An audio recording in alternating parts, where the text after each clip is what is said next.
Ooh, I personally, I find that the orange bubbly tastes better when you kind of aerate it, when you imbibe it.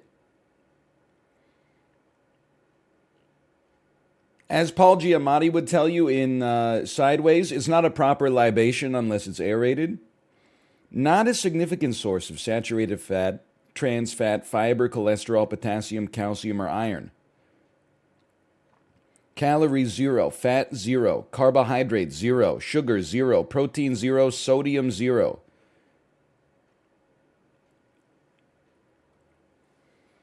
It's like drinking air, man.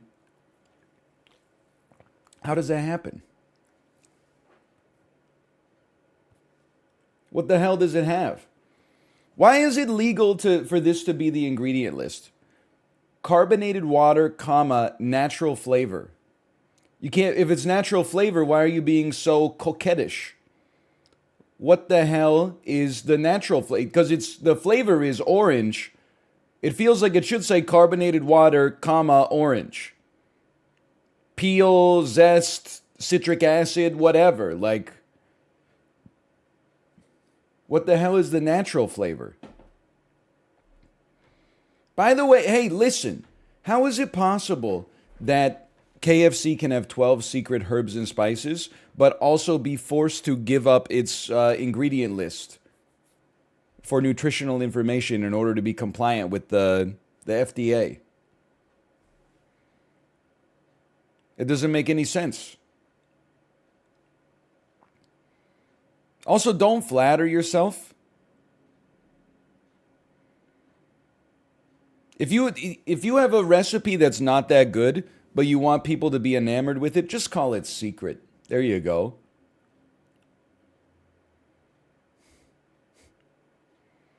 If you told people what the recipe is, they would not cook it. They would say, why would I try to make KFC at home? The chicken is 17 cents a piece at the restaurant, and nobody who respects themselves goes there. You call it a secret recipe, all of a sudden, it's got a little, what the French call a certain je ne sais quoi.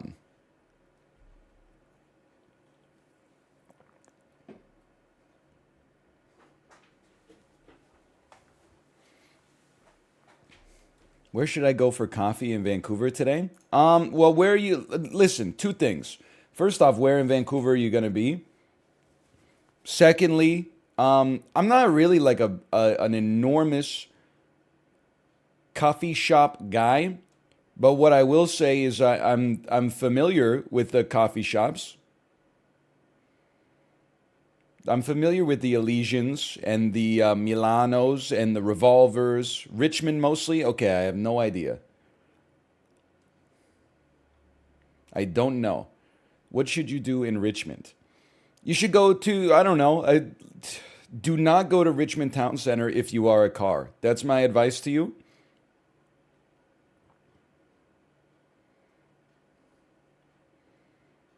If you have four wheels and an engine, do not go to Richmond Town Center. Do not put me in Richmond Town Center.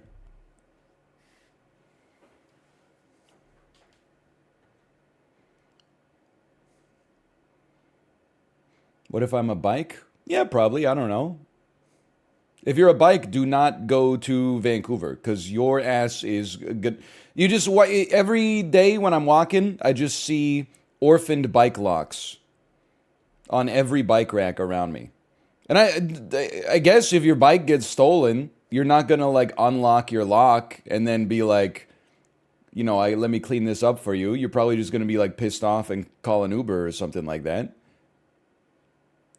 Also, if the lock worked, it wouldn't be there anymore. It would have at least been cut or something.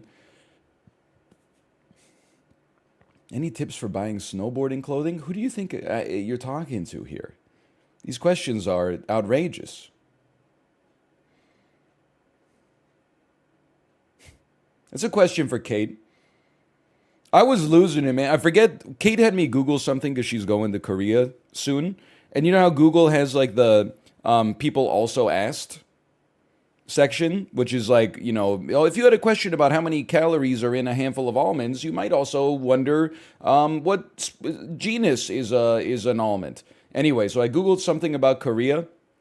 In the people also asked section, question 1, what language do they speak in Korea? The answer, in case you're curious, is Korean. The second question, I kid you not, in the Google auto suggestion was, are Koreans Chinese or Japanese? It's a classic example of a false dilemma. They are Korean. It may surprise you.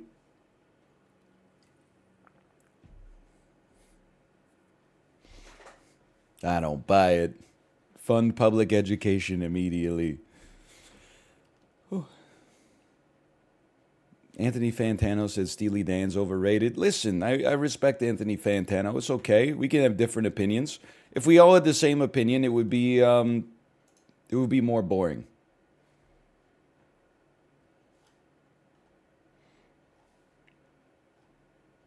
That being said, if I ran a music review channel, I would try to farm that for content for sure. The needle drop said Steely Dan is blank. Anthony Fantano blanked my blank. He underrated my favorite band, but they don't need to know that in the title. The asterisks do all the work for you. I'm stalling. How do we get the React chord again? It's like a little of this. Little of this, little that one right there. Am I the asshole for showing up to my husband's doctor's appointment? Some say the key to life is balance, and we tend to agree. Balance your meals, budget, and time in the new year with HelloFresh. Use code TRYFRESH to get up to 20 free meals. You can thank us later.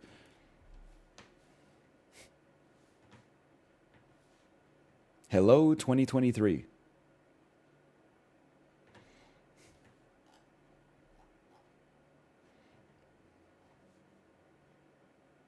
Oh, am I the asshole for telling my girlfriend she's not Korean enough? What the hell?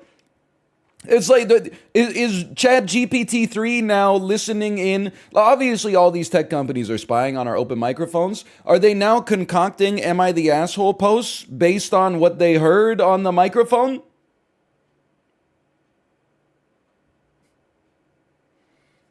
It's a new era.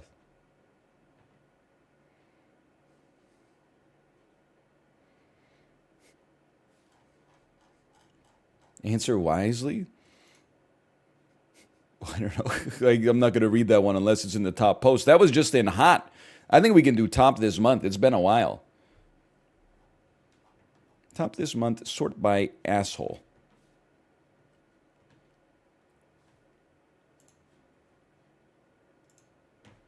I think you'll put me right here, somewhere like that. React Chord Reels, the name of this one.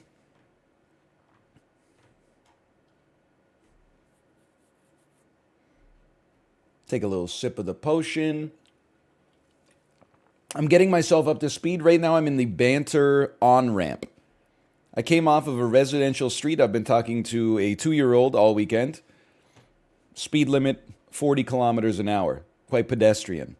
I am now merging onto Highway 1. I am trying to find a place between the 7 Range Rovers that are doing 40 kilometers an hour over the speed limit in the slow lane and would rather kill me than allow me to get 6 inches in front of them in traffic.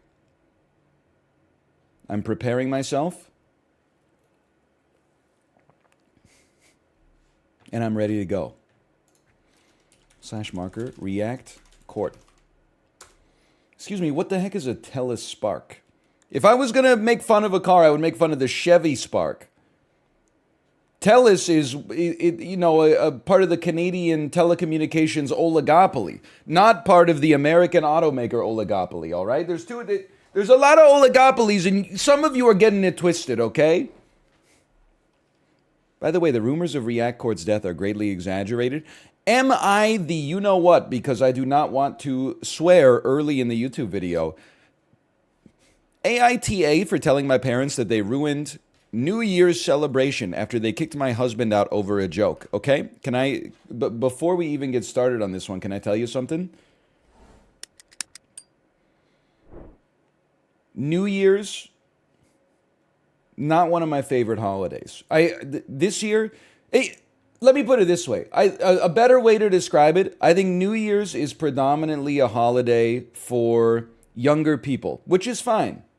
I think if you're between the ages of 15 and like, how old am I? 34? Let's say 33. Then that's your New Year's window. I'm officially past my New Year's window. I did not even consider staying up to 12 this year for New Year's. I sell it, and you know what? I'm realizing now I didn't even talk about it. We're like a week into the new year now. I celebrated New Year's at 9 p.m. I'm on the West Coast. I celebrated when the East Coast ball dropped. And only now am I realizing that I didn't even put like an asterisk. I was like, that's New Year's. I'm now forcing myself to look at myself in the mirror and being like, no, that was 9 p.m. I started my new year like 3 hours earlier. Anyway. It's just, listen, I'm not being a hater. It's just one of those like, it's like for most people, New Year's is like, it's a holiday where you just have an excuse to like get hammered. Come on. Like, don't lie. Not that many people my age are staying up to midnight on like a random day, unless they got at least a couple of flutes of champagne in them. It's basically like it's a Q1 St. Patrick's Day. Anyway, regardless, I should move on here. I've been married to my second husband, Mike, for 4 years now. He's a jokester and loves to crack jokes all the time. This post is written by Mike, and you know what? From now on, let's just call him Open Mike. He especially likes to joke with my brother Ethan and his wife. Ethan used to be okay with it till he started complaining about Mike taking it too far with his jokes. Some context about Ethan. He and his wife couldn't have kids, so they adopted a boy, Joey, 2 years ago. Mike has been making silly, lighthearted jokes that involve Joey's bio parents as a way to mess with Ethan and his wife. Okay, Mike is, he's a social terrorist. That is over the line. You got to read the room. I already talked to Mike, and he 100% means no harm. The joke is that, what if he meant harm, though? The joke is like, you know, I'm a good guy, so I can joke about stuff that's like not acceptable because I'm just joking. So fast forward to New Year's Eve, my parents hosted a big celebratory dinner and Ethan and his wife came. While we were eating dinner, Mike decided to tell a knock-knock joke to Ethan. Knock, knock, who's there? Mike replied, Joey's bio parents. Then he bursted out laughing. That's the joke? There's not even a punchline? The joke is just that your child's adopted? And that's humorous for some reason? Don't type I can't as if it's as if there's some humor in there. An argument ensued, and dinner was paused. My parents told Mike to leave, which I thought was too harsh. I tried to speak to them and get them to calm down. My mom insisted that Mike leave. We left, and Mike was complaining the whole time about how they overreacted. What? They just kicked you out of dinner as a joke? Oh, all of a sudden you can't take a joke. I see how it is. When you say something offensive, you want everybody to just relax. When they say something offensive, your feelings get hurt. I called Mom later. She told me Mike was out of line with his hurtful jokes about this touchy subject and I was wrong for defending him. She said he ruined New Year's for the family, but I told her it was her and Dad who ruined New Year's celebration for escalating the situation and kicking him out. I told her he could talk to them, but again, they were the ones who ruined New Year's. She called me delusional for this statement and hung up. We haven't talked to them for days. I tried contacting Ethan, but no response. It's a gimme. Listen, you would still probably be the asshole if the joke was funny, but there's no joke. It's probably fake, don't get me wrong. It's either fake or it's written by Mike. Let's put it that way. But like, there's no joke. Knock, knock, who's there? Your kid's birth parents? That's just really hurtful. It's not, the statement itself is not even that hurtful. It's the fact that he thinks it's funny, thus implying like there's something to be ashamed of that you adopted a kid that makes it like 10 times more offensive.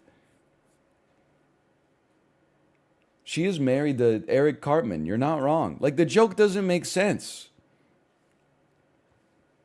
If it made sense, I might be inclined to at least be like, because we talk about it in React Court all the time. Sometimes you're like, you know, A very common React chord situation is hello Sinvicta, by the way. Hello. A very common React chord situation is like somebody with something that they might consider a flaw is overly critical of someone else, and then you get that little demon in your head that's like, say, like, hey, maybe you should lose 30 pounds before you judge other people. And I think you can at least acknowledge like that there's some respect, some relatability at least. This one is just not even humorous. It's basically just like I'm a jerk. So I'm gonna give that a no. I'm gonna give that a you're the ass. There's nothing more to touch upon here. I mean, this is the easiest am I the asshole of all time.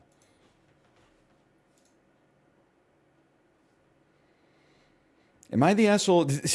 I'm gonna miss once we're out of like the 1 month window where Christmas had just happened because I love the ones where adults, and this is a little touchy, okay?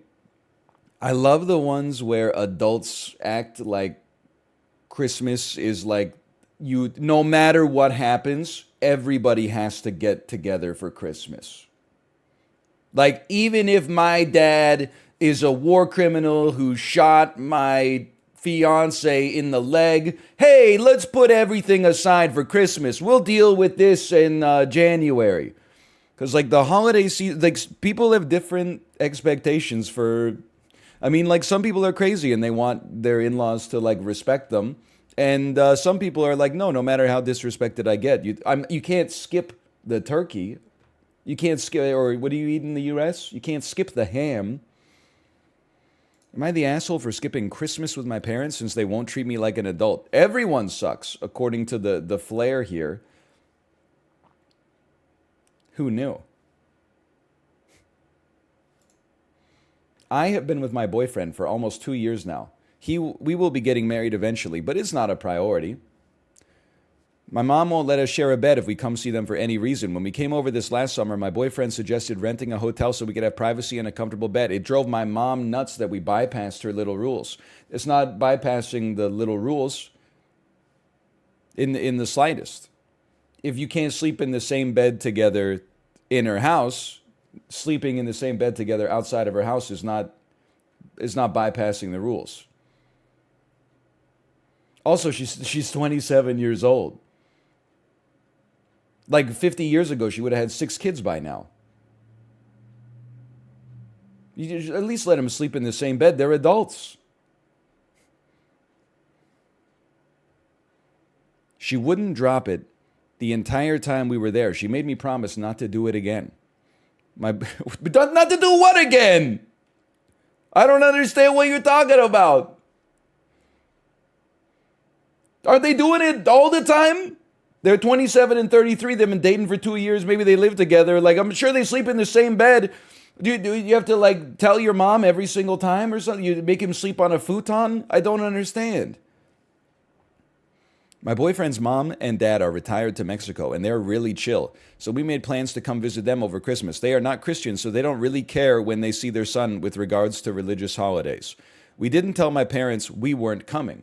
My mom asked at Thanksgiving if I was going to hold to my promise not to stay at a hotel over Christmas. I answered truthfully that I would not stay in a hotel.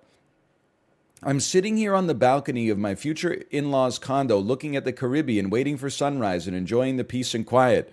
I made the mistake of going online yesterday and saw a bunch of posts from my mom and my sisters about how I was a jerk for lying to them about my plans. Okay, well, like, you are a jerk also. Like, no disrespect, but your mom asked if you were going to stay in a hotel. There's an implied, like, you're visiting for Christmas question there. It's a lie by omission.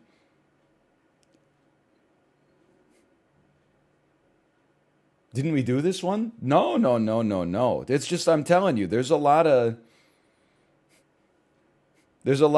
sacred Christmas ones.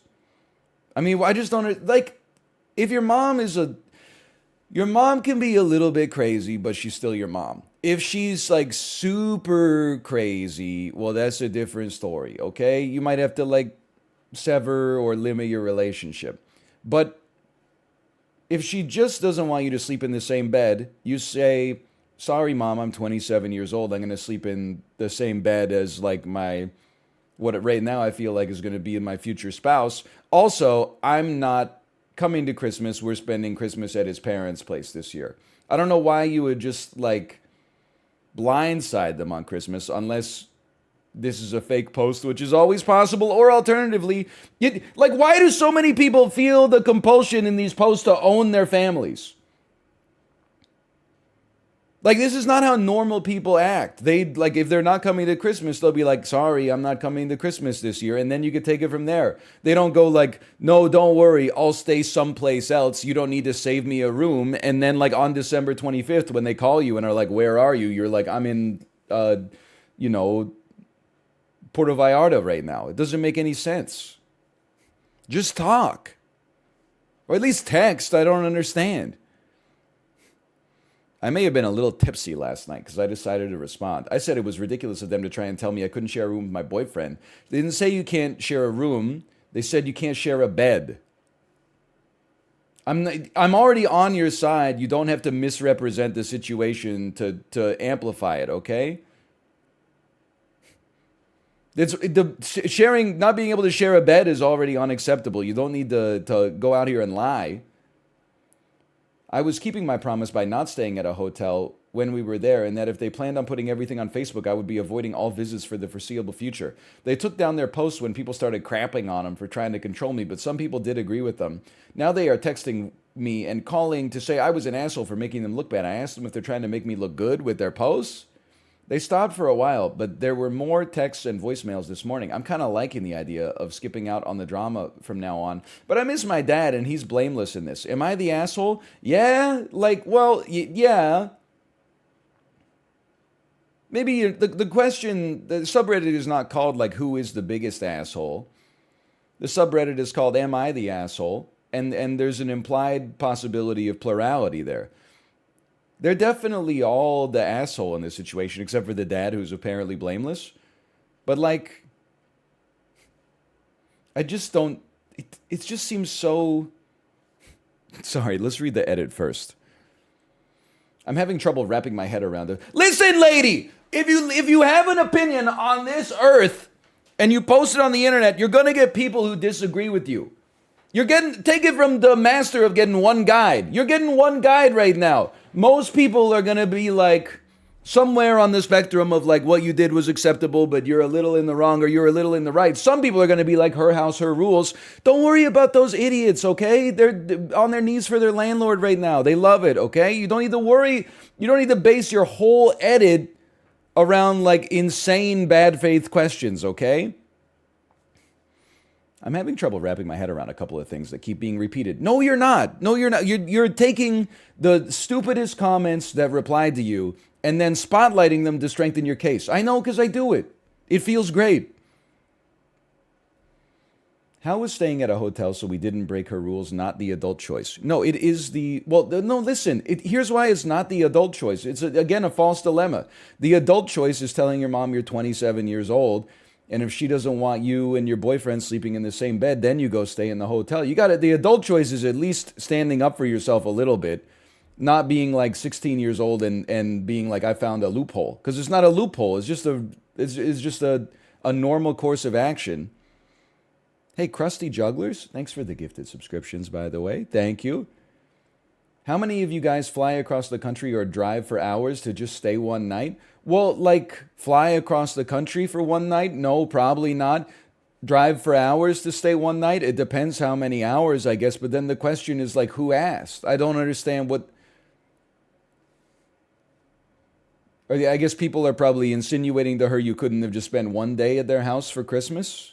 Which... I don't know. I mean, she did fly to Mexico. But she didn't stay for one night. Didn't you see? It's their idyllic condo overlooking the Caribbean. I would drive 4 hours to stay one night. Not for Christmas. We stayed 2 nights. Yeah, but like random weekends, we'll drive down like 3 hours plus the U.S. border crossing. You know, eat lunch, eat dinner, go to sleep, wake up, eat lunch, drive home. It's just, and honestly, the drive gives you a chance to sort your thoughts, deal with some latent trauma from like the mid 2000s. How long is that drive? I don't know. Well, when it was snowy, it was like 6 hours. The weather's nice and not that many people are on the road, it's like 2.5. Not to mention, there was one time we drove to Washington, like literally drove like an hour to the border, crossed the border, drove like another hour just to eat dinner with them at the Silver Reef Casino and Spa. Ate some middling prime rib, drove back across the border an hour, and then another hour home and went to sleep. I remember that. It was not even a big name casino. Excuse me. You don't like the Silver Reef Casino and Spa? Please watch the Overwatch clip. Can I tell you as well? This is a true story. When I was driving yesterday, I was behind a car. First off, people in BC will know it had two new driver stickers on it, which is just weird. Like it's like they're sarcastically putting them on because if you're a new driver, you legally only have to have one. They had two for some reason. It doesn't mean they're a super new driver. They had a bumper sticker that said "Boobies make me smile," and then the two O's in boobies were like a stylized 3D. You can probably figure it out. It had the nipples and the areolas and everything. And there were a lot of other bumper stickers on the back of the car, but the one that threw me for a loop was they just had one that was the stock Overwatch logo.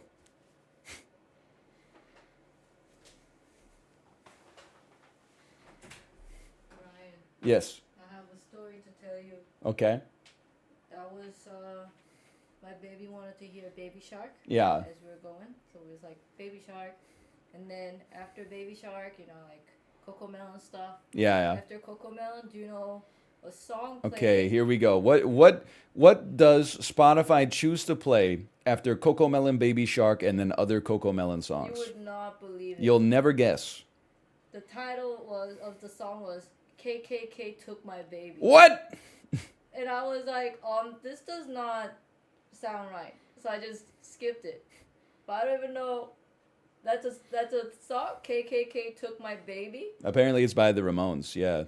Oh I don't know my why God. that would show up after Baby Shark though. I was like the fastest next button that I pressed. I didn't even hear like the song start. I'm just like, no. There is also, I've noticed whenever I have it play Coco Melon, Baby Shark, every song that it plays after that is in Spanish. I got some Spanish. I don't know, like there's nothing wrong with it, but like they play Baby Shark in English and then they go straight into like Spanish happy birthday songs. Yeah. Apparently it's a banger. But I don't think it should be in a loop with the. It's probably baby not, songs. yeah. Well, Unless the algorithm makes no mistakes. Unless it's actually for children. It's just the title. No, it's the Ramones, so it's for teenagers. Like the Sorry. AC. No, I mean the Ramones. I got nothing against the Ramones, but I was just trying to insult them, I guess. Just trying to generate a little entertainment on the stream. +2, they love it. Anyway, where were we? Long story short. Also, while I was driving, I didn't even mention this. I got the finger for no reason. Like literally for doing a nice thing. I'm sure you have them everywhere, but we have like, so it's like 2 lanes going this way, 2 lanes coming the other way. And then there's not a stop sign or an intersection, but they have little, like the median is recessed so cars could like turn from one lane to cross onto like a residential side street. So there's no intersection. Long story short, I saw a car waiting to pass through the median and go to a residential side street. There was no one behind me, which is very rare in this city. So I slowed down I telegraphed that I was slowing down.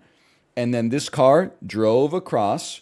And then he looked at me as he was going across and just held up the middle finger. And I have, to this day, it's literally 1 day since it happened, I have no idea why.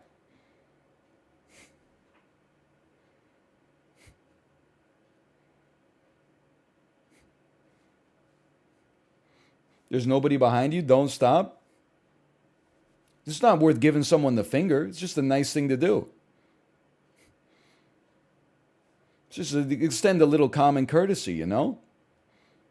I give up my right of way from time to time.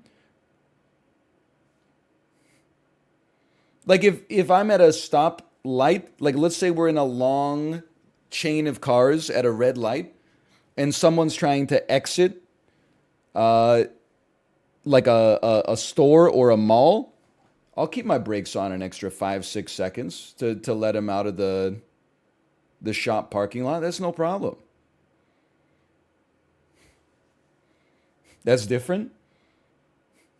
Well, I guess from now on I'm just sorry. You reap what you fucking sow. From now on I'm gonna cut him off and then I'm gonna give him the damn finger.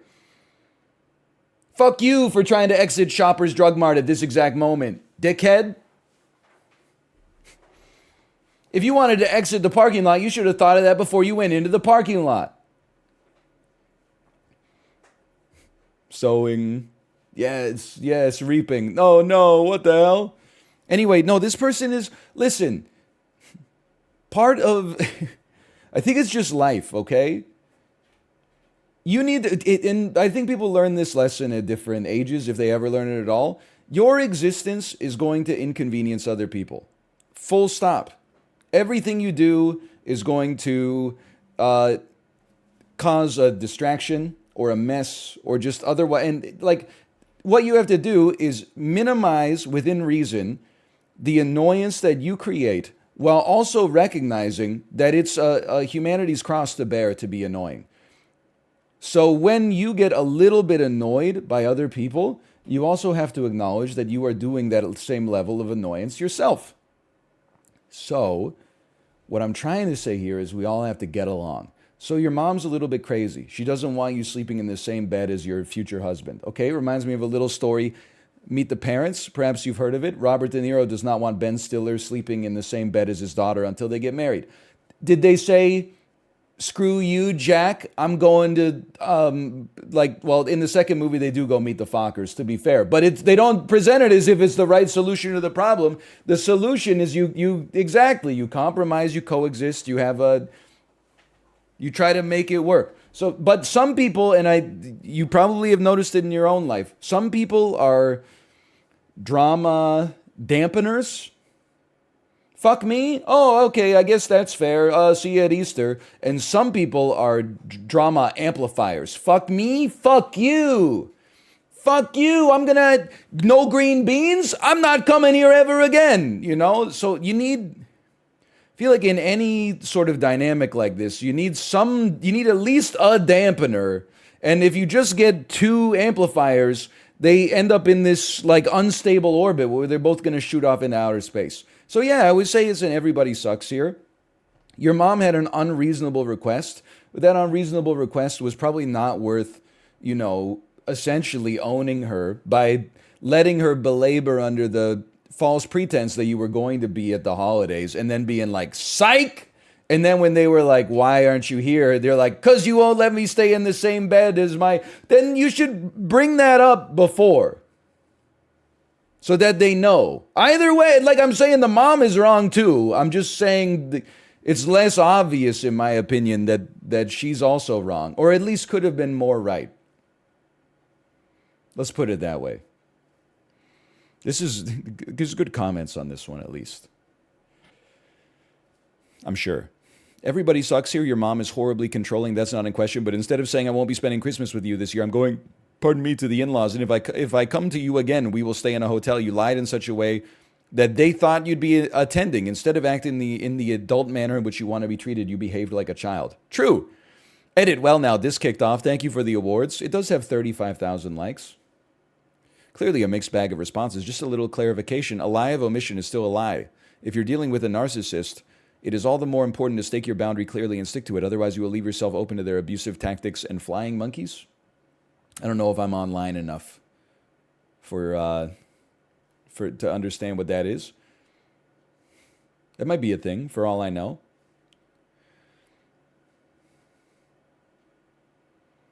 Anyway, and for everyone that told me to F off or similar, Merry Christmas to you too. The best revenge is living well. She won't be in a hotel next year either. She'll be at the parents' house, sleeping in the same bed as the boyfriend because she fought correctly and defeated her family this year, not the asshole. Okay, you're a crazy person. You're insane. Life must be very stressful when you consider every interaction a battle. Flying monkeys are people who side with the narcissist. You know what? I was dismissive of the phrasing at first, but it actually makes perfect sense. What an apt metaphor. Fair enough. Otherwise outside of my area of expertise, but I get it now. Witchies. Is there a reason you didn't tell them up front that you would be spending Christmas with your boyfriend's family? They're assholes for trying to control you, but I don't really see what you gain by misleading them. To avoid weeks of my mom trying to manipulate me into going home. How did that work out for you?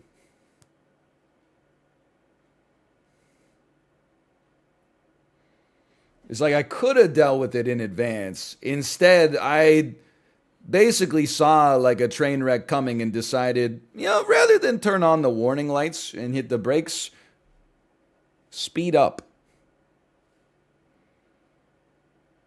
Like, I'm not saying your parents can't manipulate you when you're like an adult. I don't think that's fair. But like,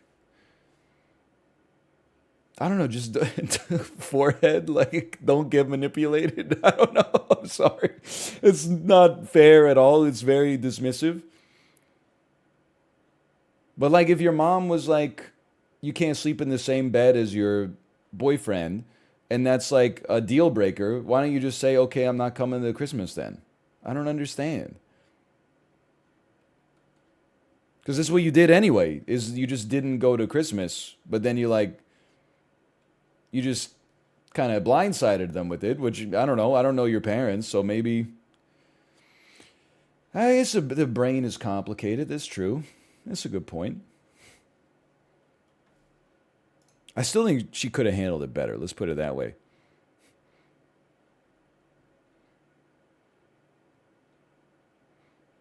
This falls under if all I have to do to make you look like an asshole is tell the truth. That means you're acting like an asshole. That comment is very well phrased and allies so many posts in this sub. So me when my reaction is this. Okay, I don't know. It seems like a lot of reasonable people in the comments. I was surprised that we scrolled like 4 comments down. We did not see a single her house, her rules.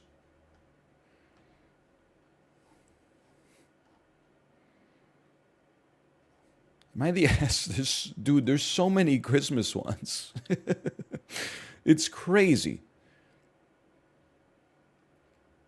Oh, we already read this one. Am I the asshole for taking an Uber to the wedding?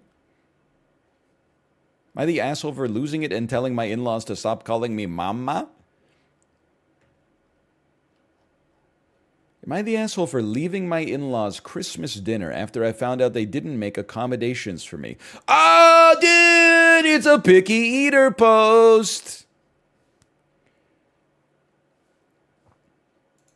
I got invited to my fiance's family's Christmas dinner. It's my first Christmas with them. I have always been picky about what I eat. Can't help it. Okay, I'm taking you at face value there.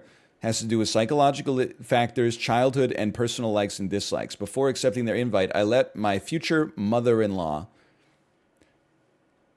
You ever notice how future mother-in-law acronym is just MILF, but in pig Latin?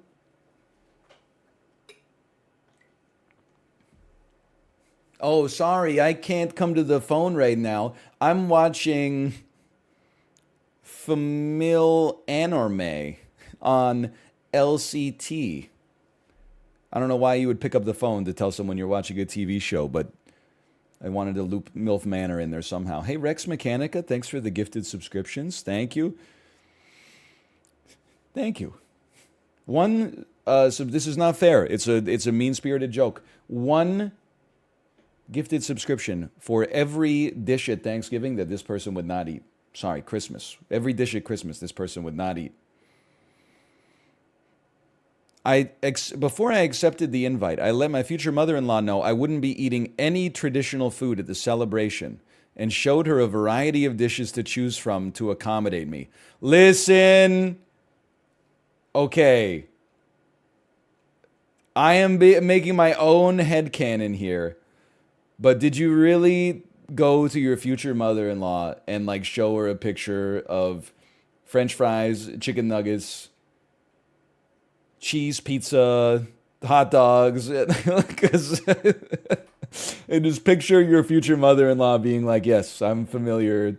I'm familiar with macaroni and cheese. I'm familiar with fish and chips. I'm familiar with all of it. I promise you." Maybe that's not the case, okay? But that's the way it. I'm familiar with bread, but not whole wheat bread because that's weird. Like, she refused and told me to bring my own dish, which is very reasonable, by the way. That's not crazy. Like, as a picky eater, if she's like, yeah, come to Christmas, but bring something that you want to eat, that doesn't make her in the wrong at all. That the way you phrased it makes it sound like she's rude, but actually that's completely accommodating.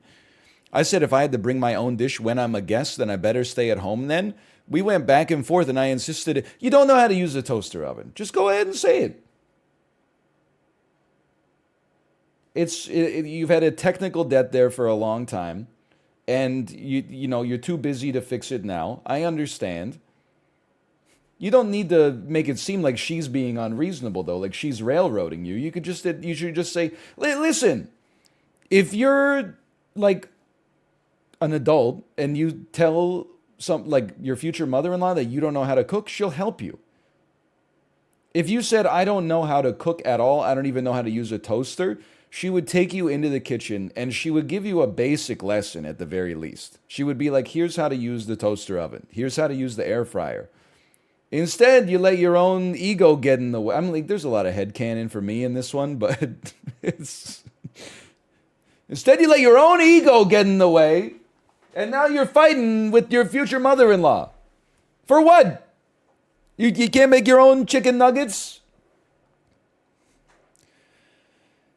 Okay, anyway, we went back and forth. I insisted I wouldn't come if accommodations weren't being made. I just thought it was a simple request, and future mother-in-law could have agreed if she really wanted me there.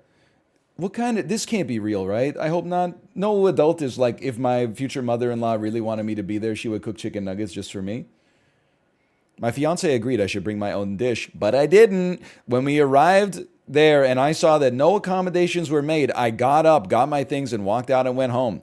My future mother-in-law and fiance were shocked that an adult that seemed otherwise reasonable would throw a temper tantrum like a little kid. I got tons of calls and texts from them both, and my fiance came home lashing out, calling me selfish and spoiled to walk out like that over a dish that his mom didn't have to make for me, and that it was my responsibility to feed myself. How is it my responsibility to feed myself when I'm a guest? I'm a guest. Didn't you read the guest handbook?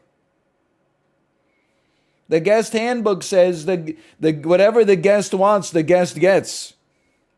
Makes no sense to me. I told him this. He accused me of starting and ruining my first Christmas with his family and disrespecting his mom. Now he's continually saying I fricked up and should have sucked it up for the family's sake. Edit to clear a few points. A lot of people eating my ass in the quote retweets right now aren't familiar with the specifics of the case that make it appear more reasonable for me because I didn't write them in the first place. For those saying I have no respect for my in-laws, I do. Especially my future mother-in-law. I respect her, but this is so far the biggest conflict we've had.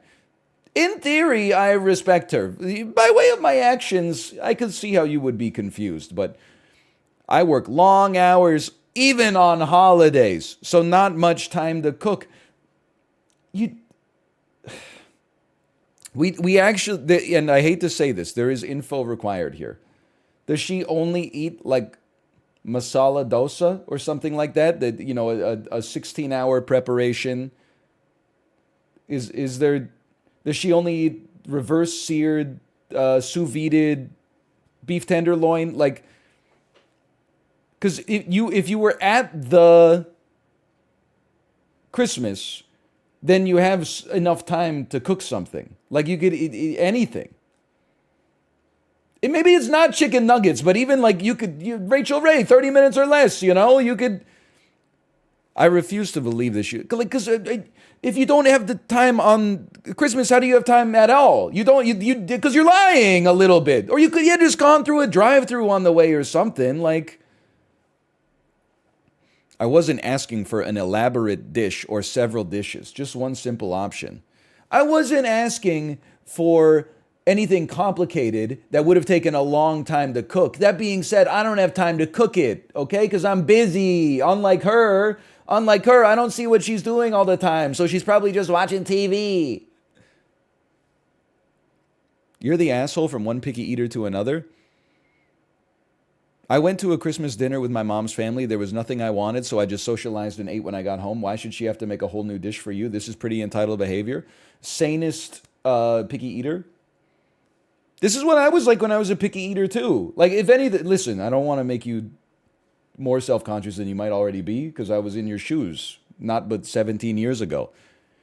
You're already making people like a little uncomfortable by breaking the social convention of eating shared food at a special occasion, okay? But if they are like, if they're not forcing you to eat, which is another annoying part of being a picky eater, when you're like, I don't want anything, I'm not hungry, and they're like, no, you absolutely have to eat something, that's annoying as well. I'm just saying, you could, as long as everybody's, just being copacetic, there's no problem. But you can at least eat like the mashed potatoes or something. But then I'm also like they should. You should have brought your own food at least. Like, if I was, but then it's a whole nother. Am I the asshole?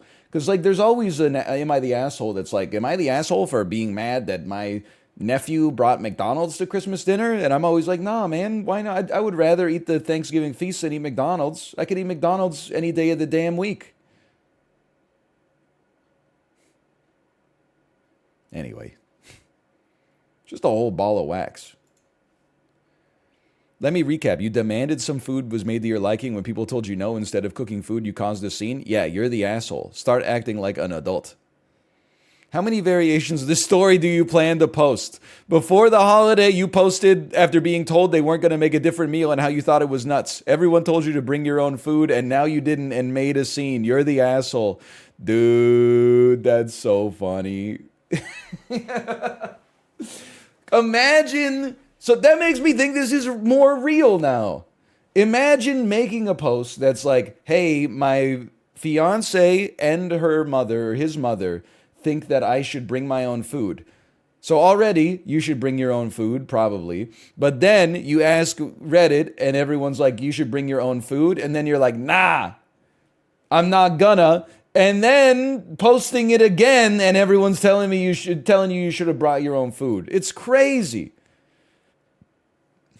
He needs to be audited. This is insane.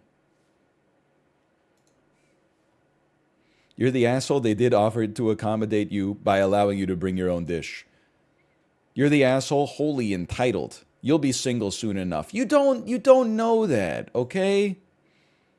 I understand that, like, it feels good to type it. You don't know that. They could in all other ways be an ideal partner and just be like insanely crazy about this one specific thing. Okay, no, literally nobody disagrees. I have to go. It's so funny too that like there's dinosaur chicken nuggets in the related posts. I have to look at their original comments first just to see. They have not commented on anything. They need to tell me what their diet is. I'm sorry. Because if it is, I mean, it's not going to get much better, but it could get a lot worse if it's dinosaur chicken nuggets.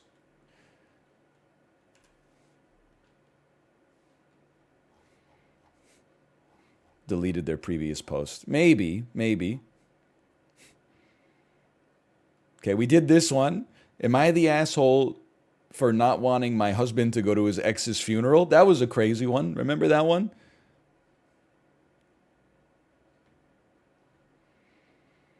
Am I the asshole for prioritizing my son's dog over my wife's pregnancy?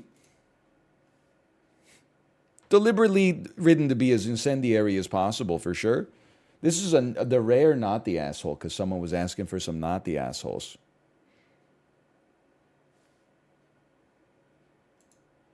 When my son, 14, was 8, we got a dog. He's half Great Dane and half some dog. My friend's dog met during an unauthorized absence. It's so good. You ever see the post that's like dog owners Oh, it's so cute. What kind of dog is it? Oh, it's a half Labrador, half poodle. It's called a Labradoodle. Cat owners. What kind of cat is that? Orange. It's half Great Dane and half some dog. My son loves this dog and does all the care for him and is a very responsible dog owner. My wife is 12 weeks pregnant. Ever since we confirmed the pregnancy, she's been acting weird around the dog. She avoids him, puts her hands over her stomach when he is around, and jolts whenever he makes noise. Today she told me she wants to rehome the dog. I asked her what she's talking about. She said she has been having anxiety that he will jump on her. This is completely unreasonable. He doesn't jump on people. We trained him not to jump on people or run into people very young because he's half Great Dane and half some dog. And I felt this was important for all dogs, but especially one who could grow to such a large size. There's no reason to think the dog will jump on her. She said there's no way to know for sure the dog won't jump on her, and if he does, our baby could be hurt. The dog has never so much as growled at her. She said even if the dog doesn't jump on her, her anxiety about it is bad for her health. She said she needs the dog elsewhere for her safety and the baby's. I told her there's no way. My son got this dog right after he lost his mom and imprinted on him hard. Sometimes I think he loves the dog more than me. I'm not taking his dog. The dog didn't do anything. My wife said I'm prioritizing the dog over the pregnancy. The dog is not a threat to her pregnancy. If there were any other unreasonable request, I would just do it because she's pregnant. I just can't break my son's heart over a fear that she has that makes no sense. Am I being an asshole? This man needs, like, is there like a service in the world where you just give a man a nice thing because he's going through a hard time? He literally did nothing wrong at all and has been faced with Sophie's Choice. He did receive Reddit gold for this post. I'm not reading this one. It's just... that just... honestly, bro, that just sucks, honestly. It's all I can really say to you. Yeah, she's a little crazy right now, but, you know, I'm glad I'm not the one who has to tell her that. Just too sad. TSB, that sucks, bro. Am I the asshole for calling my boyfriend dumb for boiling salmon? No, this is more my speed. Can you please take a look at Abandon My Spouse at Costco? Okay, I'll look for that one next. Abandoned My Spouse at Costco?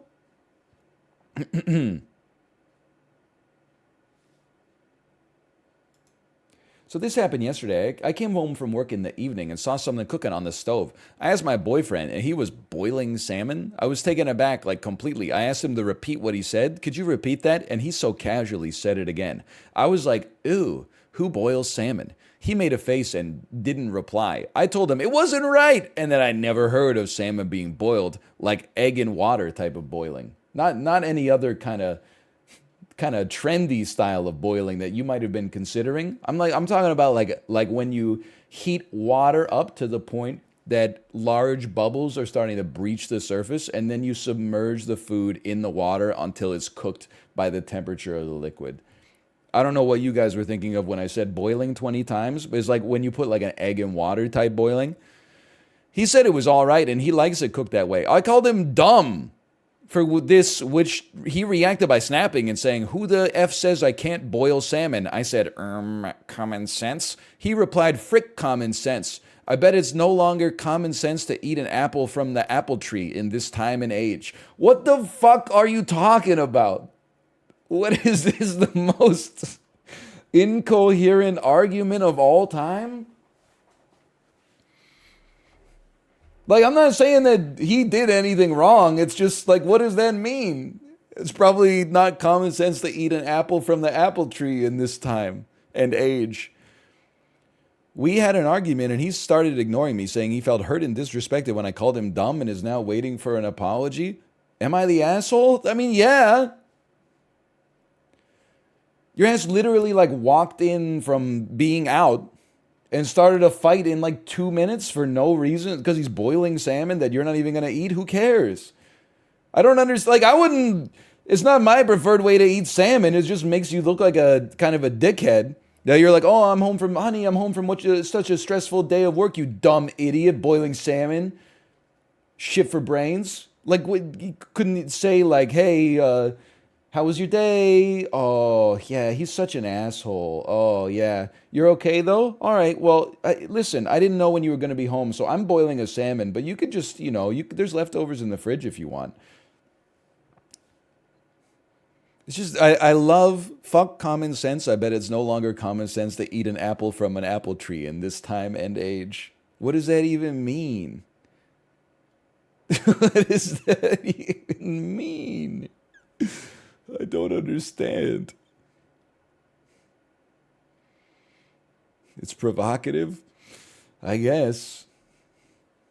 It's just crazy. It's just such a meaningless statement. I call my boyfriend dumb because he likes food cooked differently than I am. Am I the asshole? True, true. Let me rephrase the title for you. Am I the asshole for verbally abusing my partner because they like a different food than I do? That's true. Am I the asshole for walking away from my wife and kids in Costco? Dude, where is it? I'm trying to line it up here. Can you see my mouse pointer? Right here, dude. It's in the sidebar. It's meant to be.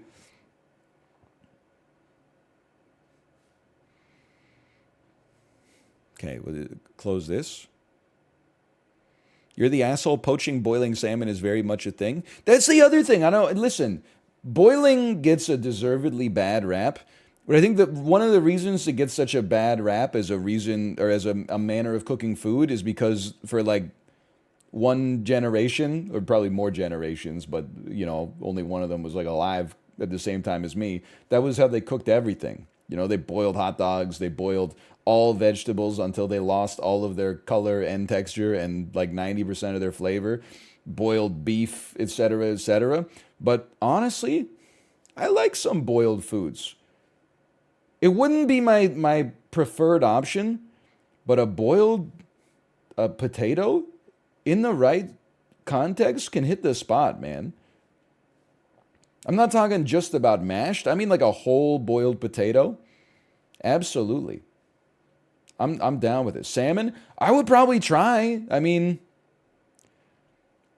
have it's a little different, but like you could have a fish soup and you could cook the fish in like a pan and then add it to the soup after the soup is properly distilled, but most people are probably just going to throw it in, with the mirepoix, and then when there's no pink left, or I guess in the case of salmon, when it's all pink, then you add the wet ingredients and get it like slow simmering or something like that. I think boiled gets a little bit of a bad rap. Not much, but a little.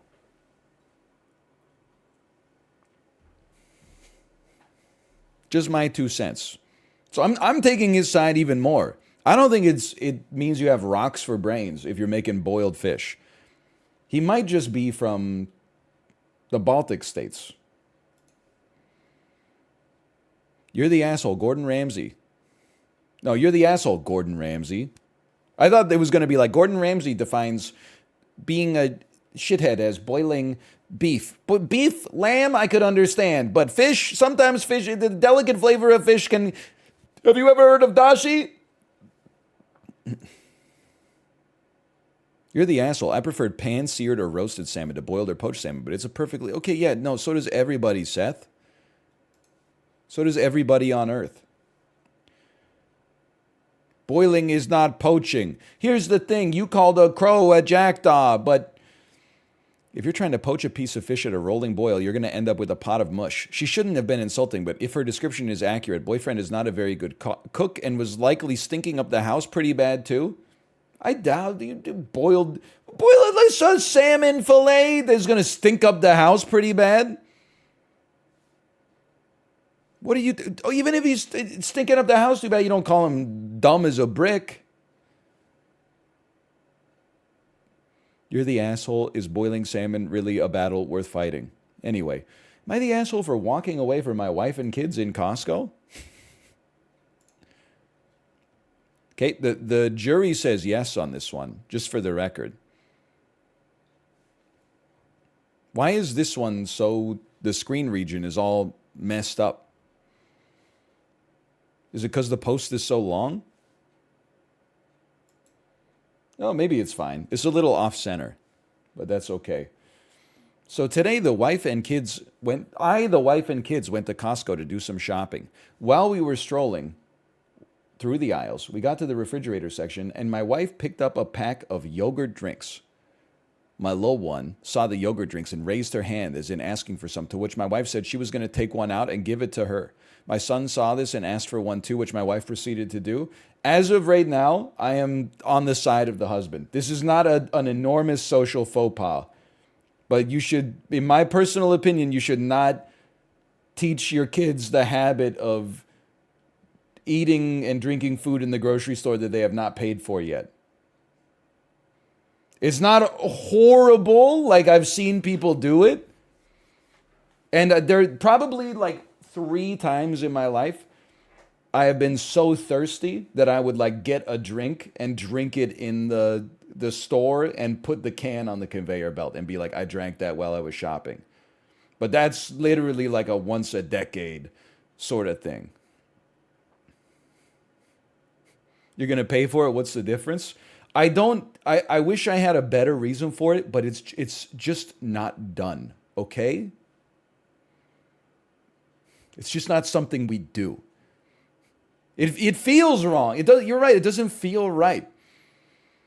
There's nothing really wrong with it. It's just like, I wouldn't want my kids to get in the habit of doing it and then think like it's a normal thing that people do in society.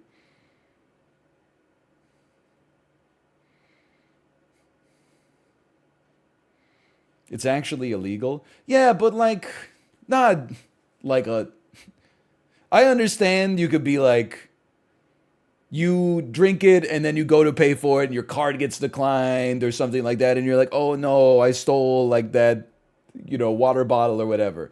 But like, I don't know how it is in the rest of the world right now, but people are just walking into stores and like grabbing shit and then like walking out and nobody's stopping them. So if that happened to me, like a 1 in 10,000 chance that happened to me, I would probably just be like, can I just come back in like 15 minutes and bring you the $1.75 or whatever?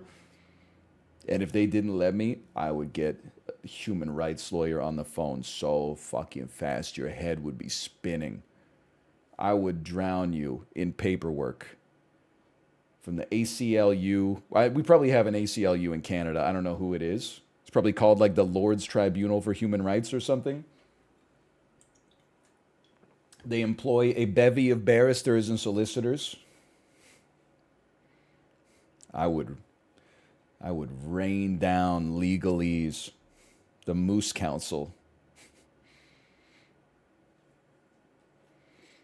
Canadian Civil Liberties Association. Why does that sound so much stupider? Probably because it's the first time I've ever heard of it.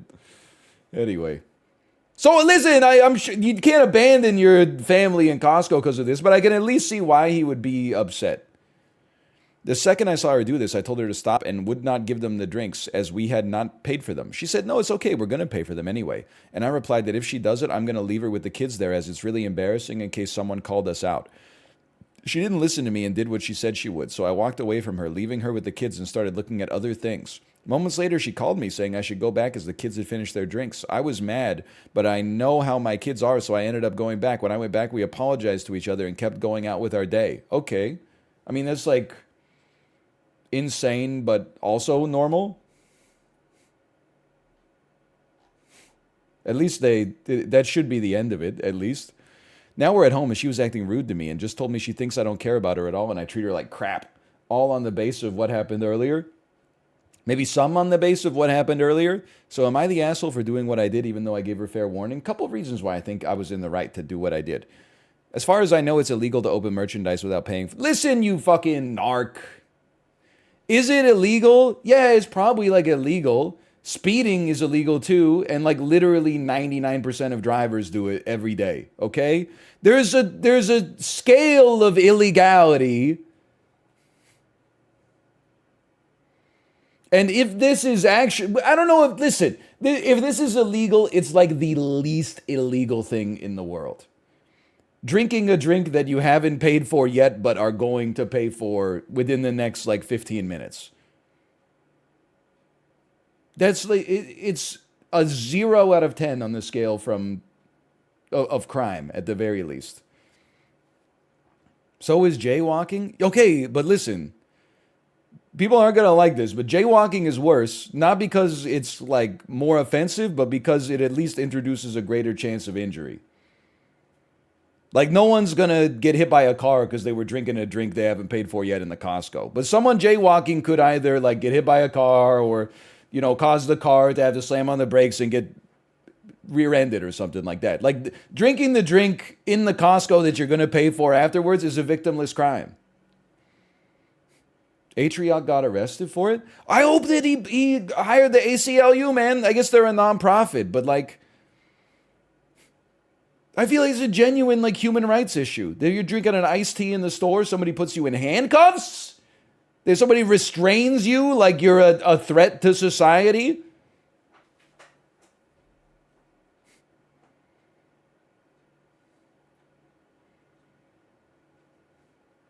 Oh, he left without paying. Oh, well, okay, look. I also don't think you should. I don't know that much about the legal system. That is like stealing, even if it is an accident. I still don't think they should arrest you for stealing a drink. I think they should just be like, that you just eat it.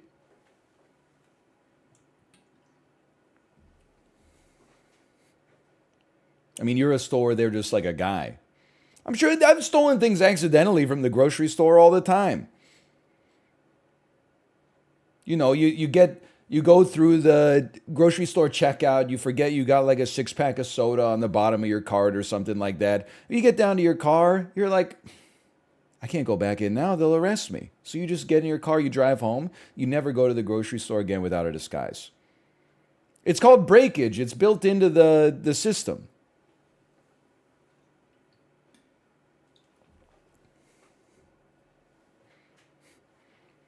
That being said, I think it's just socially not like if I saw and this is just me being honest and you can disagree.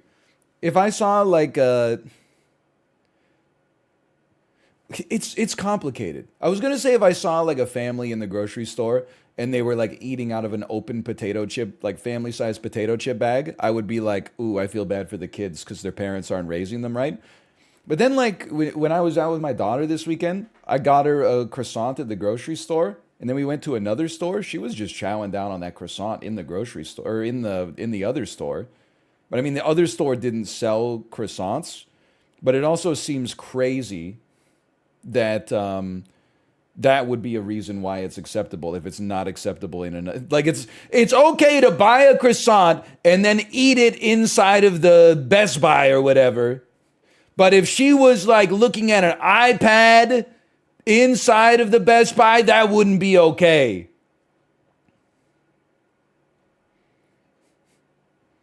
It's just weird. You know what my philosophy is now? And maybe I'm coming around on that. He's definitely the asshole here. But like, my new philosophy for the past couple of years, I used to be like, oh, like you walk into a store, you have like a half open drink.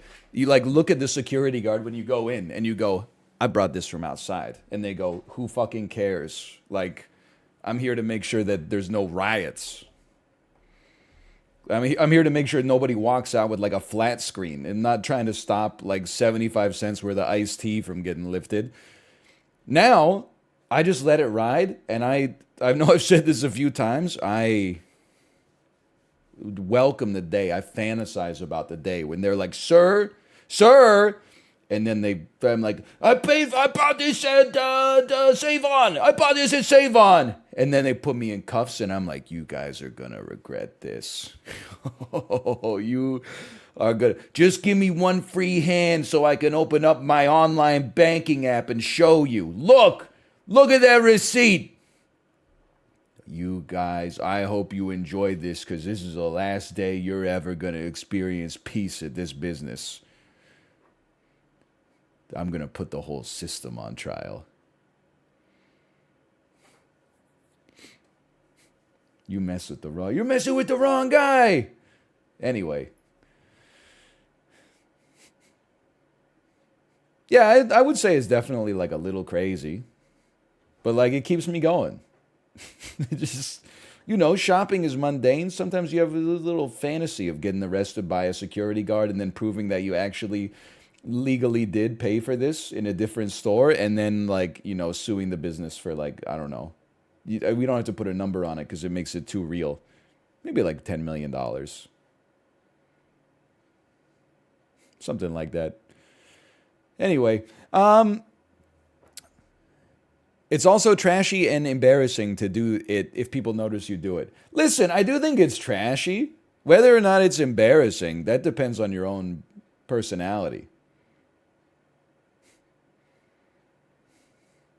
You want to talk about trashy? I thought I had no anecdotes. I have a few very simple anecdotes from this weekend. I was walking with my daughter Saturday morning. A runner ran by us. He got like 10 feet in front of us and then turned his head to the right and unleashed like the biggest snot rocket I've ever seen in my life.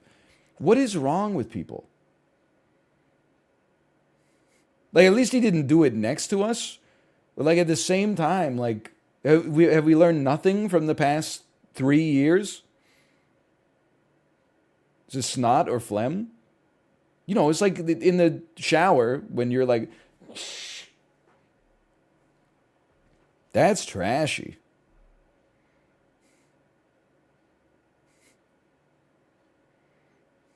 I bet it felt good.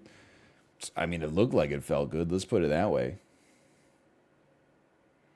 I saw a dude spit inside the elevator. That shit is vile. That's disgusting. It's so gross. Anyway, listen, okay, I've been pretty good at teaching them my kids are not easygoing, as in they don't take no easily. But I've been pretty good at teaching them their limits. Giving them stuff this easily only makes the problem worse. However, my kids do understand that you can't open anything in the store until you're back at home or in the car. I don't want them to think it's normal to just open or use store merchandise. Please excuse my language errors, as English is my second language. Kirkland's signature is the true lingua franca of the world, though. Now listen, you are the asshole for leaving your family inside of Costco. That being said, it sounds like based on your wife's reaction when you got back and also your reaction in the first place to be like, well, I'm going to leave. It seems like, I mean, it's just life's hard, right? It sounds like you're trying to set stronger standards and regulations for your kids. And like all the work that you put into do that, whether it's right or wrong, is undermined by your wife being a little bit more lax, which probably is like annoying. It makes you feel like, what am I even doing here? So I might as well just go if you're going to overrule me all the time, which is not the appropriate reaction.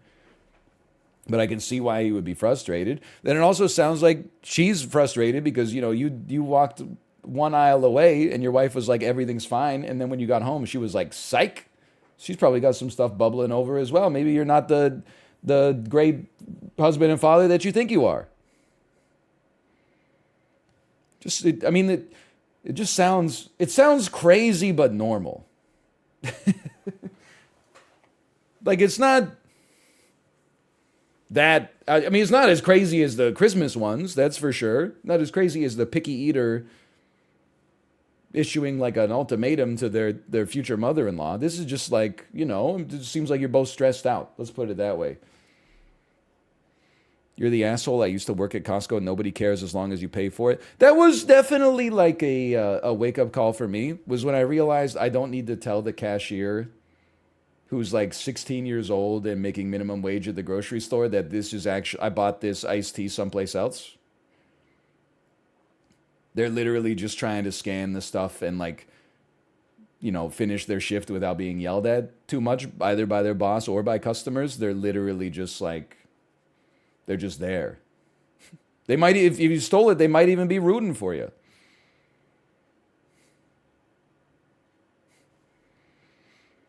I think you're overthinking it. You're way too concerned with some strangers at Costco might think of you, and due to that unnecessary anxiety, you're being a jerk to your wife and making a big deal over nothing. Sure, well, I think he's making a big deal over almost nothing. Because I don't want my kids eating the food in the grocery store either. It's not a huge deal, but it's just like, I don't know, for me, it's like it's a faux pas. I don't have any reason for it. It's just not something that's done.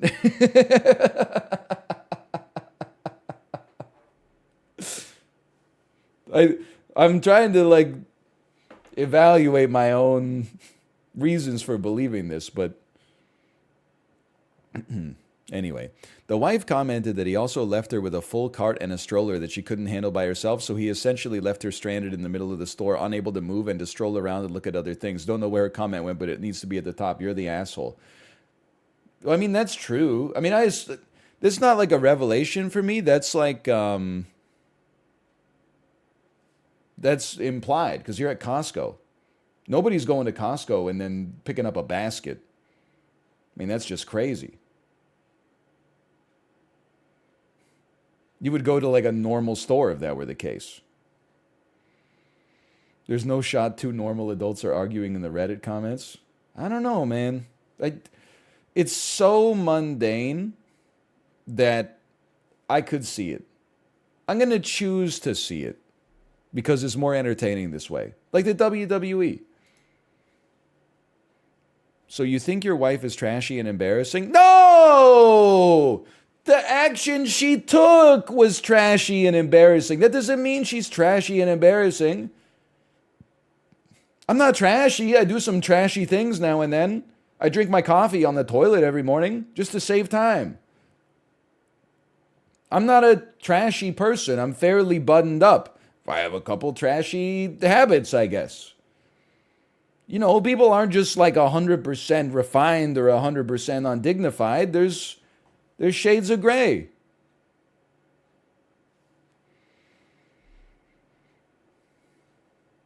I have a 2 and a 4-year-old, and I'll tell you how we handle this. My wife goes alone to Costco during the 2-year-old's nap, so we don't all have to go into a hellscape of chaos and big feelings and overstimulation together, and she brings me back a hot dog. You're the asshole for not being more like my amazing wife. This is like the heavy, remember that post from one of the best tweets of 2022, which was like, my amazing wife just got back from a 12-hour shift as an emergency room nurse, and now she's shoveling the snow.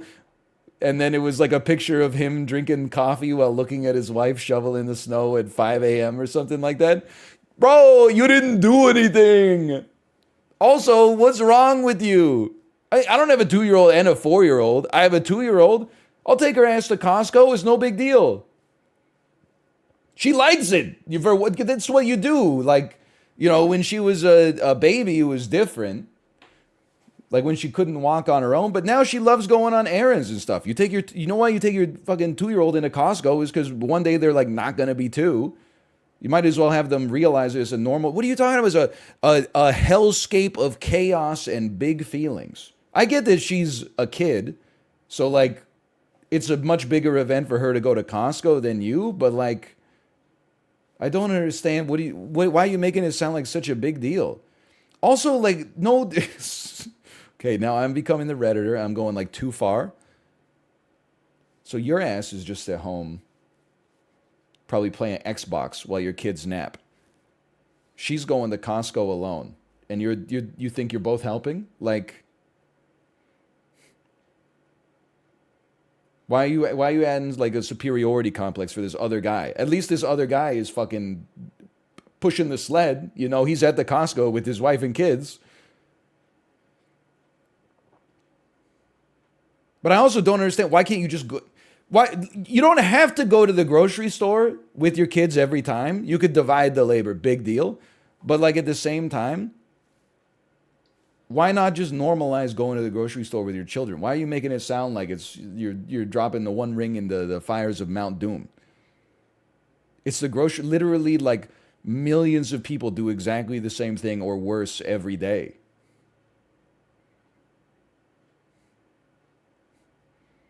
Why are you making it seem like it's the final boss?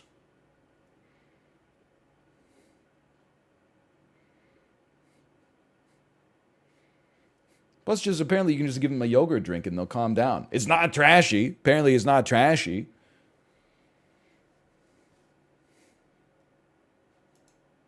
Grocery souls. Everybody sucks here. Perhaps the kids don't take no easily because they're not told no in situations where they should be, like at Costco. Excuse me, Costco is all about saying yes. It's one of the most yes stores on the planet. Every time you pass through an aisle, somebody says, "Would you like free food?" All you have to say is yes. That's it. This is, if there's a single grocery store where it should be normalized to not say no, it's probably Costco. Your wife shouldn't have done that, especially if it made you that uncomfortable. And you shouldn't have just taken off. They're your kids too. If they're really that difficult, you get to stay and help manage them. I'm not saying it would have been the end of the world to let the kids eat at Costco. The point is they clearly don't hear no often enough. The point is, based on this one story, I think they're bad parents. Also, mother of 3 here, so you can't criticize me, even if this is truly insane. I don't understand the mentality that he's an ass, because I'm the opposite. I hate when people do this, because how do you know you'll be able to pay for it? Even if you have money in your account, I've had issues with bank cards not working and having to leave the store empty-handed to go call my bank and deal with them, not to mention I think it's stealing and just plain wrong to do because there's no guarantee that you will pay for it. I've worked in Walmart and I've seen so many packs of things opened or only one taken out of it. I feel until you have scanned and paid, it shouldn't be open, but that's my opinion. The thing I think maybe you could be an ass for is leaving her in the middle of the store. Okay, good, strong reading comprehension. I would agree with that assessment. He might be considered an asshole for leaving his family in the middle of a Costco. Alone with 2 kids. Sorry, I forgot the second part. I have very bad social anxiety, so when my mom has done things like this, I leave as well, so I can understand not wanting to be around when it's happening. And for the people talking about kids and being hungry while shopping, that's why you feed them before you go out. I would just feed them for listen. Just a little too... It's like, I also have this problem and it's unsolvable, but here's how I would solve it. I would simply feed my children before they go out. I would make sure they've had proper nutrition 24 hours a day. Why wouldn't you just feed them, forehead? I don't understand. Well, why don't you just do your homework?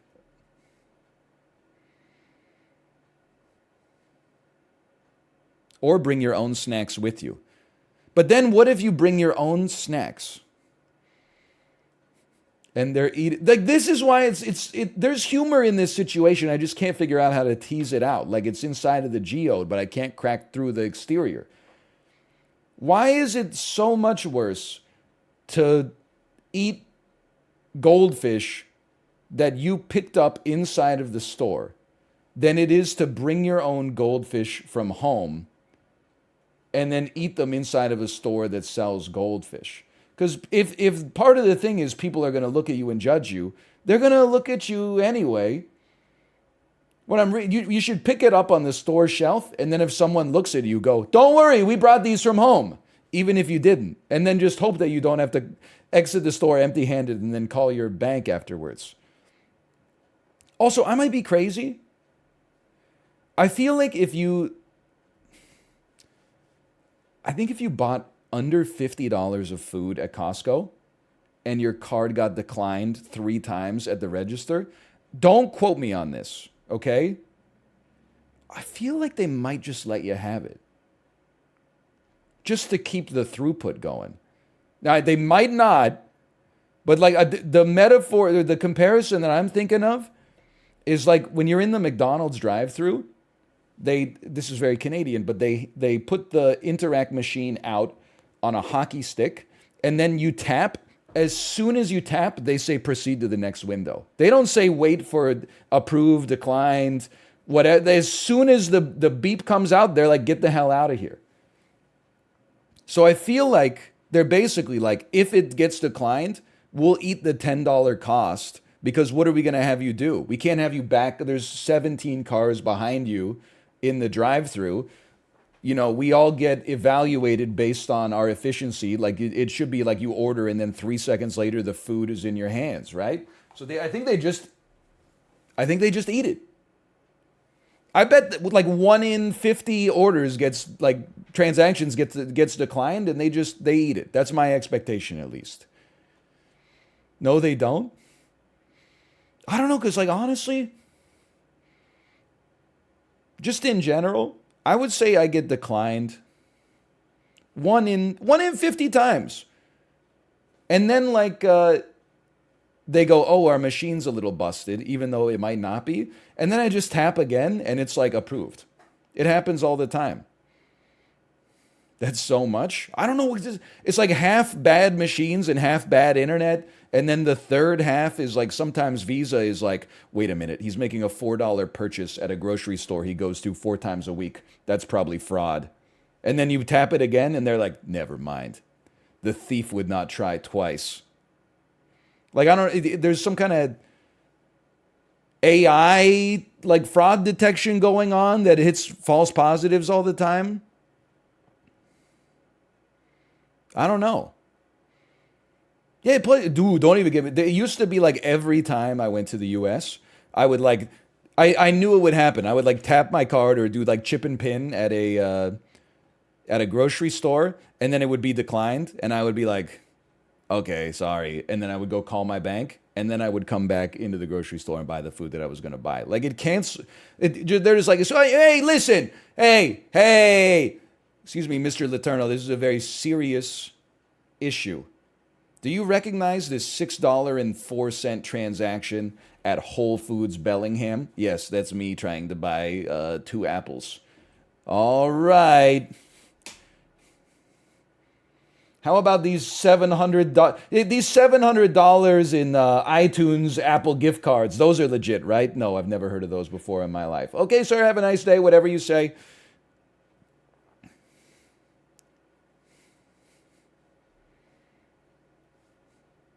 Anyway, where were we on this one?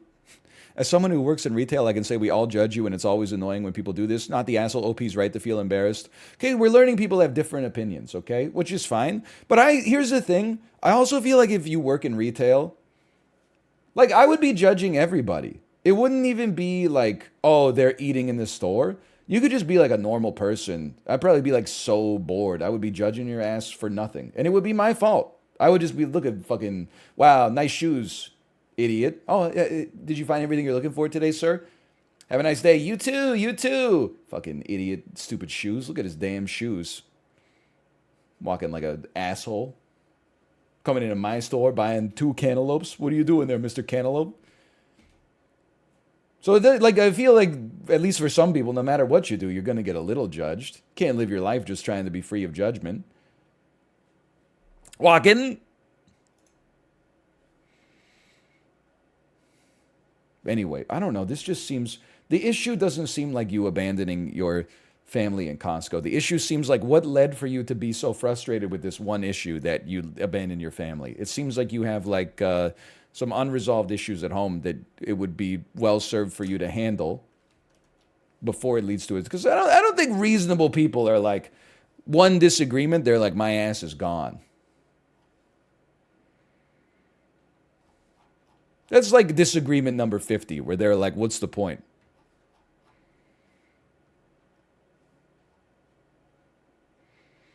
Am I the asshole for laughing at my niece's gifts?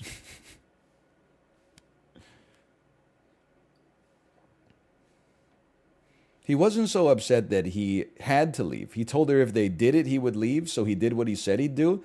Yeah, but like, you can't do that when you have kids. Like, that's, you forfeit the right to have the ultimatum. You can't just be like, oh, if you throw your plate on the ground, daddy's gonna like abandon the family. Oh, you did it. I don't have, my hands are tied. Like, that's why you don't issue the ultimatum to begin with. Because, like, you know, there's only 2 options. You don't follow through on the ultimatum because the following through would make you the world's biggest asshole. And then your ultimatum looks weak and you lose, like, you know, some authority. Or you follow through and you're just like an enormous scumbag.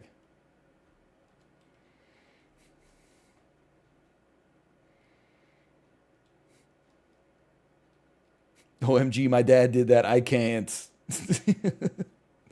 No, he didn't, probably. He just walked an aisle away. Like, to me, it's honestly, like, even worse that he just walked an aisle away. Because it's like he wanted to exercise some power. And he was like, I'll turn both keys on the nuclear football. Don't test me. And then she was like, do it, motherfucker. And then he's like, I'm going to the egg section. I'm leaving the cheese section and going to the egg section. Like, it's just such a... Like, it's just an aisle away, but at the same time, the fact that it's just an aisle away is, like, even more pathetic in some aspect, you know? Like, if he had left, it would have been crazier. Like, if he'd gone into the parking lot, it would have been crazier. But in some ways, I would have respected him more because he at least stuck with his guns. Anyway. Am I the asshole for laughing at my niece's gift? My 12-year-old niece is really into arts and crafts. Recently got into crocheting. Before Christmas, she told me she had a surprise gift for me, and she seemed really excited. I told her I was looking forward to it as well and prepared her gift myself, which was actually art supplies. So far, so good. On Christmas, when we had our family gathering, she brought me her gift and was super excited for me to open it. I saw a crocheted animal, but if I'm being honest, it looked really, really bad. To give you an idea of what it looked like, imagine something from Bad Taxidermy, but in crochet form. I couldn't help but burst out laughing, and I couldn't stop laughing no matter how hard I tried to suppress it, so I had to excuse myself to go to the washroom where I locked myself in for nearly 10 minutes. This is the Joker? Clinically insane uncle? When I came out, my niece was in tears with her parents trying to console her. I apologized profusely and told her I really liked her gift. She kept crying and shouted at me, calling me a liar and that she sucked at art. My niece avoided me for the majority of the party after that. I tried to make her feel better by displaying her gift on my living room cabinet, but my wife pulled me aside later in the day and told me to take it down after the party because, in her words, it was really ugly and made her uncomfortable. Okay, this is not real, but yes, you're the asshole. It's a gift from a 12-year-old child. The point is not that it looks good. You know, if you want something that looks good, buy some art. It's a gift from a kid. I don't understand, like, I don't know, it's just weird. Like, you're an adult. Don't you understand the way that this dynamic's supposed to work? The child gives you anything. They give you, like, a rock. You don't go, oh, it's just what is this, just a stupid rock? You go, oh my God, thanks for this cool rock. Where'd you find it? You know, it's a kid. You go, oh, a rock, Pog. I've always wanted a rock. Really? Really? I swear. I was just telling my wife, man, we don't have enough rocks.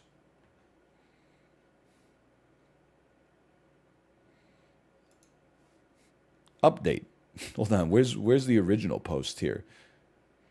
Maybe it'll be better with just the update. Update, no longer cooking for my girlfriend. This is a rare post. It's not even an Am I the Asshole?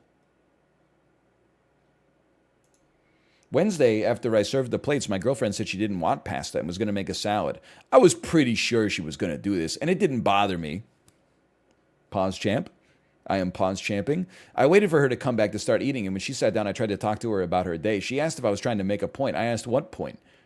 She asked if I cared that she wasn't going to eat what I made. I said I didn't and would have it for lunch. She got frustrated, focused on her salad, and wouldn't engage with me. After dinner, I said we shouldn't make dinner for each other anymore. She asked why I thought that. I said it's clear she gets upset when she makes food for someone and they don't eat it. It would be better for us to make separate meals so we each know what we will get that we will get what we want and no one's feelings will be hurt. She said it wasn't okay for me to make a unilateral decision about our relationship. I said I wasn't, but I didn't want to cook for her anymore or have her cook for me if she's just going to get upset. We kind of went round and round on it until the conversation petered out. She texted me at work Thursday that she was going to make salmon. I decided that if she tried to cook for me, I would just let her so she'd feel like she won one over on me and we'd draw a line under this.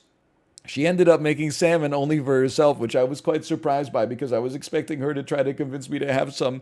I made a quick omelet and sat down with her. She asked if I was upset she didn't cook for me, and I said no, even though I was. Again, she accused me of making a point. She asked if I was going to cook for her on Friday. I said no. She was put out. Friday, she was upset. I only made enough curry for one person and called me greedy. At this point, I'm over it all, so I just ignored her. What are you talking about? What is going on, man? This fight lasted like a whole week?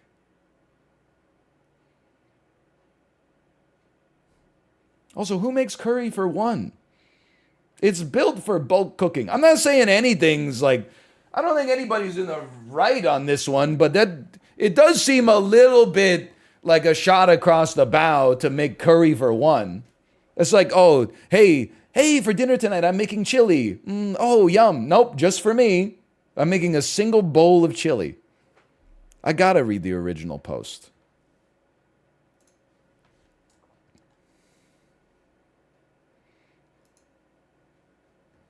Let me find it here.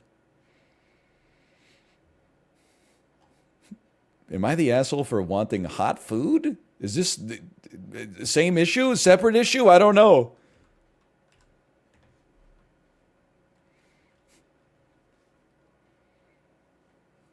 How does it get to that point? It is crazy. They must be in love. Yesterday, I went ice skating with my girlfriend. Tuesday is one of her days for dinner, so she made chicken salad. When I saw the chicken salad, I admit I made a face. She was like, "What? What's the problem?" I said we were outside in the cold all afternoon, and I wasn't really in the mood for cold food. Bro. That's so funny. I don't understand. Aren't you in like a warm house? Like, what's the problem? I bet if you offered his ass some ice cream, he would be like, yeah, sure. I said we were outside in the cold all afternoon. I wasn't in the mood for cold food. She said we're inside. The heat is set to 74? What the hell? They're in a damn, it's like they're in the boiler room right now. You trying to close a deal on a used car sale? 74? We're both wearing warm, dry clothes, so it was plenty warm enough to eat salad. I said, sure, I just wanted something warm to heat me up on the inside. She said that's ridiculous because my internal temperature is in the 90s and my insides are plenty hot. At this point, we were going around in circles because I couldn't argue with her biological, factual case. So I said I was just going to heat up some soup and told her to go ahead and start eating because I'd be back in a few minutes. When I came out of the kitchen with my soup, she was clearly upset. She asked how I would feel if she refused to eat what I made tomorrow, which is today. I said I won't care. She said that was BS because it's rude to turn your nose up at something someone made for you. Am I the asshole for not wanting cold salad after being cold all day? You're just an insane individual. You're just a little crazy.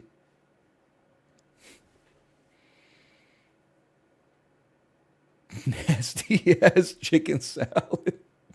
It's just like probably once every React Court I say this, but there's some truth to it. Like, isn't life hard enough to not manufacture problems? Like, you sometimes in your life you will. I get it when you're a little kid and your mom makes roast beef once a week. And you don't like roast beef. You're like, I can't wait till I'm older and I can just eat what I want every day and never have to eat roast beef again. Well, two things. First off, when you get older, you're going to like roast beef. I don't know what it is, okay? But the older you get, the more you actually derive enjoyment from food that doesn't taste that good. It starts to taste good for you for whatever reason. When I was a kid, my grandma would make roast beef all the time. I was like, I hate this. She even made gravies and sauces and stuff to put on top of it. I would kill for that roast beef now. Ain't nobody serving roast beef now. I don't know. You got to go to like an Applebee's or something. I guess I could make it at home, but it's not the same. Regardless. The other thing is when you get older, you realize not every dinner is a sacred ceremony where daddy's special boy or girl gets to eat their favorite food. Some dinners are better than others. Some dinners you get to eat exactly what you want. Some dinners you compromise. You eat something that someone else wants. And you're not going to die if you eat room temperature. I don't know if I guess chicken salad is not room temperature. I don't really know. I guess you'd probably mix it and keep it in the fridge so it would be slightly cool, but like it just seems like you don't need. I mean, I guess I'm beating around the bush, which is that just because your ass was in the cold all day doesn't mean you need to eat hot food to warm up. Also, your ass didn't have to cook, so just eat the food. Like, it would be different if she made you fucking, like boiled shit or something like that. But that's the way that the dinner rotation works. If you want to eat what you want to eat, you can cook dinner every night. Otherwise, if you're alternating every night, then you cook the shit, you decide what to eat on your night, and she probably goes, yum, even though she wishes she was eating chicken salad. And then when it's chicken salad night, you eat the chicken salad and you say, thanks for cooking. It's the easiest, like, relationship QTE you're ever going to have in your life.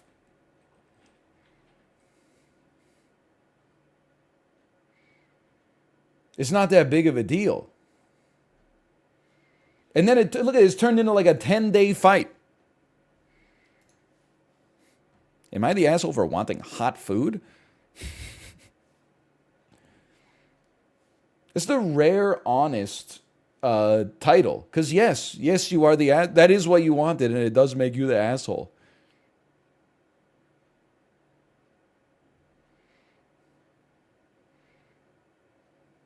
You sound so, this is their comments. You sound so heartless. Actually, 62 beats per minute. I don't know why you're copping so much heat on here. You simply sound logical. Their reply, it's because some people are scared of other people not thinking exactly like them. It's okay. Doesn't bother me. You made the post, moron. Obviously it bothers you. If it didn't bother you, you would have kept that shit to yourself. You were looking for validation from the internet, you 12-year-old. And you made an update. You made 2 posts about this non-issue. There's a good resting heart rate, though. You know what? Probably from all the ice skating. It's probably because your ass is so cold from ice skating. You're damn near frozen to death. Am I the asshole for wanting hot food? Fuck you. Sorry, it's too far. I'm locked in a loop here. I keep going back and then clicking on something, and then I'm back in the recursion. I just keep seeing OP's posts. I'm cursed here. It's a Christmas Carol. Am I the asshole for not letting our kids eat my wife's cooking? Let me see. I don't know. I don't have an answer yet. Here's a question. Is it cold outside? And did she make them chicken salad? Because that's over the line. Throwaway. I, 34M, have a wife, and we have 2 children, 4F and 7M. I work as a manager at a care home, and my wife owns a bakery with her mom. My wife cooks all the time because she's much better at cooking than I am. I cook sometimes. She is the one who takes care of the house, kids, and chores. You're already behind the 8 ball on this one, my brother. Want to see how what's going to happen from this point onwards. Yesterday, when I came back from work, dinner was ready, so I plated it up for everyone while my wife was washing her hands. My kids like their food cut up. I was cutting their chickens into pieces, and it looked a bit pink. I told my wife to look at it, and she said, it's a little pink, but it's fine. I told her I'm not letting them eat this if it's pink. She told me to stop being a baby, and it won't kill them. I kept telling her it's pink in the middle. They shouldn't eat it. They could get food poisoning. It's dangerous. She told me if you don't like them eating it, you can cook their dinner. I made them cheese and ham toasties. Also made her one, but she didn't eat it. That's crazy. She told me she isn't talking to me if I think her cooking is horrible. So I don't think it's horrible. I just don't want our kids eating that. I told her to stop thinking she was right. So am I the asshole? Listen, I mean, as the resident expert on salmonella, I personally, I recognize that this puts me not as like the majority take, but I take food safety very seriously now. Like if I'm cooking, I wash my hands like 20 times till like the skin is peeling off between my fingers. And it's cooked all the way through because I've recently went through it, right? That being said, maybe this is too forehead. Why didn't you just throw the chicken in the microwave for like 45 seconds or something? If you were really like paranoid about it, why didn't you just nuke it? Like, I know you're like, that wouldn't taste as good. They're fucking 4 and 7 years old. They don't know anything. No disrespect if any 4 and 7-year-olds are watching this. I'm just saying. It's more about getting them like a healthy hot meal in a timely fashion and not blowing up your whole night, right? You definitely should not have taken a meal that if I had to guess, I bet it's like 98% cooked, if it's not 100% cooked. I do like the Joel microwave spam, don't get me wrong. Why did you take a meal that was 98% cooked and then say, scrap that, I'm making ham and cheese toasties? You should have just tossed it in the oven, tossed it in the microwave. Listen, she probably still would have been annoyed. I would be annoyed. This is like a fairly normal household situation. You know, you cook a meal and then your spouse is like, why are you trying to kill our children? And you're like, I'm not, that's done. And they're like, you are a murderer. Yeah, I would be annoyed, but I can also understand wanting to make sure that the chicken is fully cooked. Don't get me wrong. But definitely if they said, no, this is not good, and then they cooked an entire separate meal, then I would be super offended. So yeah, I would say he's the asshole. Get my man out the damn microwave.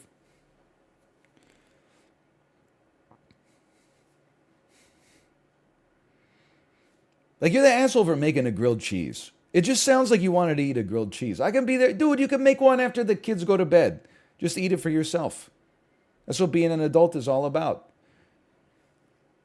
Why didn't you put the chicken back in the oven? In the meantime, you're the asshole. Pink chicken is not dangerous if the internal temp was high enough. Also, instead of saying, oh, honey, I'm worried the chicken's a little pink, can we cook it a little more? You said, I'm not serving that to the kids, and made a new meal altogether.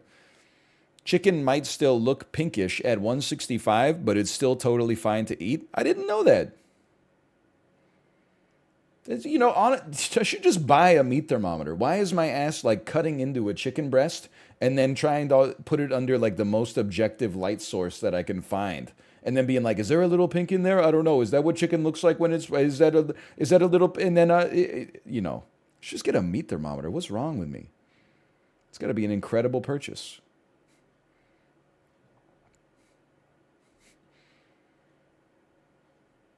You got to get one. All right, I mean, I can't imagine it's too expensive. Should I just use the one that I use to take my temperature rectally? I couldn't figure out how to make the sentence. Can I just use that one? As long as I wash the chicken breast afterwards?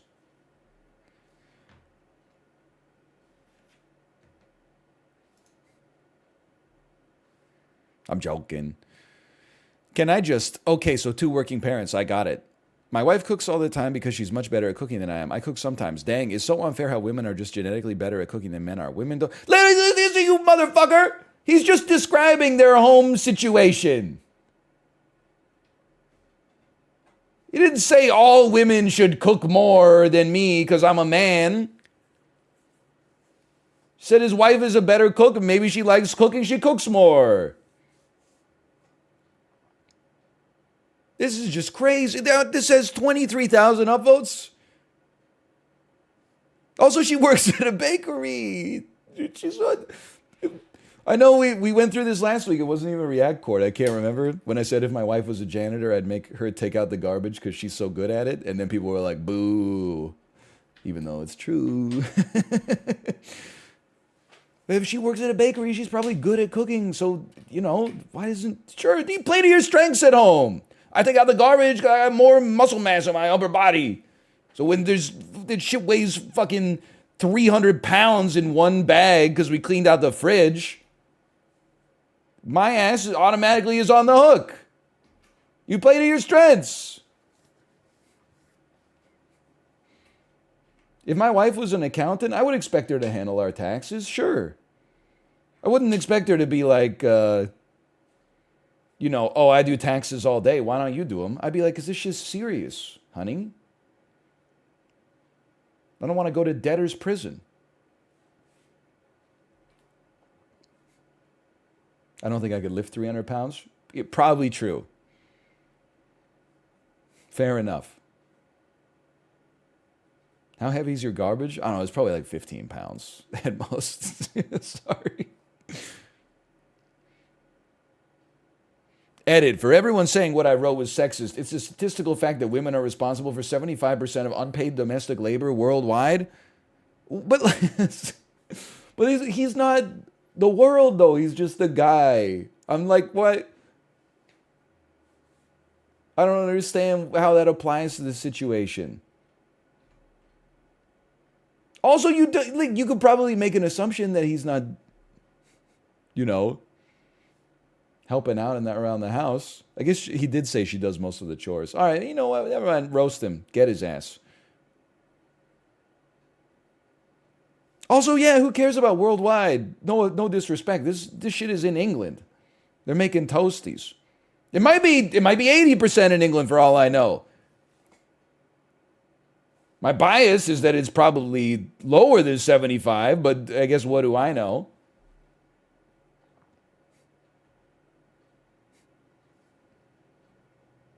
My appreciation for people who take the time to create these beautiful comment treatises with quotes from the original post and beautiful snarky responses for each terrible piece is truly infinite. That is, I don't even know what that emotion is. You have made my morning a bit brighter, smiling emoji. Thank you. It's my superpower. Ungaslighting the world, one comment at a time. Holy yuck. Gaslighting isn't real. You're crazy. Thanks. I was beginning to think that. I almost downvoted you, you beautiful scoundrel. Holy cow. Just a bunch of people making stuff up to feel superior. Like the dude made a mistake. He's not like emblematic of every problem on planet Earth. He's a misogynist because his wife does most of the cooking, plus she works at a bakery. It seems a little rash to me, but what do I know?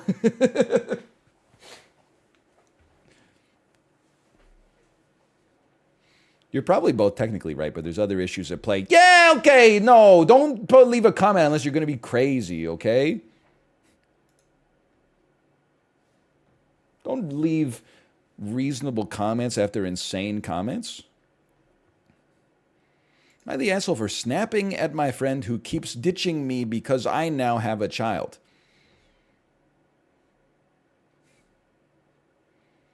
Why would someone snap at you because you have a child?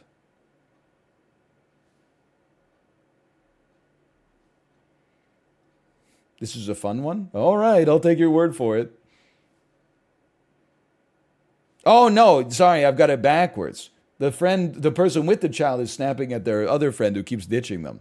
Listen, let me just read the post. But my initial judgment is, I remember what life was like before I had a kid. If someone was like, hey, come to brunch with me. By the way, my 18-month-old's going to be there. I'd be like, no, that shit makes me uncomfortable. I don't know how to handle myself around babies because I have exclusively, since, like age 10, only talked to people my age or older.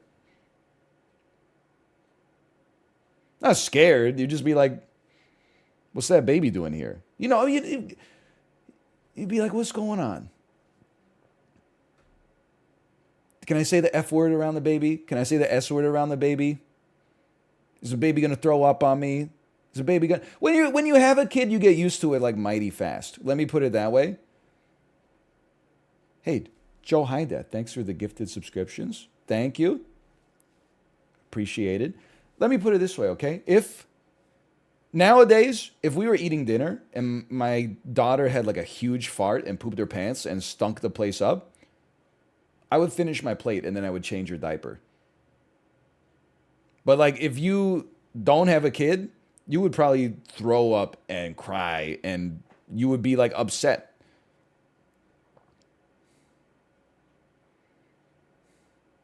You just get used to it.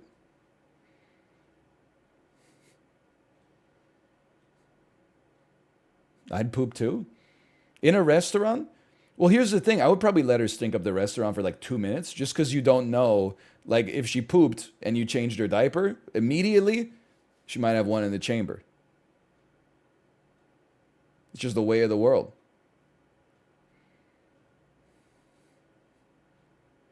You don't want to be in there changing her diaper and then she poops like on the bathroom floor. You got to wait till she's done.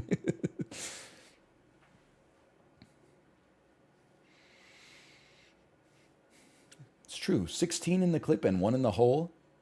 Nate Dogg is about to make some diapers turn cold. Just over 2 years ago, I, F29, unexpectedly got pregnant and now have a beautiful 18-month-old daughter, Ciara. Over that time, my friend circle got considerably smaller, but my best friend remained. Mia doesn't have kids nor wants kids, but she's been brilliant with Sierra. I am a stay-at-home mom. Obviously don't have as much time to hang out as I did previously. Mia and I live on the same street. We're in Manchester, England. It's a walking distance between our houses. I've told Mia numerous times she can just pop in whenever she wants to. She works from home, but she rarely does. She did at the beginning, but it's been happening less and less. Instead, she keeps suggesting we go out for coffee or yeah, because it's not like, no disrespect. When it's your kid, it's different because that's your fucking life. You got no options. She's got options. Most people would not. Some people are psychos. They like love babies. Most people are not willfully going to be like, oh, it's Saturday morning. Let me go spend time with like not strangers, but like my friend's 18-month-old.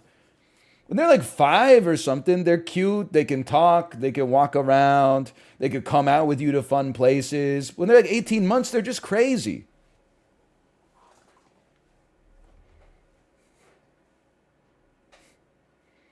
Why does stay-at-home mom sound like an automated ground-to-air missile platform? Surface-to-air homing missile? Anyway, I don't have the time and always just tell her to come over and we'll have a coffee at my place. She asked if I wanted to go out with her and her other friends for a drink last weekend. I said no, but she's welcome to come over and we'll have a few drinks at home. She said she already had plans and it felt weird to drink when she knows there's a child around. Honestly, I feel neglected. I feel like she put me on a back burner and doesn't want to be friends anymore. I'm always available, but she rarely comes over. I don't think that's fair. Listen, I know I'm like a complete hater here, but like, of course you're always available. Like with... You have an 18-month-old because you can't do anything. Duh. Like, we got like a 20... I can't do the math anymore. We got a 2.x whatever year old. Yeah, I'm always available. I can't do anything. But if you come over to my house, you will find me here in all likelihood. But if you were like, hey, can you come... meet me, I'm one SkyTrain station away, I would be like, I cannot do that. I'm sorry, it can't be done. Yo, Daniel, thank you for the raid. Thank you. Listen, this isn't with no BM, Daniel. I told you the Lions were going to beat the Packers. I told you. I know it ended up not mattering, unfortunately, because Baker Mayfield like literally can't complete a pass to save his life or successfully get a first down. But I told you, please leave him out of this. I watched like 1/4 of the Seahawks-Rams game. I'm going to pretend to be a football fan.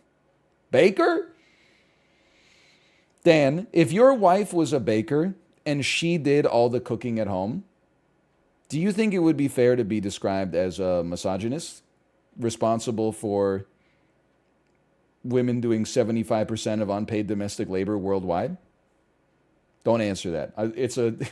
It's hot potato. What the heck? Anyway. Today I saw her photos from Saturday night and I was fuming. My friend ditched me so she could go and drink like she's 20 again. I feel rejected and horrible. I thought we were best friends, but she clearly doesn't value me when she won't even have a few drinks at my house. Like, for those of you just joining us, this is a woman with a young child. The child is 18 months old.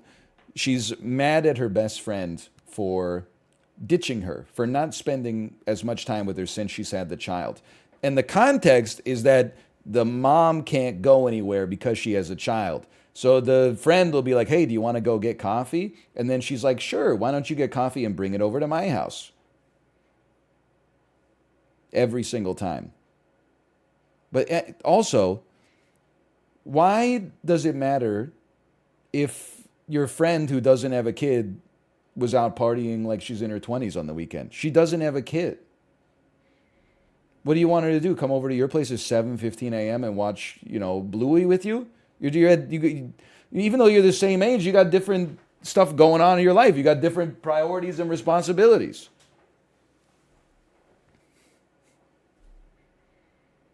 Bluey, don't listen. Bluey, good show. Maybe this will be my most controversial take. Good show, overrated.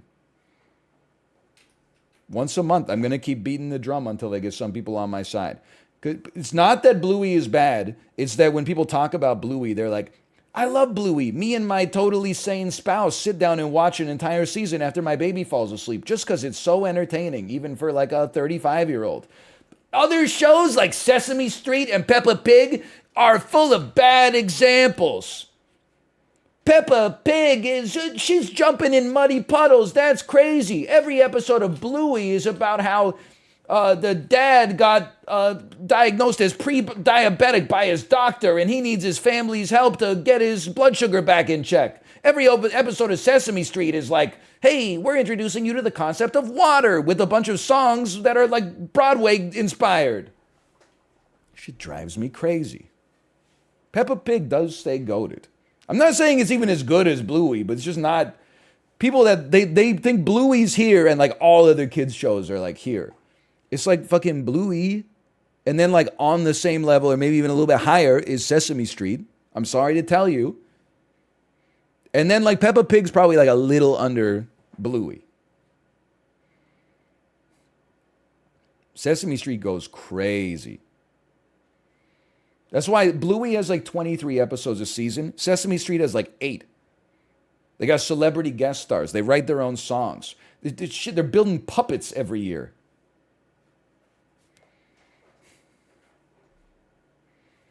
Bluey could never. Aren't there 4,000 episodes of Sesame Street? No, there's like, I don't know, there might be like 1,000, but this shit has been on the air for 53 seasons. It's been on the air since 1969.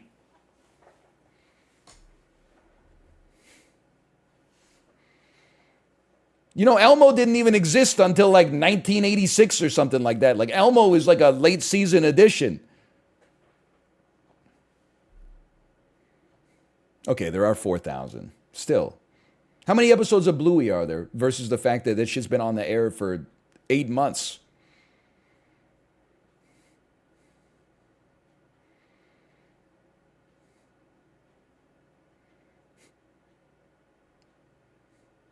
$141? Exactly. What's the episode to season ratio? That's what I'm trying to say. Anyway, it's not about more episodes equals worse show. How It's Made's got like 10,000 episodes. This shit is better than, I don't know. I was trying to think of a show that doesn't have a lot of episodes. What is any Netflix original post 2018? Because they get canceled after one season, regardless of how many people watch them. Anyway. When she finished work, she called and asked if I fancied going for a coffee to town, but I asked her to come over again. She said yes. Before she disconnected, I heard her mumble, like always. This really annoyed me.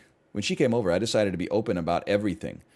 And while not my proudest or most mature moment, I shouted at her that she's an awful friend right now, that she barely comes over. And if she doesn't want to spend time with me, then just say it and stop playing around. She said she's always been accommodating, but it's been 2 years and she doesn't want to spend time with me when there's always a kid, especially now that she has to watch her language because Mia likes to swear. I said that she knew I had a child and responsibilities, and she said that Tom could take care of Ciara once in a while so I could have time off. This felt really intrusive. I told her to mind her own business and not meddle in my marriage. I was really angry with her and kicked her out. She called me a selfish asshole on her way out. Normally, I would have expected her to call by now with apologies, but she hasn't done so, and I'm starting to wonder, was I the asshole or was she? Perhaps I was too harsh and should have been more careful with discussing it. Yeah, like, you're the asshole. Like, no disrespect, really, but, I mean, you gotta, when you have kids and your kid is around all the time, you gotta respect that your friends might not want to spend a bunch of time hanging out with an 18-month-old child. Why not disrespect? Well, because she's probably like bored as hell. Stay-at-home mom looking after the kid all the time. A friend won't even visit her for coffee. Always wants to go out to fancy places like Starbucks instead.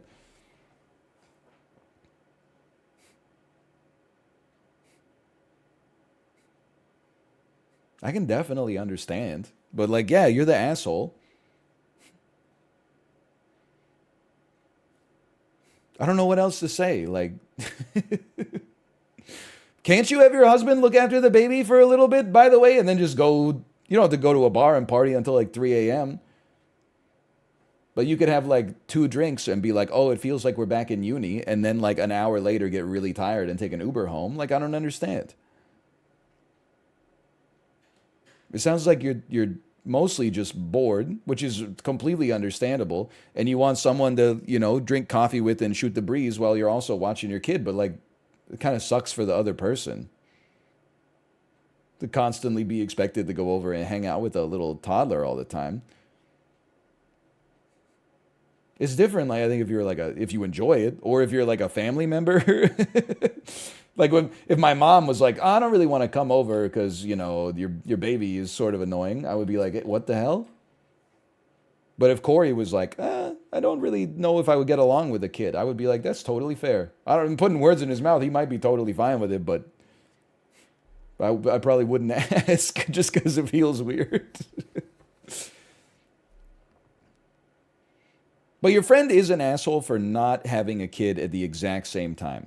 Because then you guys could have hung out all the time.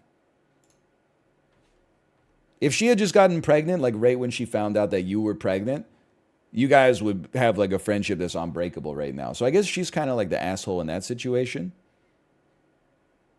She didn't want to have a baby, so what? They're best friends. You're the asshole. She did not ditch you. She asked you to go out with your friends as she'd made plans. She's not drinking like she's 20. She's drinking like someone who doesn't have a child. P.S. She's right. Your partner can go look after your daughter once in a while and should try to bond with her. But you don't know. It's always the dads, man. There's literally like one sentence in the story that's like, by the way, I have a husband. His name is Tom. All the replies are like, Tom doesn't have a relationship with your child. When your child grows up, she's gonna never talk to him ever again. He's literally he's not even in the story. Tom works 14 hours a day in an asbestos mine. He's the union head. Fuck you, Tom. Can you look after Sierra for a night? I know you gotta wake up at 5:15 a.m. to go to your third shift or whatever, but I want to drink like I'm in my 20s. Over 60K karma. Y'all are crazy. I have a child. I completely second this. Nobody wants to have a little kid around every single time they see their friend. You can't talk with each other freely. The parent is always distracted. Maybe you don't always want to hang out at home with someone's toddler. That's damn true. I'm not even sure if parents realize how much of the conversation when there's a kid around revolves around the kid. No, we know. We're not stupid. Probably smarter than you, quite frankly. Is Kaylee a big girl? Does Kaylee need to kiss her mama? Peekaboo, peekaboo. Yeah, so anyway, I was down at the bar and I was like, Jaeger bombs, fucking, and then I was like, I shouldn't drink anymore, but then I drank some more and then I fucking threw up. It was crazy. I had a great time. Fuck you. Think you're so interesting?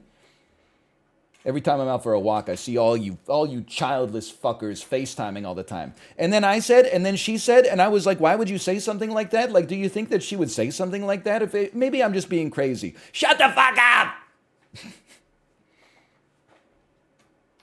You think you're so damn cool? And they were roommates. Do you need a snack? Where's Bear Bear? Did you lose Bear Bear? Do you need aunt, friend whose brain is turning to jelly, to help you find Bear Bear? Oh, Kaylee, it's okay. Mama will give you a kiss. It's unbearable. Then fucking who asked? Live on 5, user received 8,000 Reddit awards for this post for no reason whatsoever. You're not invited. You know what? No crudité for you. I'm not giving you any gherkins, okay? You don't get the sparkling water. You get the still water. And you know what? Not even out of the fridge, out of the damn kitchen sink. No glass. Cup your hands. You're the asshole. You're always expecting her to accommodate you because you have a child. She's been coming over to your house for a year because she understands your life has changed. You're putting on very little effort and assuming it's on her to maintain the friendship. Why? Because you're a mom? She didn't ditch you. You've been a bad friend. That is all true. See, that's the thing is like I'm on their side. It's just like the kid didn't even do anything. Everybody's like the mom's the asshole, but someone's like, ugh. People don't realize how annoying it is to hear baby talk when you're not a baby. Let me make up a whole fucking unhinged conversation about you're just looking at your phone 95% of the time anyway, even when adults are talking to you. Get over it.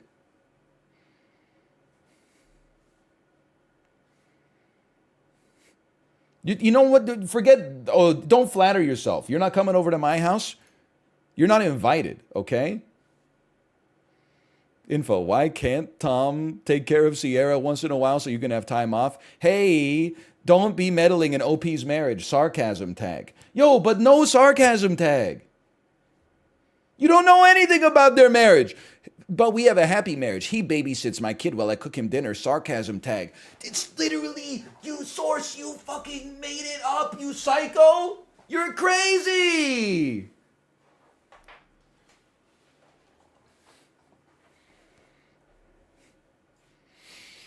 Was anyone else surprised she had a husband? I thought from most of the posts that she was a single mother. Honestly, she sounds like a single mom, and instead of dealing with the source of frustration, her partner, she expects everyone else to accommodate her? What are you talking about? It's true, source. I want it to be true.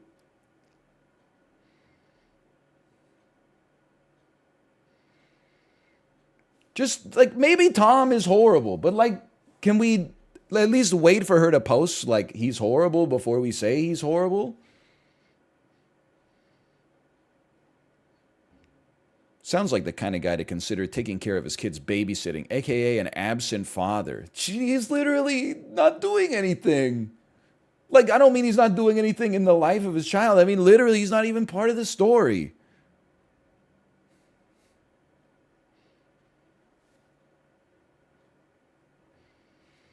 I'm a parent, and I still can't stand when someone only has their kids to discuss. Same with the job. It gets boring fast. Okay, then, like, be bored. I got shit on the go. I don't know why it's... Like, I'm putting myself in the mom's shoes, which is crazy because I'm not on her side in this post at all. Okay, if my ass is boring, don't come over again. I got other shit going on that's, like, more important than entertaining an adult. Like, you should be able to handle that for yourself at this age.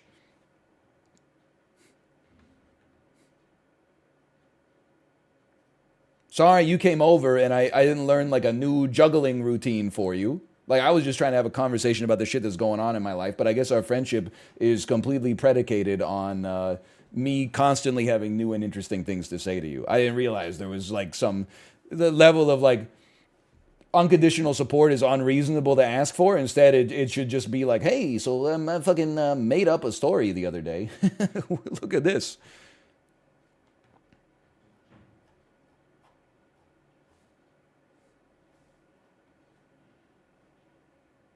Am I the asshole for telling my cousin that this isn't a grief competition? Okay, I'm not reading that one.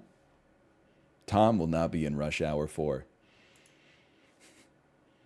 Am I the asshole for saying no to my in-laws taking our kids to Disney?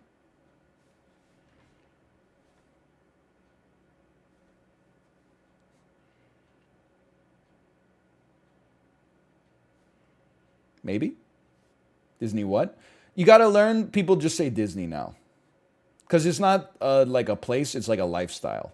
Because there's Disneyland, there's Disney World, but then there's also California Adventure. Then there's also there's the villas, and then there's the Grand Californian and the Mexican Riviera, and it's a whole it's its own thing. There's cruises. Maybe you've heard of them. Maybe you're wearing a shirt that you got on one right now. Perhaps. My wife and I have two daughters, 6 and 5 years old, which is prime Disney age. I'm not going to disagree with that, but I would say that in the eyes of the Disney Corporation, prime Disney age is approximately, I would say 3 till you die. They're both super into princesses and all that. We've talked about taking them to Disney over the next few years as we know they'd love it. My wife has never been before, and I've only been once when I was 10, not prime Disney age. It was definitely a memorable trip for me as my family had to save up a while for it. We've always known Disney would be our big trip with our girls. In July, my father-in-law got diagnosed with prostate cancer. After a few rounds of chemo and some intense stays at the hospital, it's only gotten worse. It spread across other organs in his body, and rather than trying to suffer to fight it, he's opted just to not do chemo and to try to live with what time he has left. As a result, him and my mother-in-law have decided to make more memories with family. One of these memories was to take our daughters to Disney and surprise them with the trip yesterday during Christmas. All right. Here comes the pivot. At first, I thought my wife would be against it as well. We've always said we wanted to get to experience taking them and seeing their faces. However, I found out my mother-in-law cleared it with my wife last month. My wife didn't tell me because she thought I would be surprised and excited for our daughters. My wife assumed that I was a normal person. Unfortunately, I've been deluding her for our entire relationship up to this point. I sat through the rest of the night, but when we got home, we had a serious discussion about it. I told my wife I didn't want our daughter's first trip to Disney to be without us. She suggested we go along, but the trip is in February, and booking flights, hotel tickets just for my wife and I for the time they're all going is going to be almost $5,000.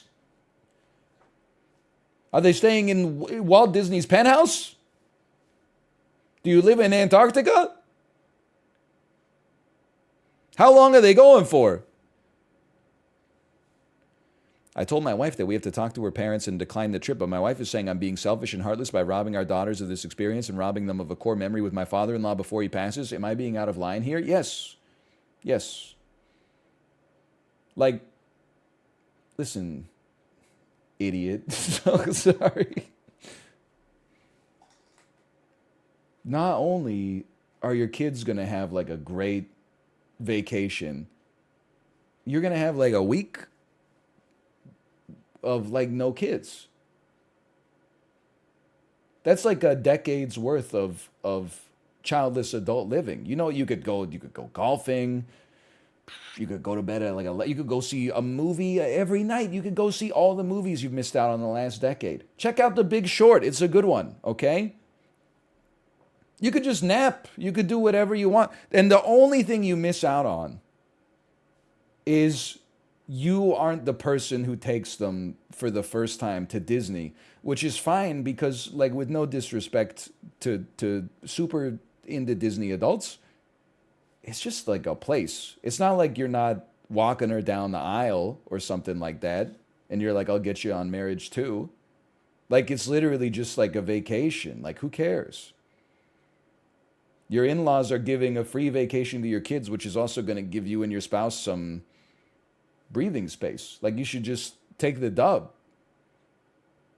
Can't you just get a photo of them when they're like at Disney and be like, that's what their faces looked like when they saw a real fake Mickey Mouse for the first time?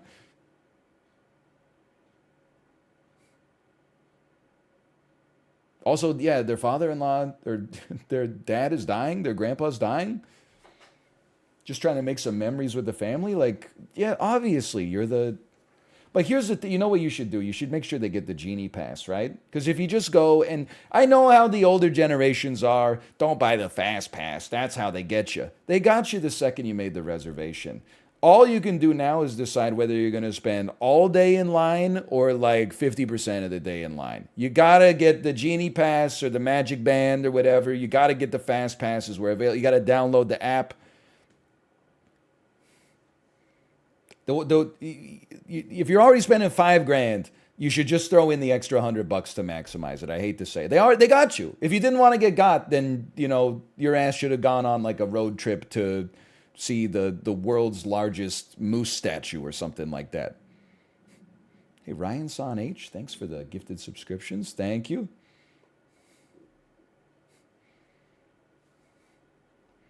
You're the asshole. Your wife is right. I understand your disappointment in not being the first to take your kids to Disney. I don't. Different people can have different opinions and values, don't get me wrong. But I'm not even giving them this much credit. Like, what's the problem? If my parents are like, hey, we're going to take, is it cool if we take your daughter to Canada's Wonderland? I would be like, cool.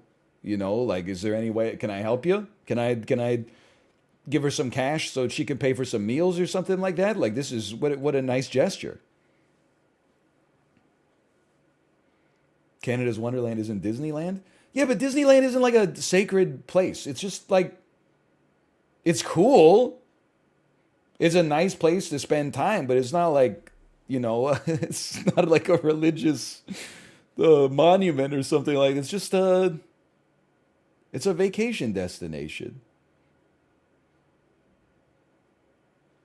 I like it. I'm just saying.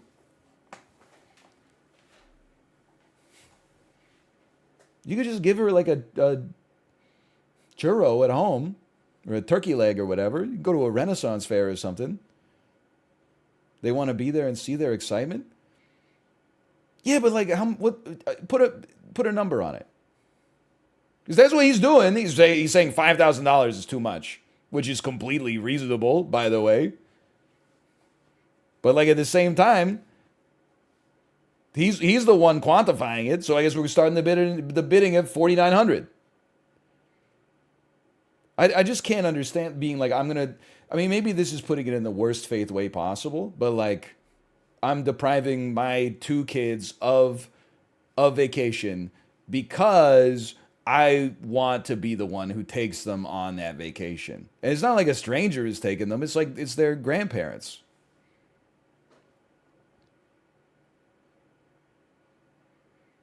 Like, you're basically saying, like, sorry, girls, you can't go to Disney this year because, like, I have a weird attachment to the corporation. Like, I need to be the one who takes you. You can't go to Disney with everybody knows you can't go to Disney with your grandparents for the first time.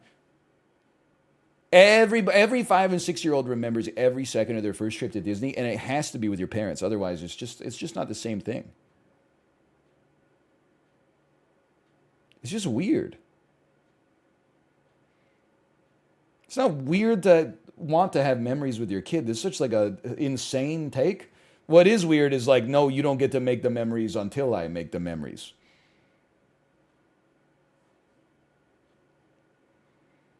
Like your grandparents, like your parents taking your kids to Disneyland is such a huge dub for all three generations. And you got a weird hang up that's leading you to throw like broken glass on the track.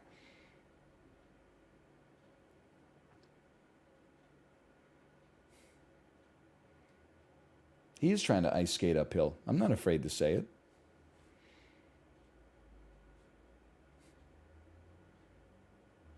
Anyway, you're the asshole. Your wife is right. I understand your disappointment in not being the first to take your kids to Disney. Listen, I know I got stung by the exact same line. After talking about it for 5 minutes, I don't. I still don't. These are special circumstances. If your father was not dying, it would be an insane request that they take them on vacation. Because he has a horrible terminal illness, we're going to make an exception. What are you talking about? He wants to create memories with his grandchildren that will last once he's gone. It's small-minded and selfish to take that opportunity away from him and your children just so you can be the first to have the experience with them. Do you think if you do this, your wife and daughter won't resent you? I mean, yes. Thank you. Sane comment, I think, though. It's Disney. They'll light up every time regardless of being the first trip. Yeah, they're kids. Of course. You think he's going to take his kids to Disneyland in like 4 years and they're going to be like, Mickey Mouse! And all he's going to be thinking about is like, I bet they were more excited by Mickey Mouse when my father-in-law took them. It's just not the same, kids. Oh, you really liked Lilo and Stitch's Hawaiian turkey leg last time you were here? I wanted to introduce you to Lilo and Stitch's pineapple braised Hawaiian turkey leg, but I guess that's okay that you have like all those good memories or whatever. It's just so weird. Everybody sucks here. What? Probably unpopular opinion. Second highest comment. You are reacting poorly. I get this is a memory you want to be able to make with your children and for it to be a once-in-a-lifetime first. Your wife and in-laws should not have hid this from you. Yes, he has limited time. That is not a reason to cut you out of parenting decisions. I agree in principle, but I think that what's really the situation here is that they just expected you to be like a normal person and be like, whoa, have a fun time, girls. I mean, like, if you want to, again, in principle, I agree. But, you know, if your kid is staying at her grandparents' house for 3 days, do they need to call you before breakfast and make sure, like, you know, it's okay to have oatmeal this morning and, like, eggs the next morning and, like, be careful, we might go, let me call you back. We're on the way to Denny's right now. We'll get, and then at lunch at the same time, like, you can take it to the extreme. It's not it's not like, hey, I'm going to, you know, give your kid, you know, like a beer and they're 6 years old. It's like, It's Disney. It's what it's made for. You're the asshole. Don't take this incredibly thoughtful gift away from your children. Yep. Yep, I would say. It's Disney, bitch. You're the asshole. Drive to Florida. Okay, I'm going against the tide here, but I see an easy judgment. Your in-laws are not the asshole. They asked and were granted the opportunity. I can actually see your perspective. I would want there to be... It's just a simple rule of Reddit, by the way. The less line breaks you see, the more insane the comment is going to be. So this is why I went for this one right away. I would want to be there to experience my child's first trip to Disney too. However, you and your wife have exhibited poor judgment. She should not have agreed to this without your input. That is not acceptable. My only thought is she's too focused on making her father's last days joyful to consider all angles. What a bitch, dude. She's so selfish. How could you write that sentence with like a straight face and make no edits? It's crazy. She absolutely should not have agreed to this without your input. This is not acceptable. My only thought is, okay, yeah. You have been presented with a tough situation. Wrong, in my opinion. In my opinion, wrong. But are more focused... You have been presented with a tough situation, but are more focused on your own feelings than those of everyone involved. The problem is your in-laws and children are blameless in this. Okay, we're almost there. Your in-laws and children are blameless in this. That only leaves two people, and you know you're not wrong, so it must all be your wife's fault. Is that where we're going with this?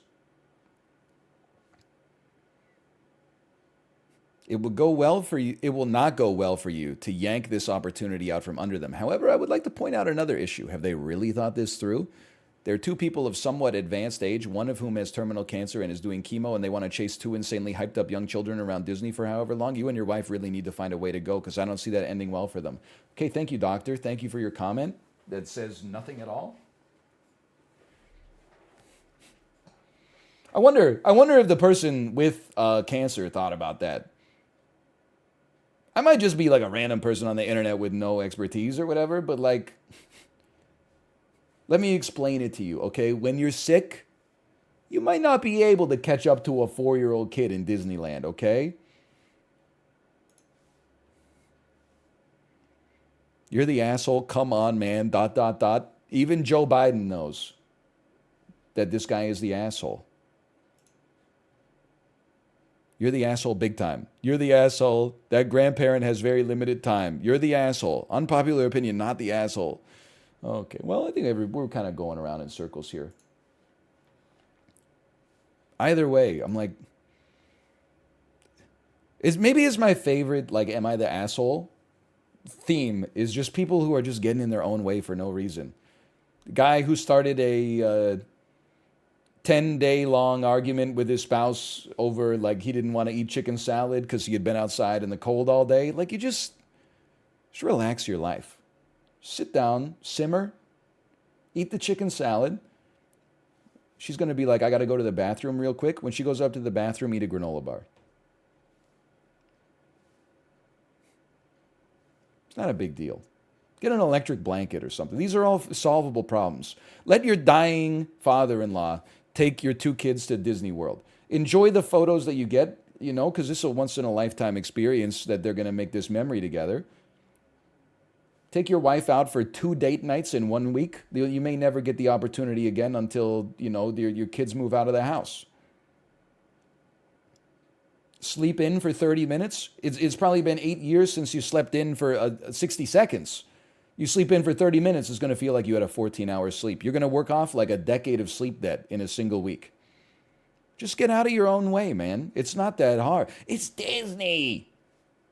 Bob Iger would throw your ass in a garbage disposal if it brought the Disney stock price up a quarter point. And you know what? He would be right to do it because that's the obligation the CEO has to the shareholders in this messed up system, okay?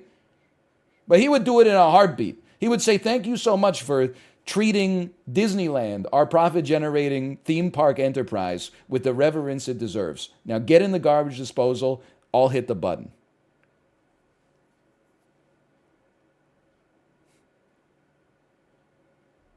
You think Bob Iger would do the same for you? No shot, dude.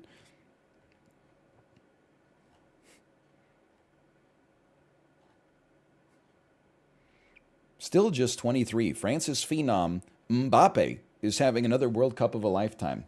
That's not an Am I the Asshole? That is an ad from the Wall Street Journal for some reason. Very timely.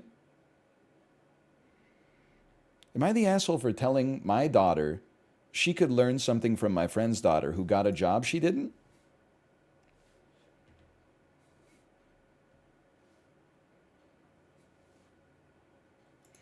I'm 49 and my daughter is 22. I've changed the names in this post. My best friend Tom's daughter Kate is an architecture major. She got accepted to college in California and graduated with good results. My daughter Anne also went into architecture and she's doing well. She's generally a quieter person. She does tend to laze around a little bit. Both Anne and Kate applied for a job at the same firm, which is co-owned by Tom's brother. She didn't end up getting the job, but Kate did, and she was very upset. She's moved on and got offers from a couple other places. Okay? We had a friend's Christmas a couple of days after. By the way, I'm starting to understand why so many people you know go into architecture. When your best friend's brother owns an how many architecture firms do you own in your circle of friends and family? I don't think I know a single person in architecture, but I also don't know anybody who owns an architecture firm. I have to imagine if I did, I would the number would shoot up. I guess it's not causal. It might just be coincidence, but we had a friend's Christmas a couple of days after actual Christmas where some of my college buddies and their families got together. The conversation turned to Tom and his wife, and they were talking about Kate's new job. I saw Anne and Kate talking, and we congratulated her. We all came home. Anne left. This is too many details. I don't know what's happened. Get to the meat. We all came back home together. Anne left her car at our place, and I went back to her apartment after. Who cares? This is why all architecture majors must be forced to take a persuasive writing class, because this is just it's inefficient communication. There's too many details. I don't need to know where you're going to be running the water and gas mains through. I just need directions to get to room 6108, okay? It's a load supporting sentence. I bet it is. She started saying she has to work so hard to get what Kate gets handed to her. I said, this is a competitive field and Anne should be more diligent. She blew up at me and my wife, saying we're egging Kate and Tom on, and apparently Kate told Anne she could help her out. I eventually told Anne she needs to stop sulking over Kate. Yes, maybe Kate had an edge of the firm, but from what I've heard from Tom, she always works on herself and is getting better, and Anne could learn something. Well, Anne got pretty angry after that. Both me and my wife called her, but she didn't answer. I don't think what I've said is wrong, but my younger daughter thinks otherwise and said I should post on here. Who cares? It's not that big of a deal. I don't feel like I should say you're the asshole. I'm just like, I don't know enough about your life I can't compare the CV of your daughter and the other person based on this situation. I guess, like, you should probably be a little bit more supportive of your daughter in a situation like this, but at the same time, like, I don't know. It sounds like she got nepotism, right? Like she had a nepotism connection to the firm, but somebody else had a better one. And now she's like, I hate nepotism. I don't know. That's what I'm getting from this post, that it's 7 paragraphs, but it says nothing at all. Says nothing of value.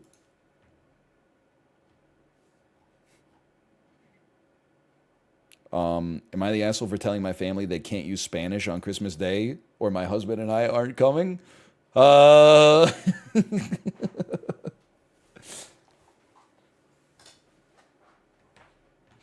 Probably. It'd be worse if your husband was doing it, that's for sure. Do we even have to read it? I like the crazy ones.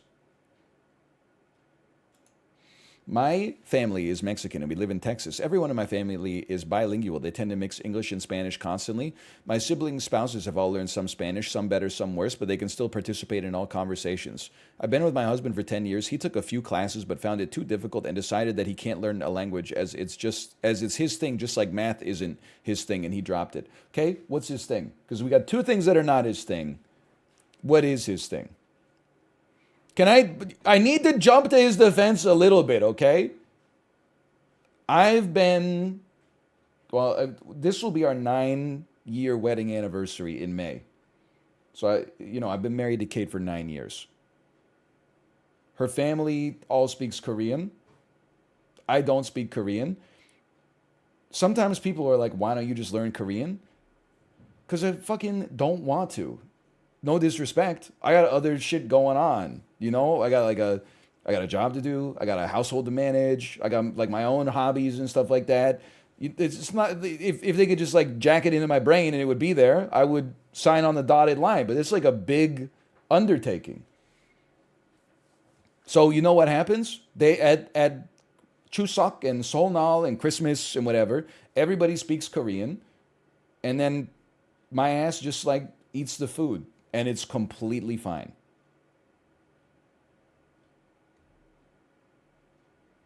It's not a problem in the slightest. They have conversations, I'm sure, about people that I am not even aware exist. Distant uncles and cousins and so on and so forth. And I just eat the yummy food and have a great time. Every once in a while, they want either Kate or maybe Kate's sister or brother-in-law. They'll translate for me and say, like, this is what we're talking about right now. And then I'll add like a comment or something like that. And then they'll go back to talking in Korean, and I just go back to eating the food. And there's like actually nothing wrong with it whatsoever. I never feel slighted. In fact, one time Kate and I went to her parents' house for Chuseok, which is like, it's Korean Thanksgiving, but it's also like, there's a religious significance to it. It's having to do with your, honoring your ancestors in particular, instead of just the food that you're eating. And while we were there, they set up the feast for the ancestors and stuff like that. And then we all sat down on the floor, and they handed me a Bible, and then her parents like sang hymns with us. But like, my ass is not religious and a bad singer, and their English is not very good. They clearly would have been happier to be singing it in Korean. So I just felt like actually I was an imposition. They should have just been singing it in Korean, and my ass would just be eating the food again. It was a nice gesture, but I actually felt like over accommodated, which is fine. But also, like, no disrespect to the religious. The hymns don't follow the conventions of music that have been set out in 21st century pop and rock music. The syllables are all, you have to have heard the song, like, they're like, oh, the words are in the book. Yeah, but like the notes are not in the book. And then sometimes there's like a run-on sentence, and sometimes there's like they drop a syllable on a word, and sometimes you're like, you say over the mountain, you look like an asshole because everybody knows it's o'er the mountain. Every valley shall be frickin' exalted, and the hills laid bare. So you can't just give them the book and then be like, just follow along.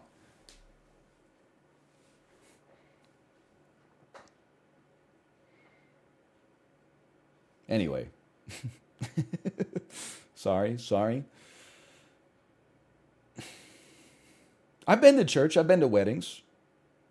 A few funerals. I got baptized, which is crazy. I never got confirmed, which is crazy, because if they had just, like, I don't remember my baptism, but they should have just gone through with the confirmation, because then my ass will be snacking every single time. I get that nobody's like asking for your ID when you go up to take the sacrament, but it just doesn't feel right. Like, if, it feels like too much of an edgelord thing to do for me to like walk up and be like, just kidding, Father. The stolen sacrament. Like, I don't think that it's going to create, a problem for me in the afterlife or whatever. I'm just more like, it just seems disrespectful.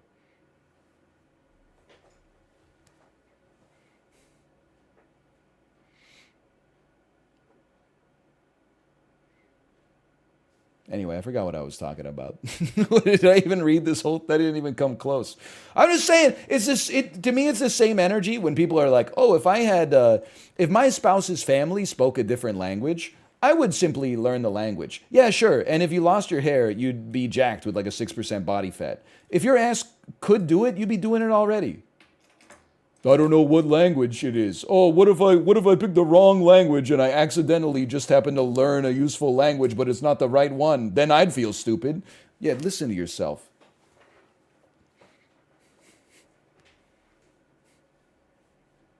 Some people do and some people don't. I said, "Do you speak my language?"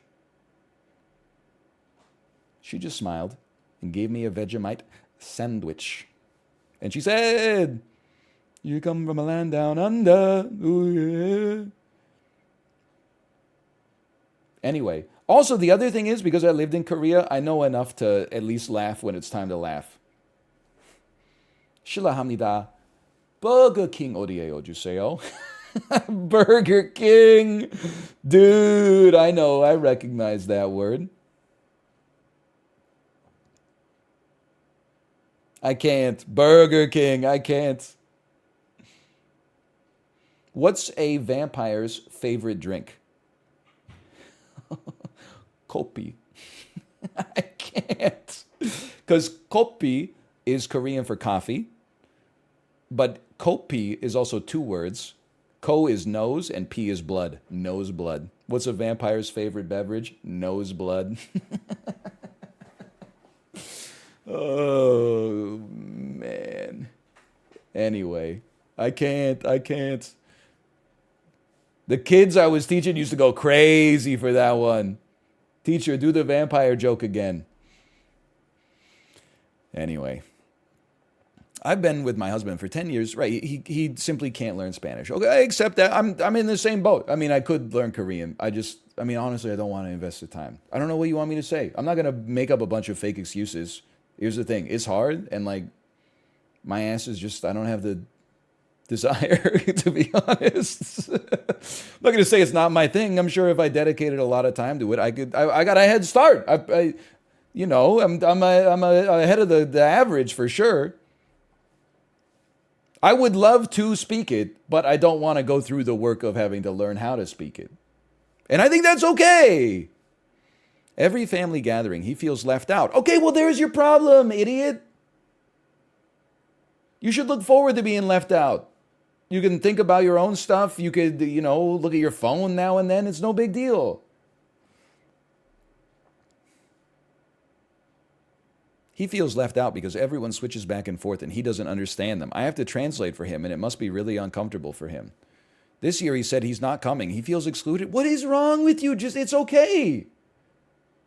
Different people speak different languages. If you're not going to learn you can't have it both ways. You can't be like, I'm not going to learn the language, but also I'm going to be mad that they're speaking that language.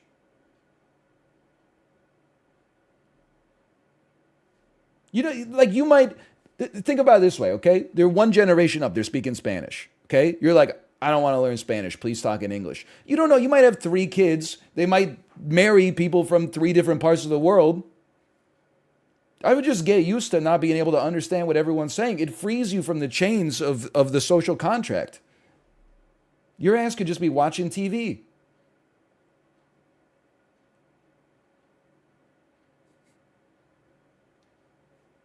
They all speak English? It's true, but at the same time, I think like if one person that's not bilingual comes and then is like, hey, can you guys just like completely...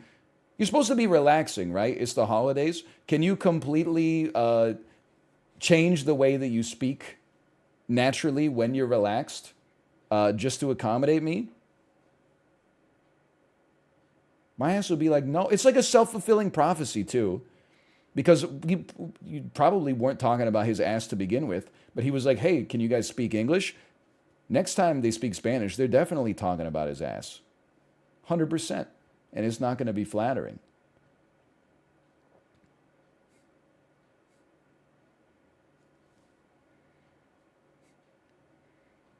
This year he said he's not coming. He feels excluded. Even when he talks with non-Mexican spouses, they mix and match languages, and he feels like it's to mock him because there's no need to.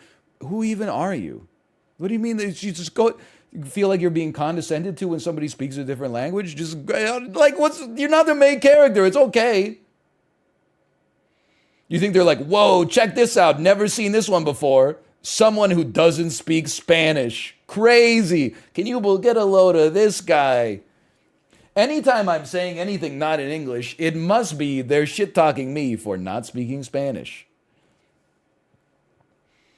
I called my mother and told her they must promise not to speak Spanish because it's excluding my husband or we're not coming. My mother was angry. She told me they're not going to police their speech and they were accommodating for the first few years and it's he made no effort. It's ridiculous he doesn't even try. I told her he did try, but she knows it's difficult for him. She said he's no longer invited. I can come on my own. I was really angry and repeated my ultimatum. This did not go good. Let me know how that goes.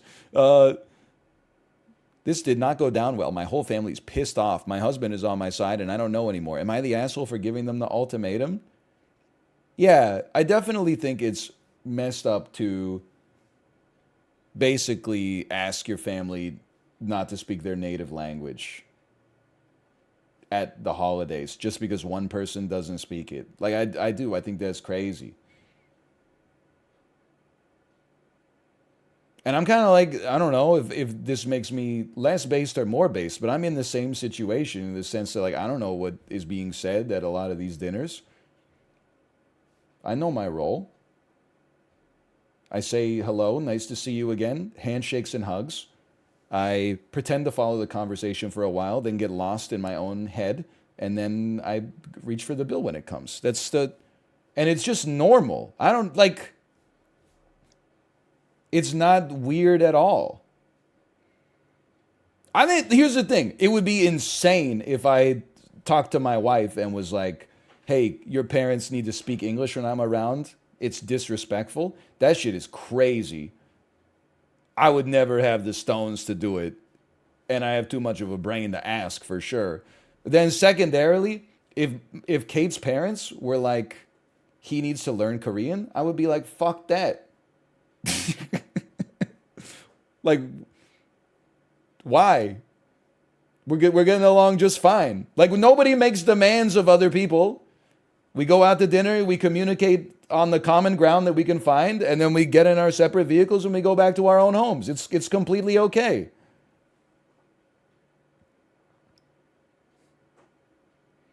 Yeah, how about we both learn Farsi? Let's compromise. I speak Korean very poorly. My English is fantastic. Your Korean's amazing. I'm sure your English isn't that good. Let's learn Farsi together. That could be a good bonding experience. It's a little King Solomon, but let's all learn a third language together so we're suffering equally.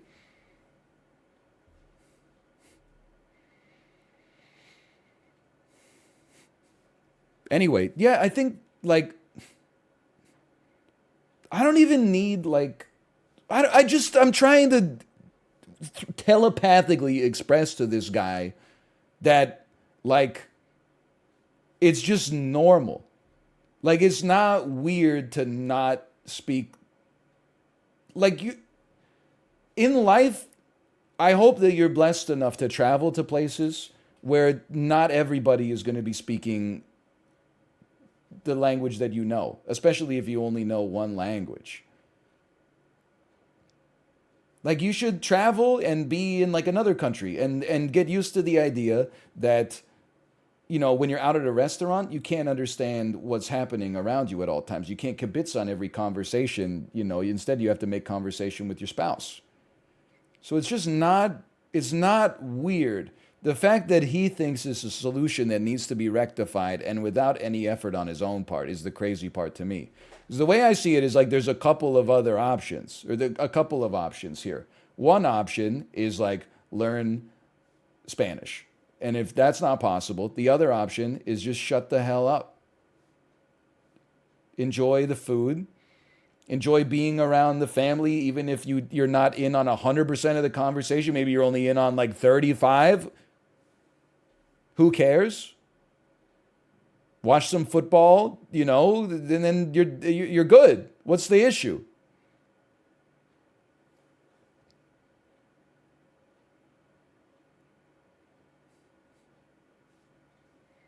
I don't get it. Spanish is kind of easy to learn. Well, I mean, listen.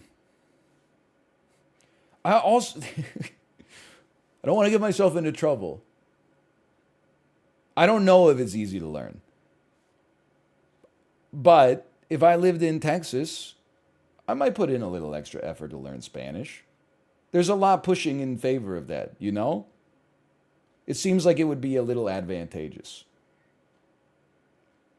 Just knowing the Korean alphabet is enough for me to get around in Vancouver.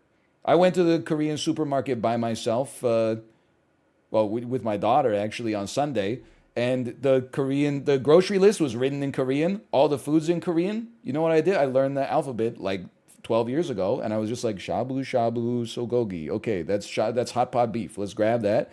Put it in the. Oh, we need 2 packs of getni. We need a little kimchi. We need some myeochi. We need some samjang. We need some gochujang. We need some gochugaru. We need some.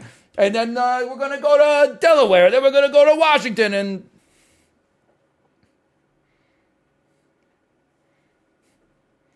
Hangul is really easy on the alphabet side for sure. I was stunned. My nieces, like their parents are Korean. They were born in Korea. My nieces don't know how to read the Korean alphabet. I was like, I could teach it to you in like an hour. There's like 17 letters and they all always sound the way that they're written. Teach us? No, you should literally just teach yourself like while you're watching this stream. It's so easy. Not always. Yeah, but they're fucking like 12 and 8. For their purposes is always. It's pretty unlikely they're going to find themselves in a situation where they need to make this syllable. I've never even done it.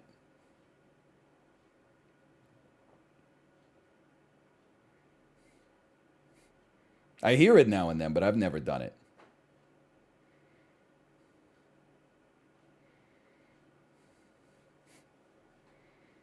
Well, never on purpose. What if they need to intimidate a snake? They should just say, Chugale, snake, do you want to die? Yeah, we're teaching our daughter how to speak Korean. Like, it's slow going. Because here's the thing. People also say, like, if I had a kid and, like, I was bilingual, I would teach them both languages. Well, yeah, but, like, sometimes you got other shit on the go. Sometimes you're just like, eat your damn grilled cheese. Yeah, no, I mean, I say I don't speak Korean, but I speak enough Korean to teach a little bit to like, like a 2-year-old. I'll say like, honey, that's grandma on the phone. Can you say 안녕하세요, 할머니? 안녕하세요, 할머니. And when I'm at when I'm at North Road Plaza, Corey will back me up on this one. When I'm at North Road Plaza, it's like being back in Daegu. I'm walking into convenience stores, they're saying 안녕하세요, I'm saying 안녕하세요. No matter what they say, if I don't understand what they're saying, I just go, 네, 네, 네. And then they present me with a bill, I tap my card, and then they say 안녕히 계세요, I say 안녕히 계세요, and then I walk out the door. 감사합니다. I know I know enough Korean to get around at least.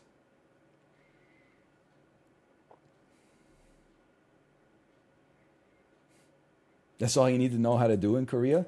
I worked with a woman in Korea. We were both ESL teachers. 1 year living there, she never learned how to say thank you. It blew my mind. At that point, it's like a willful ignorance. Like, I can understand not making an effort to learn the language, but to not even know thank you when everybody says it to you 4 times every time you go to a store is just crazy. She was not American. She is Canadian.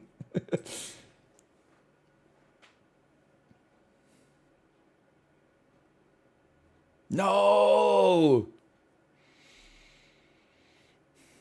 Anyway, you're the asshole? Well, your husband is the asshole. A couple classes isn't enough to claim he can't get it. Sure, okay, true.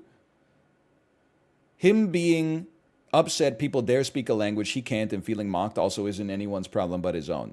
Everyone, the asshole, ETA with this getting attention, I want to say there are some edit to add. With this getting attention, I want to say I know some people simply can't learn languages, and that's not their fault. But to me, it seems like the husband is not trying at all instead of trying hard and failing. Listen, Mothman NFT, you're like right for the wrong reasons. Why should he have to learn the language? I know that this sounds like I'm coming at this from like the worst faith take possible. But like why should he have to learn even if he only spoke Spanish? Let's start there. And it was Texas. I still don't think he should necessarily have to learn English just because his spouse's family speaks English. If you were to flip the languages, I still think that he's living his life. If he's able to live his life and the only consequence of being monolingual is like 3 times a year he doesn't know what people are saying at dinner, big deal. That's like learning a language is a huge endeavor. He shouldn't have to learn the language. What he should do is just shut the hell up about feeling excluded if he's not going to learn the language.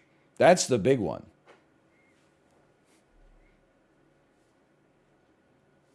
There's nothing like, and maybe it hits me a little closer because people are always like, "Well, you've like been married for 9 years, you don't know how to speak Korean."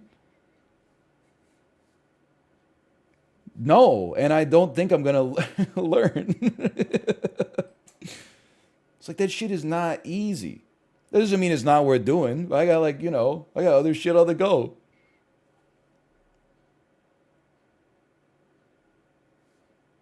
You had 9 years and still haven't participated? They've had 9 years. They're still not participating. We're both not participating. It's not a cold war. It's like a cold peace. We're all having a great time.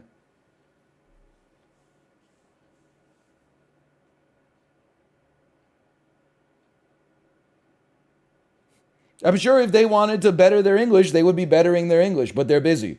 I would love to have better Korean, but I've got other shit on the go. Like we're living our lives.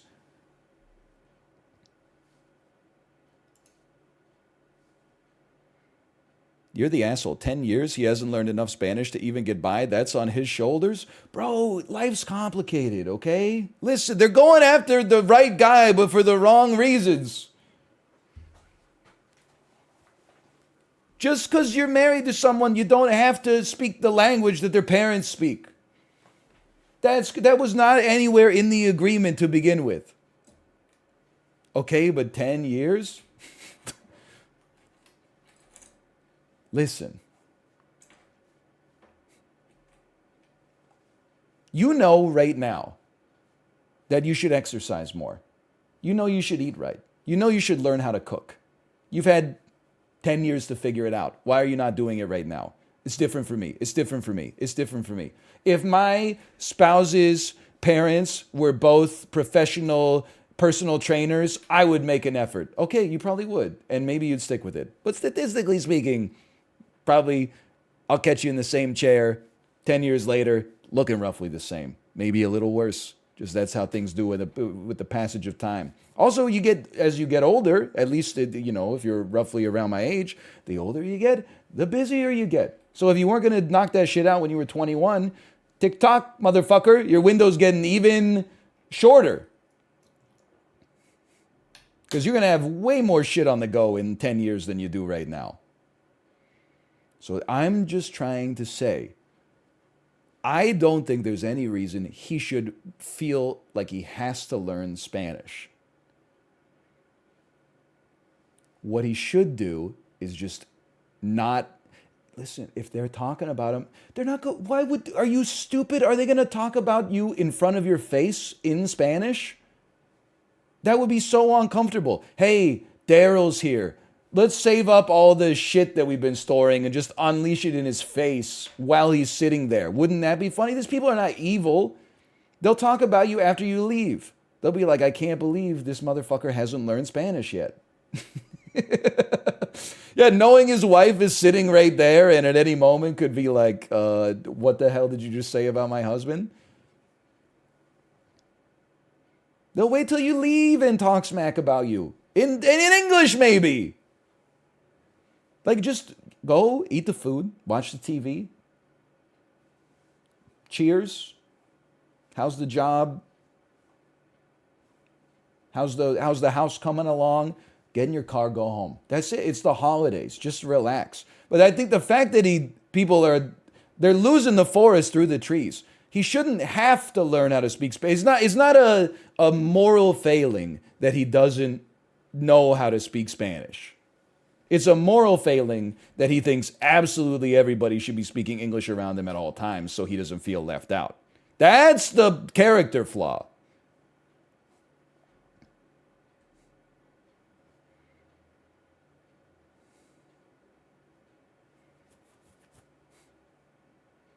What if they have Spanish shows on the TV? Then you just watch them.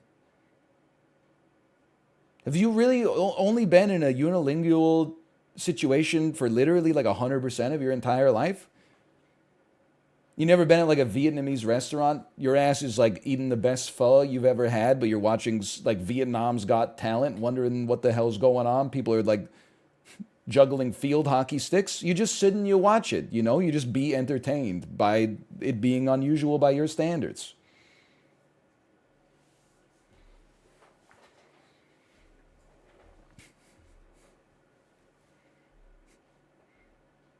You're the asshole. 10 years. Sorry, I read this one. Seriously, 10 years, and the most Spanish he probably knows is nacho cheese chalupa, por favor. Bro, he's literally like, what is wrong with people? He literally did not say that. He might be in incredible shape. It's so fucked up. I think I was behind him at Taco Bell. Ordered a quesadilla, extra mild sauce, please. So true, so true. I was there. I was there, and OP knew how to say quesadilla. That's how I know they're cultured. They like their Mexican cheese sandwiches to be pronounced authentically at the Taco Bell. Mild sauce would be too hot for him. I thought that, you know, when he said extra mild sauce, I don't think a lot of people picked up on the joke. I really appreciate you spelling it out in a more obvious way. Ketchup is too spicy for this dude. Okay, we're going back for thirds. Salt's definitely pushing it. Fourth, put some pepper in his meal. I bet he'd cry. Dude literally made like one mistake, and it's the vultures are just circling around him.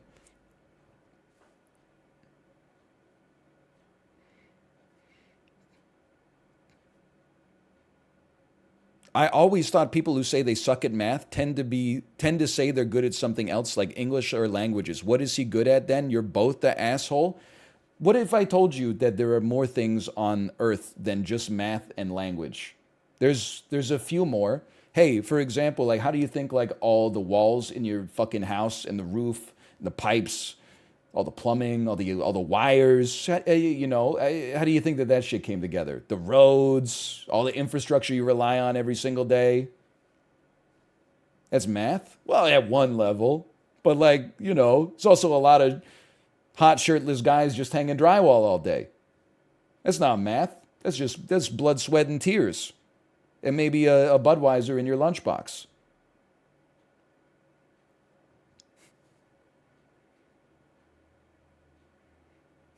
At first, I read that to say he's a math person, but he isn't great at English or the humanities or language. But if he sucks at math and he sucks at language skills, then what the fuck could he possibly be good at? Maybe he's good at fucking your mom. It's another skill we haven't talked about here.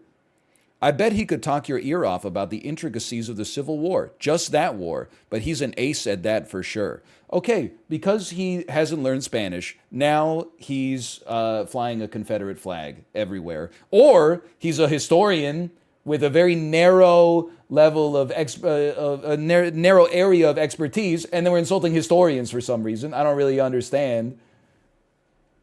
Whining and complaining. He's good at whining and complaining. He's got a true talent for that. He also seems to be good at finding a wife that is good at catering to his whims. I can't see how he wouldn't have accidentally learned enough Spanish to get by after 10 years just by being around them. What are you talking about? These motherfuckers will watch The 13th Warrior and be like, that's how that shit works. Are you crazy?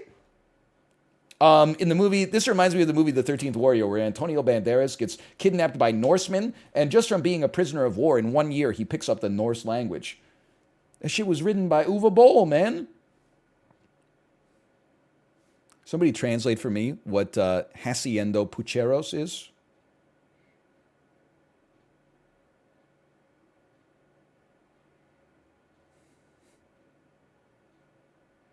They translate it. It's pouting. He was moping. Dog house. You'd have to really be trying not to learn. What the hell are you talking about? My ass been listening to Livin' La Vida Loca since 1999. I don't speak Spanish. Right? I've been with my mostly Spanish-speaking boyfriend over a year, and even though I don't speak it very well at all, I can at least understand enough to get by and answer sí or no. You don't speak it, you liar! I've been with him for a year. I don't really speak Spanish, but I know yes and no. That's nothing!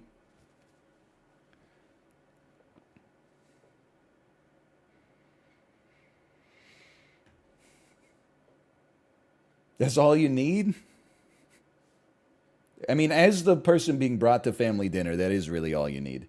You don't have the pressure to actually carry the conversation until you've been a mainstay on the cast for like 5 or 10 years. Like, I'm now just getting to the point where I can lead the conversation for like 5 minutes. And it feels good that they've trusted me with that level of responsibility. Like, I can get through a whole story with ups and downs. It's no longer like, oh, this is really good. You're the asshole. I am a white man who married into a Mexican family. I find that ultimatum disgusting. Well, I think that's true. I don't speak Spanish. I don't expect the rest of the family to only speak in English.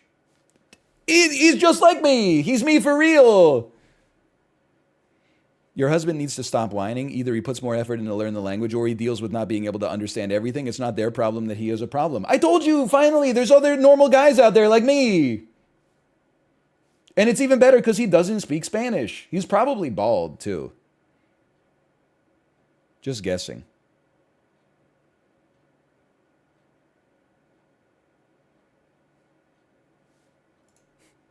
It's probably my alt account. You can also find him posting an r/northernline saying, actually, today's stream was really good and NL wasn't really mad. Stop writing comments that say he's really mad. He was just putting on a character for a bit. And it did not make the vibes weird. It made the vibes better. I went back and watched the stream again because the vibes were so good. Anyway, I don't know. It's crazy people were... I mean, you could dunk on the guy, but they just make... Like, he already is, like, showing, like, half of his ass. And they're like...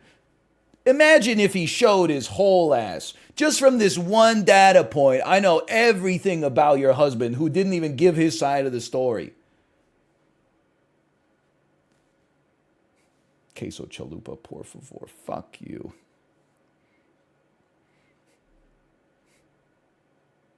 He could use a translator app, spend some time on a language app and learn phrases. Let's not delude ourselves into thinking this guy's going to get himself to fluency by doing 15 minutes of Duolingo a day, okay? That's a bill of sale that they are trying to peddle on you. That being said, I've thought about, like, what if I used a translator app at dinner? And I honestly think that shit would be annoying as hell if I was on the other end of it.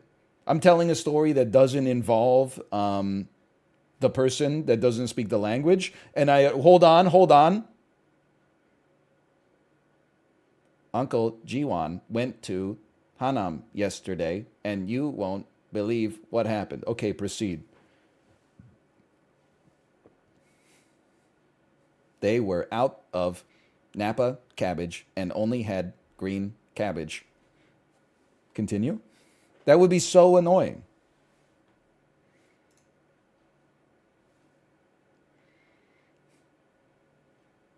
Well, anyway, I think we're all on the same page here.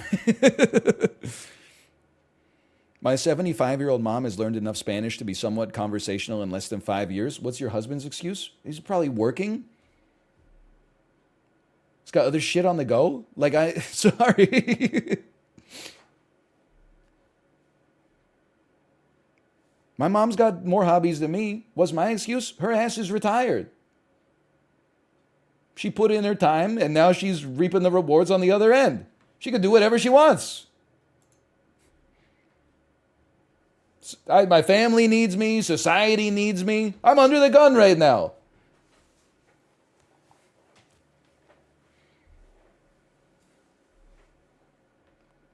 Okay, /marker. That's the end of React Court. I did read a comment. I was laughing. So it was people, 22-year-olds talking about whether or not we're going to enter a recession in 2023. And they said, here's how you know if your job is recession proof. If you disappeared and everybody who does your job disappeared instantly overnight, how long would it take society to crumble? If it's less than 1 week, your job is recession proof. And I had the realization that if my career, myself and everybody that does it, disappeared overnight, society would mildly but markedly improve in all likelihood. So I don't think that I'm in that camp.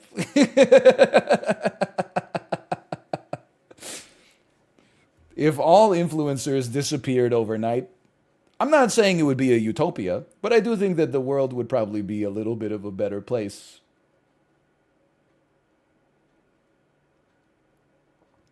Not by like a lot. It wouldn't solve all the problems.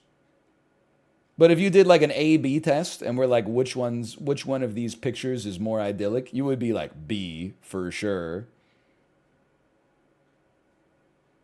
Yeah, not me. I'm one of the good ones. But like all the other influencers, for sure. I could be like the last one to disappear, maybe.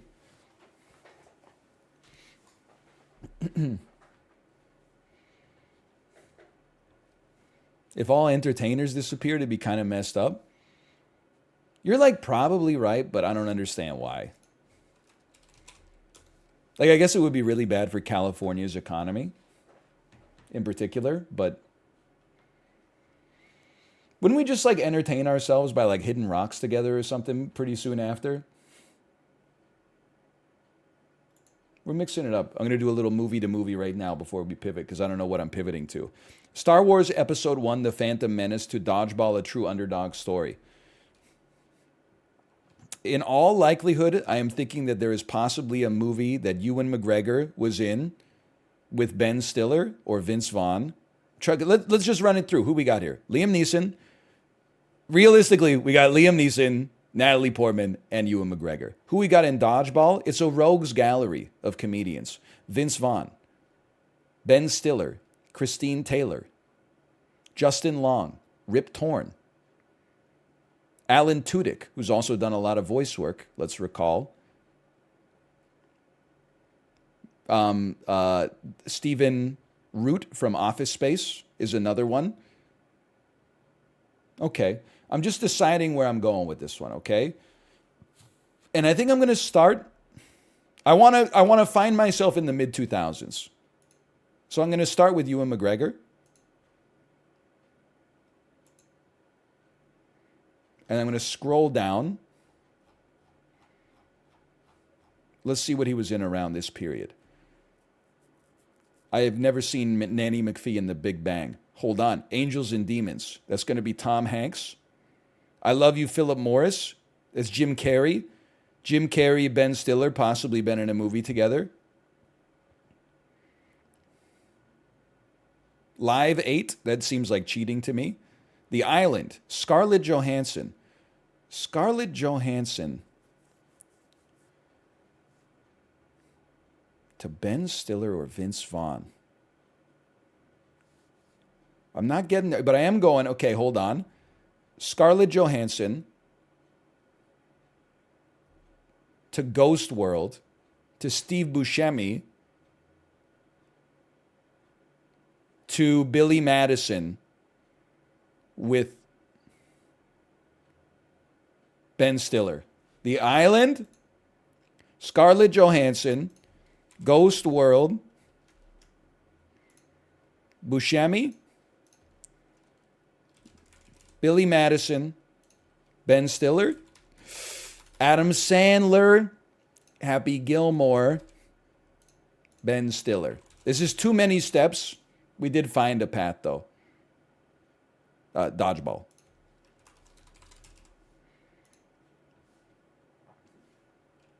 Total distance of 5. That's a little high. Come on, Natalie Portman Zoolander. What? Natalie Portman's in Zoolander?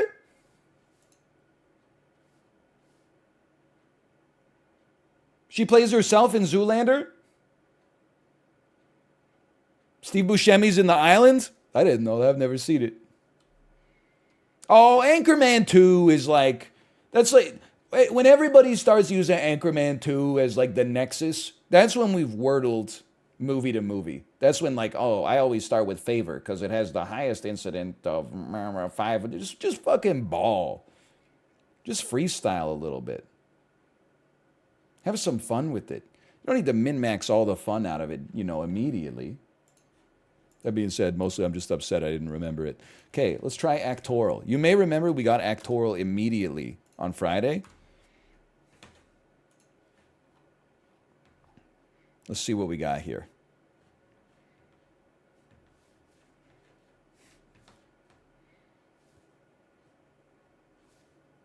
Where's my screen?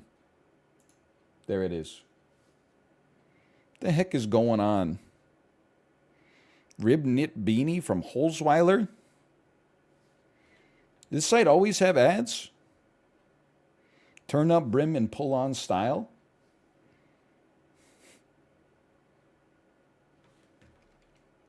Excuse me, can you get Adobe Pro out of here? Best ways to invest in gold. My 2 cents, I know it's crazy. Buy it, forehead. I'm upset. I'm upset with this right now. You know what it is? I need to get on my pro account.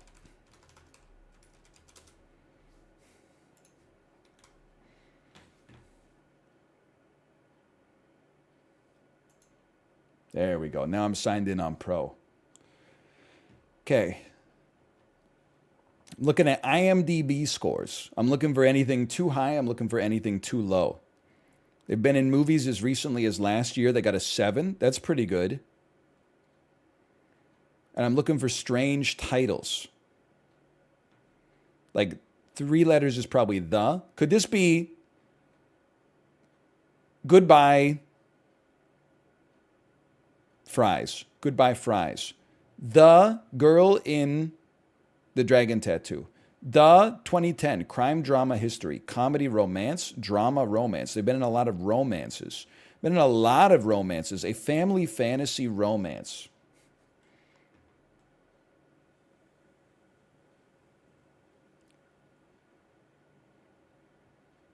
Action, adventure, comedy, science fiction, western.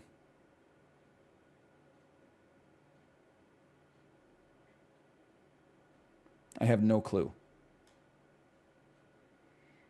History musical. Family fantasy music. Comedy romance from 1995.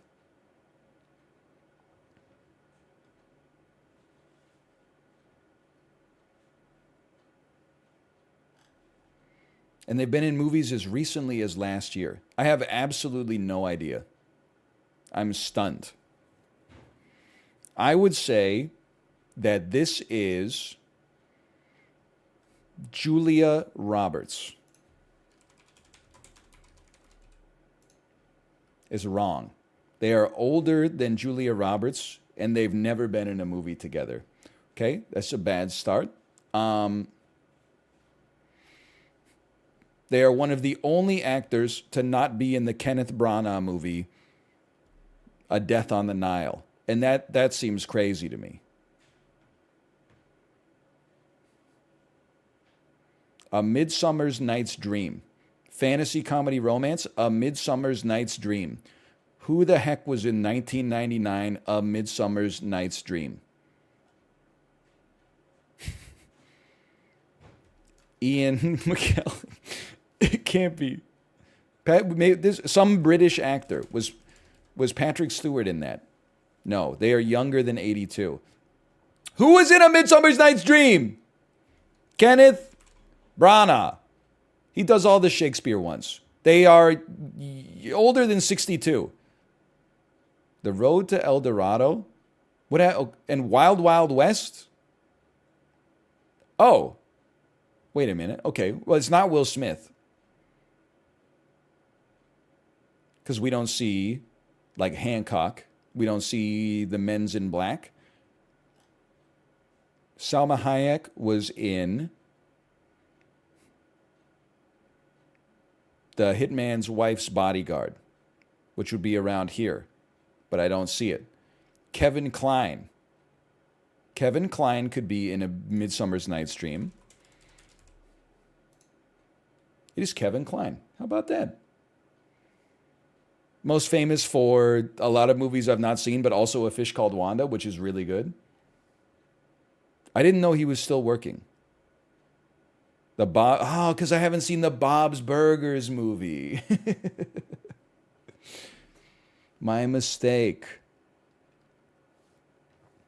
Well, you know what I'm realizing here looking at this? I have seen Beauty and the Beast, but I think he probably just plays a voice.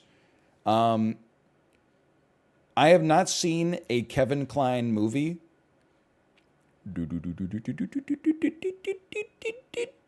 since Wild Wild West.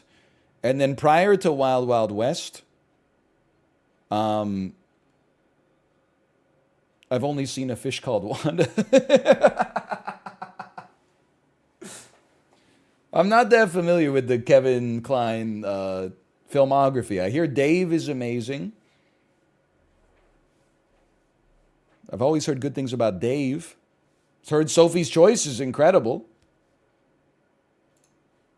No, I've never seen The Hunchback of Notre Dame. What was crazy is on the Disney cruise, we saw, some of the shows that they do. The same dude they had playing Quasimodo, they also had him playing an ugly guy in another production. And I'm like, he's just a normal looking guy. How attractive do you have to be attractive enough to be hired to be an actor in a Disney production, but still a little ugly, so they cast you as the ugly guy? You still got to be pretty hot, right?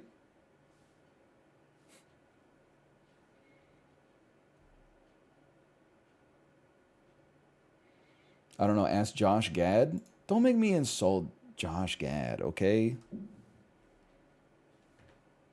Josh Gad. Bro, come on. I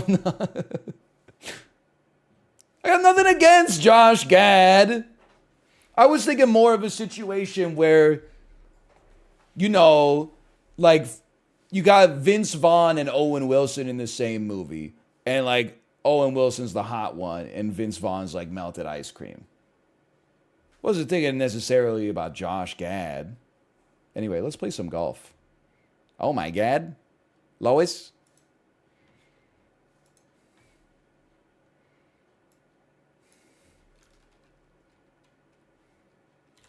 Just type golf me. Actually, you know what I should call this? Switch sports. And then I need golf emoji, which is right there. Then I'm going to copy image. No, copy image address. Nope, definitely not that. I'm just going to type. How do I open the emoji keyboard? On my computer? How does one open the emoji keyboard? Windows plus. Windows plus period. Okay, it turns out my Windows key is not broken. Keep typing to find an emoji. 0 emojis found. We couldn't find this one. I'm trying. Where do I type it? Where do I type it? Okay, now I got to scroll my ass down to find golf. Is golf in emoji order? Is it? Oh, on the screen. So it looks like a fucking stomp. Windows period. Golf. There it is right there. Okay, and then what's the name of my emote that is looking soy? Lion, soy, looking right? Lion, soy, right. Okay. Lion, soy, right. That one's not on the official emoji keyboard right now. Not yet.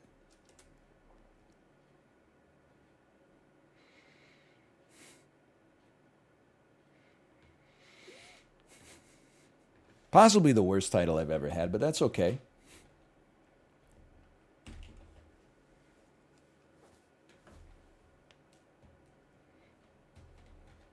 You ever gonna play Mario Golf? Excuse me, people say I don't play story-based games. I beat Mario Golf. I got a little Nintendo always does this thing with their sports games lately that I don't like.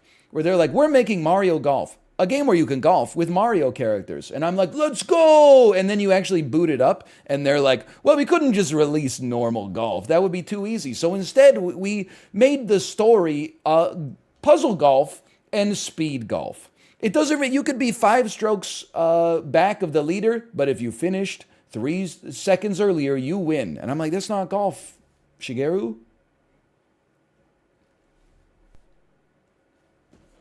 That's not what I wanted. Chibli! Chib. Please watch Apollo's stream. It's a rough watch. Dude, Apollo's a stronger man than I. I would never assemble IKEA furniture on stream. I already get tilted assembling it in private. And then, like, if my wife was watching, I would get even more tilted. If chat was watching and telling me what to do, I would have a straight up aneurysm. Amazing stream idea, though. Can you imagine the backseating?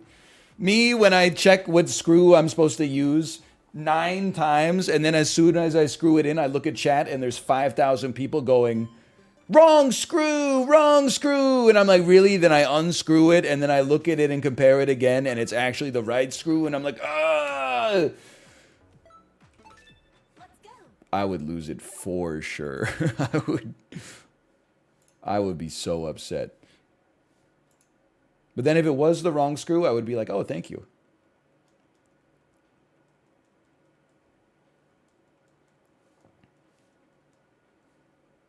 You'd be getting trolled nonstop, no doubt.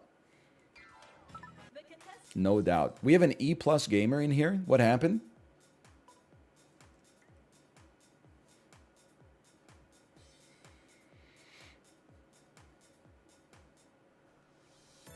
Did I get demoted?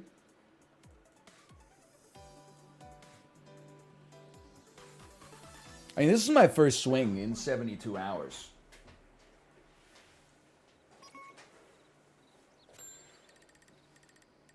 I promise nothing. Nice shot. I thought 9 miles an hour would give me more than that. I thought I'd get around the tree but stay on the fairway. It's not so bad. It's not so good, but it's not so bad. Three-piece. Three-piece.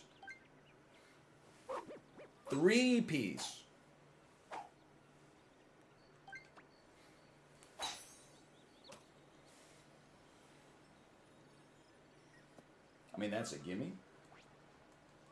Sometimes maybe good. Oh, trust me. I will play enough sap. You don't have to worry about me and sap, okay? We're still best friends. I want none backspin, 3-power none backspin.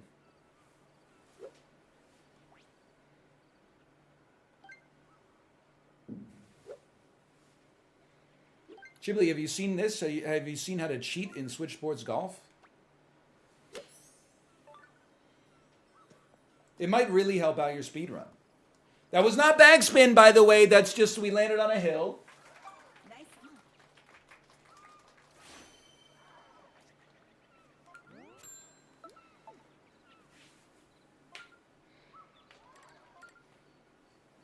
What was that putt?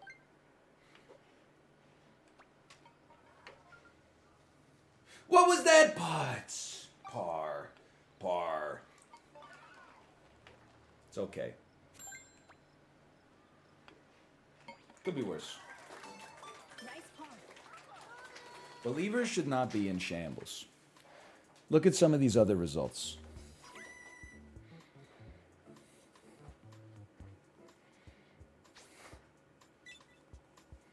I mean, a double bogey on 9-mile-an-hour winds. No disrespect, but F you. Did I even marker? Hold on, sorry. Slash marker. Switch sports. Hey, note to me in the future, if you're looking at this slash marker wondering why it's starting in the middle, you got to go back like 7 minutes, and then I forgot to put a slash marker. So this is a post hoc slash marker, okay? Hi, future me. This is the same hole.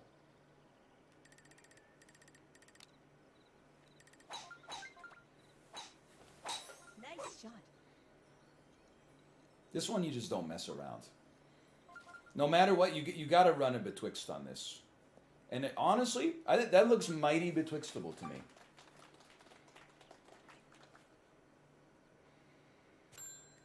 And we're just going to drop it with the iron. Backspin would be fine, thanks. Say like a 3.2 with backspin.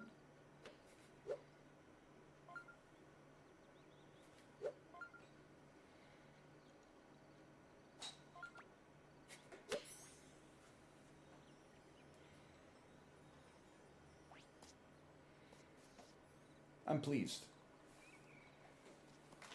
Nice on.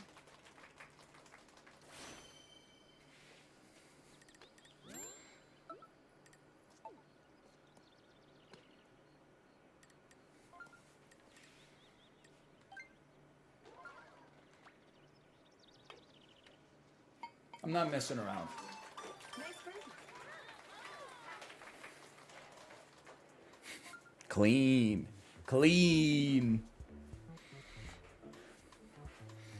Cheating tech is kind of anti-pog. Here's the thing. It's a little anti-pog, but also it's the most pog thing in golf is when you chip the ball into the hole. So I think people will forgive the resin if it leads to more chip-ins.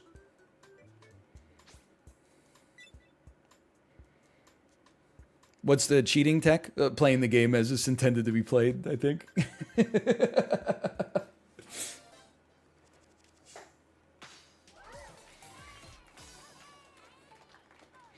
They literally tell you how to do it in the tutorial. Well, I didn't know that, okay? Because I didn't do the tutorial, or maybe I did, but it was a long time ago, and I was probably talking about something else when the prompt was on the screen.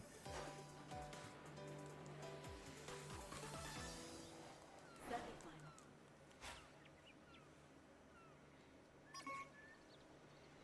11 miles an hour. Chib tells me this is a 7-iron hole. When someone tells you it's a 7-iron, believe them. I would say this is, I'm just going to backspin. Wow. I'm stupid. He's right with the 7-iron though.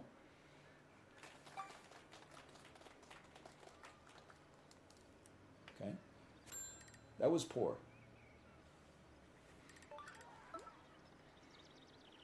I would like to land it on less than 1 with backspin.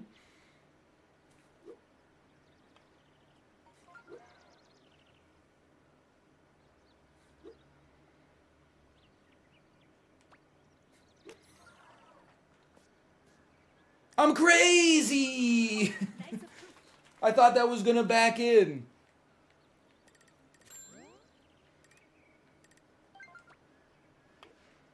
It's a disappointing par, but it's okay.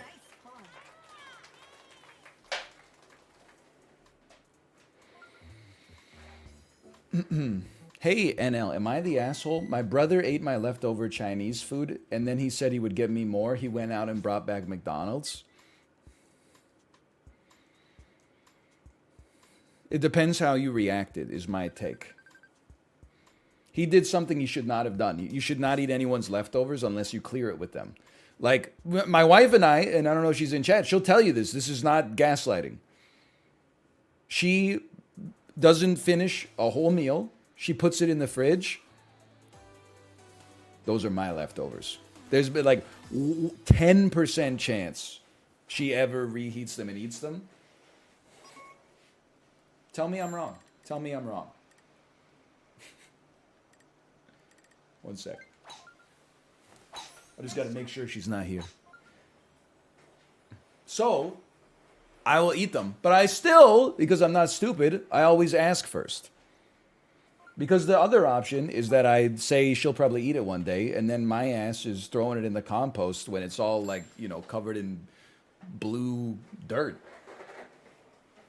But you still ask. Nice Oh, that's not even close.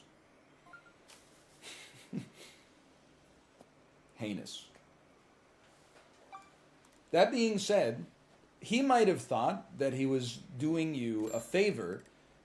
He felt bad he ate your leftover Chinese and he got you a new hot meal instead. Now, maybe you don't see it that way. Maybe you would have rather had more Chinese food. But I wouldn't necessarily jump to the conclusion that that he set out to screw you. Maybe he did, but I don't necessarily know if you can say that.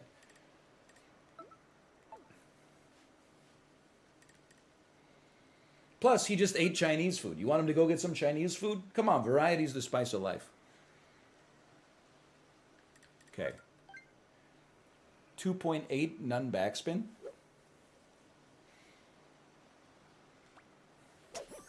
What the hell is wrong with the resin? The resin is broken. Still pretty good. Nice hunt.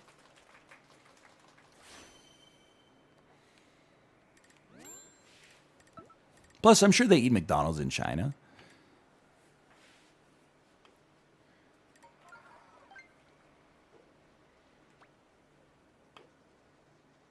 Oh! Nice birdie. Undeserved. It's extremely popular in China? Yeah, it's extremely popular everywhere. It's delicious. People will be like, I hate McDonald's. It's so bad. Then when they're on a road trip, the driver's like, hey, I'm going to go through the McDonald's drive-thru. Do you want something? And they're like, oh my God, yes. Oh, I hate McDonald's. Can I get 20 chicken nuggets and a Big Mac and a strawberry milkshake, please? Okay, we did make the finals. 3-way tie. Will we win the finals?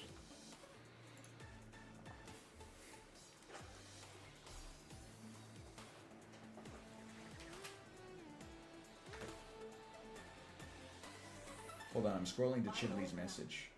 Can I get an Oreo McFlorple? Chib, listen. Does it make me a bad person Nice shot. that I am immediately sus of anybody that I see eating a McFlurry in January? Like, if they're eating it in the restaurant, I'm like, whatever, that's dessert. But if they're eating it, like, out in public, I'm like, bro, it's like -3 outside. Why are you eating the McFlurry?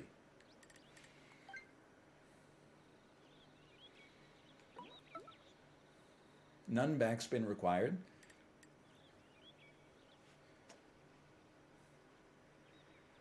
You're on a 3.8. What?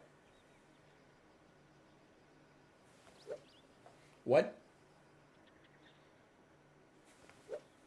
That's more like it. Nice shot. Ooh, mistakes were made. Okay.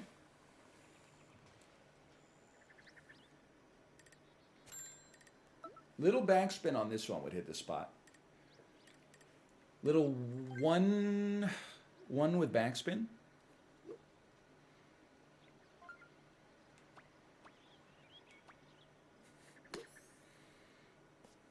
None backspin. Just worried about the hill. Wait, someone bogeyed, didn't they? Par!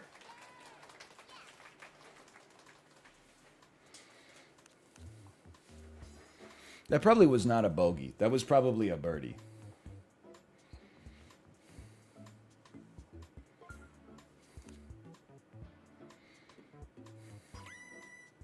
It was a birdie.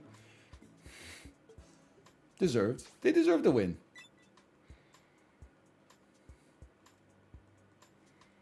No, it was a bogey, you liars! Let's go! Closest to the pin. I definitely left some strokes on the table this time. Normally that would get you banned from the Olive Garden. I think. Oh, the psycho hole! From the bunker? Psycho hole from the bunker? 30-mile-an-hour wind? What the hell? This is a crazy shot. I definitely feel like I want backspin.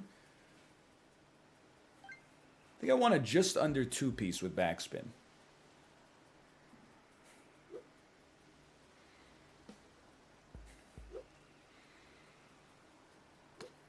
Let's see how they did.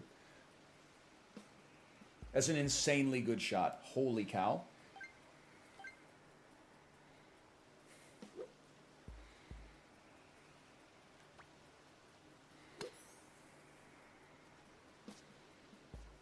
They're closer. They're amazing competition. But they are closer. You got to say well played.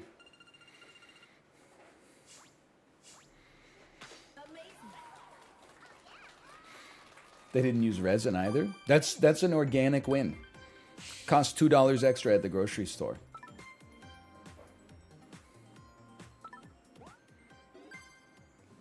It hurts to not get that much, though. To just get a little sliver of ranking. We did not win the finals. Should have aimed a little to the right. Yep, that's correct. That is correct. We landed left of the hole. So, careful analysis will show you we should have aimed a little bit more to the right. Wrong casino! Wrong casino! Overestimated the wind. That's correct. I adjusted too much for the wind. What I will simply do next time is just adjust the right way.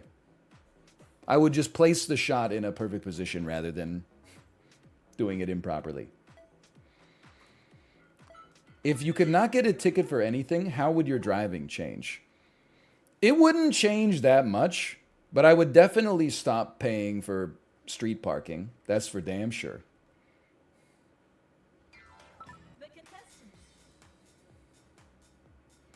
I would not change my speed. I drive at whatever speed seems like safe and comfortable. Just usually like, you guys cool? You no cops here, right?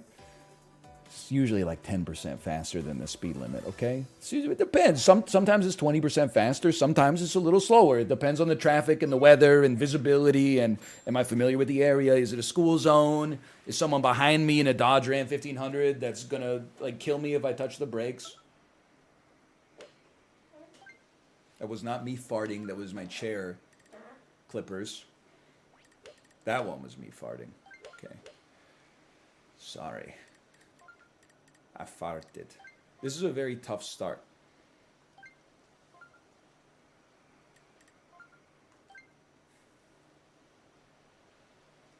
Backspin would help.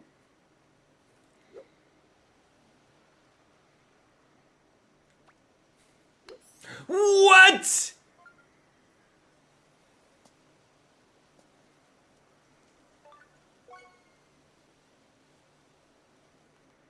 What happened to my resin, dude?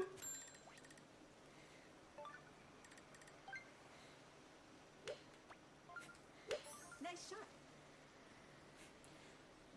Hole in one? Hole in one? Bro, that was like my exact first shot, except the power was off. That would have been so good.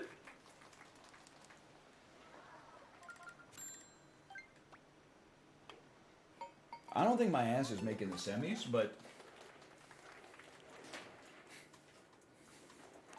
I hate my life. Wow!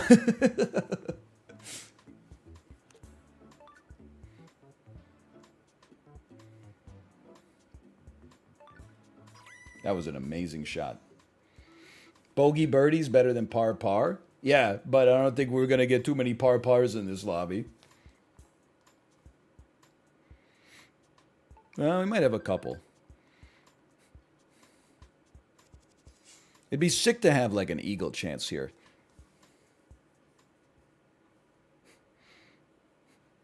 Eating some steak par. Dude, steak tartare, one of the most underrated foods for sure.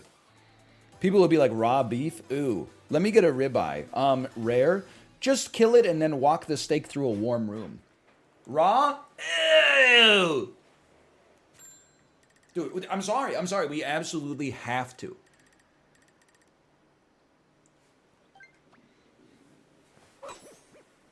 I was hoping to curve the other direction. Still good, though. Still good enough. I'm jealous. I wish I was on the fairway, but...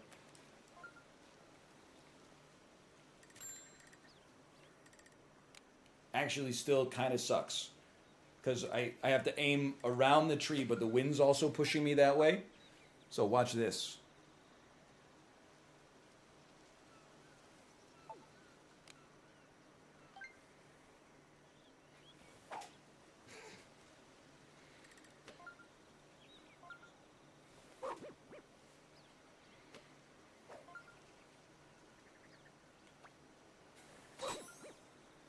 It's not curving at all. It went perfectly straight.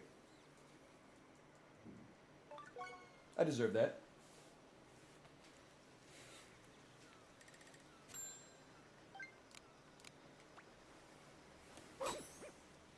Fuck you.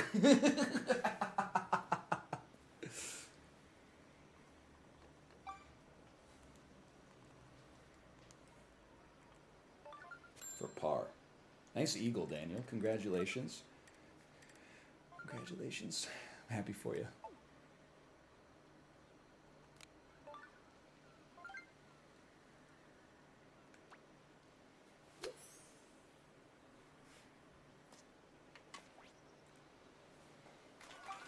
Somebody up there does not like me right now.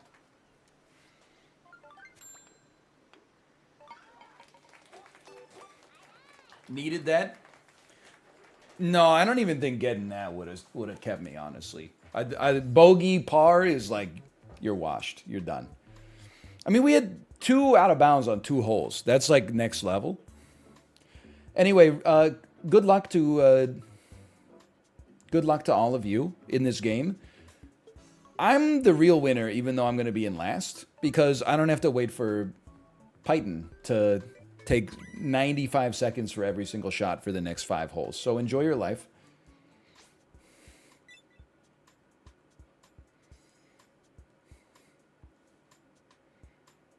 I don't want to be in this lobby anyway. Look at this. It's crazy. Good game. Choose prediction. I do love the Morpheus glasses either way. We did not make the finals. Do not put me behind A29, please. Finish. Do not put me behind A29.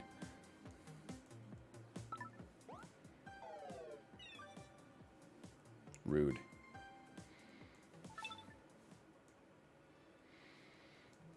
Is Switch Sports worth buying? You know what I realized is that Nintendo makes games for normal people.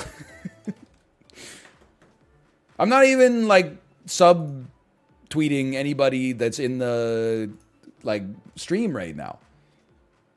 But like, there's so many reasons why it's not worth buying. $60 for 7 sports, and not all of them are very good. Yeah, it's fun, but at what cost? Is the game important? Does it have any cultural footprint? You could buy The Witcher 3 with the Blood and Wine DLC for half of that price, and you could be a part of the zeitgeist. I'm like, no, this is a game. It's made for people they come home from school and are like, I want to do some bowling before dinner. And that's okay. I think it's well worth it. What are you talking about? I don't know. I would love to know your thoughts on it. You guys think we can beat Party Princess Beaver Bitch?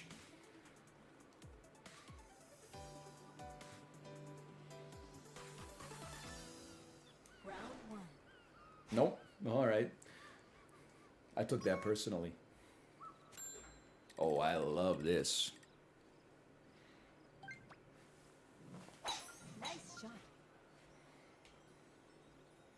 Even in the rough is a blessing.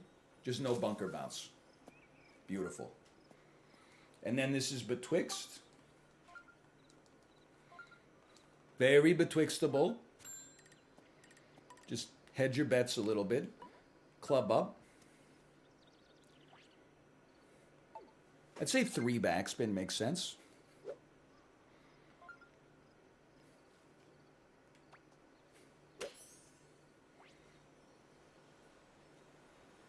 Bounce me. Good bounce. Tangent to the curve.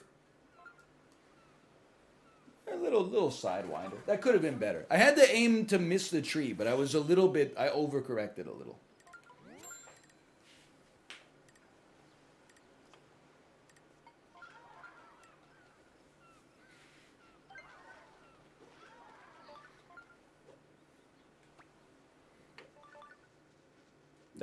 That one's going to keep you up at night.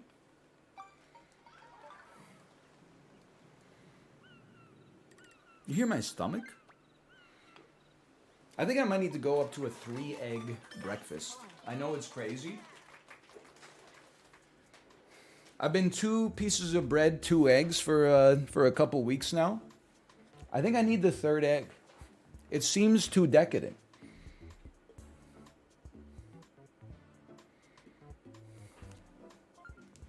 But I think, stomach doesn't lie. It's going. Brrr.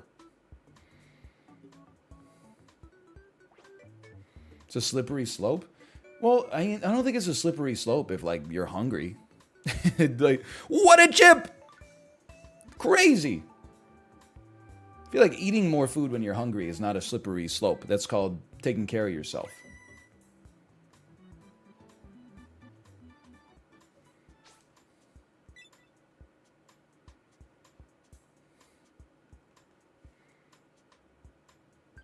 It was the only par?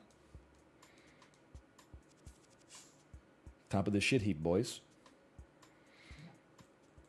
Cup of yogurt would go hard? Yeah, for you maybe. I'm not a yogurt guy.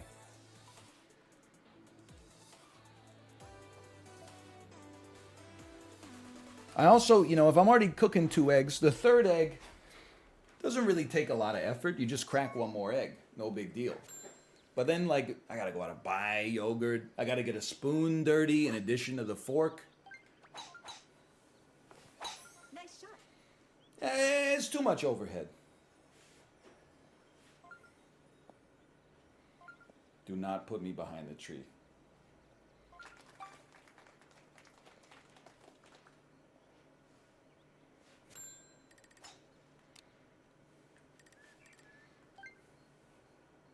No. Yes. Okay, right there. That's a beautiful shot.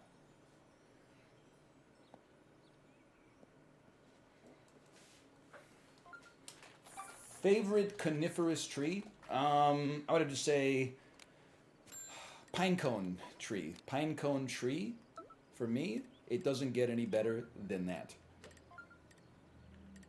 This is, with 0 wind, this is very chip-inable. I'm not saying we're going to do it because it's not that easy, but I wouldn't be surprised if someone does it. Oh, it's way underpowered. And then we got nature's backspin? Nice one.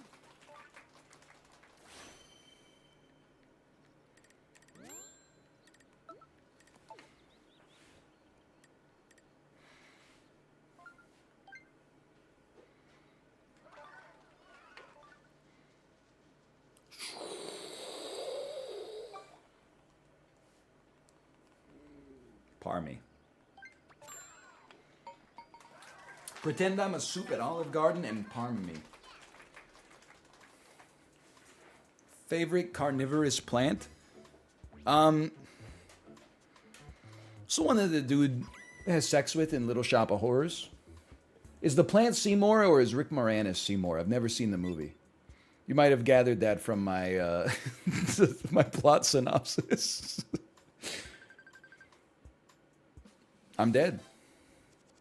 Wow, that is painful. That hurts. Good game. Seymour's the guy. So what's the plant called? Suddenly?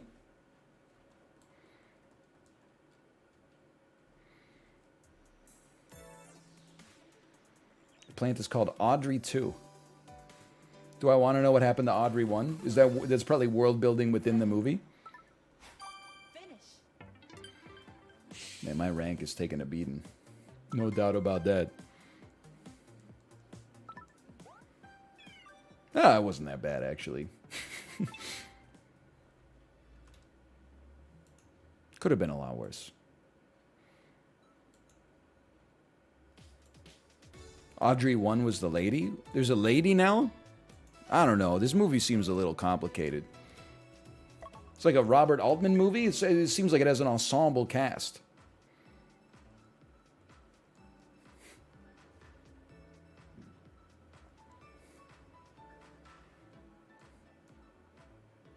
Way too many characters. Way too many.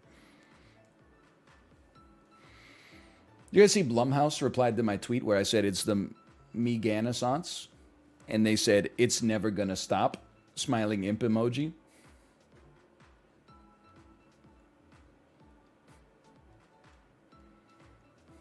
Who is Blumhouse? I thought they were I thought they made skateboards.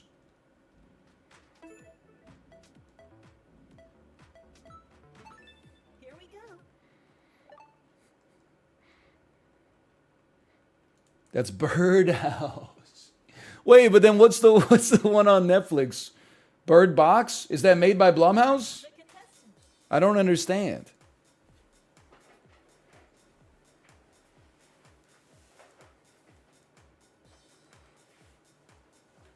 I can't. Bro, what's messed up? Blumhouse is replying to me. I can't get Sam Yo to even give me a heart on my tweet. Say, Happy New Year, Sam. No replies? I mean, I don't need a reply, I guess, but... I mean, it'd be nice. 3.8.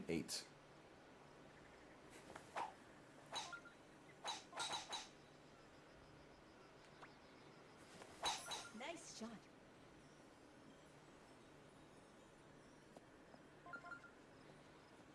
It's the best I've ever done it. Nice on.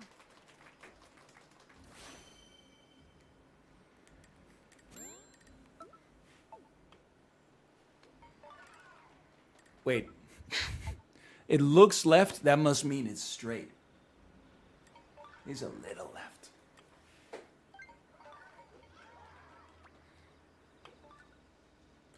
Ooh! Okay, very solid birdie. It's a tough hole. When are you entering your Twitter blue arc? Hopefully never. I guess never say never, but hopefully never.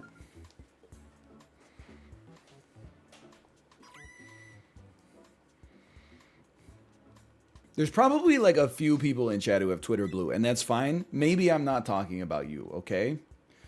But I don't think it makes sense to pay $8 a month for it to begin with.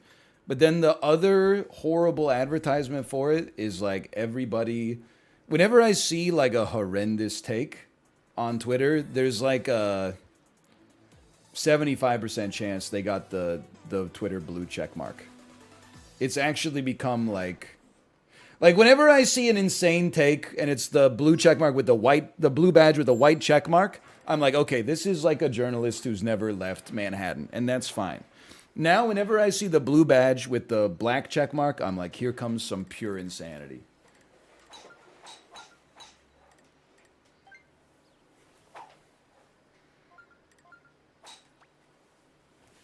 Nice shot.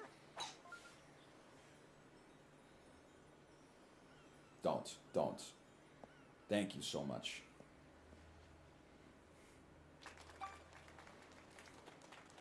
But I don't know, maybe one day. You never know. This will make it. It will make it. We cannot backspin, so don't worry about backspin. And just hit this. 4 powers seems fine.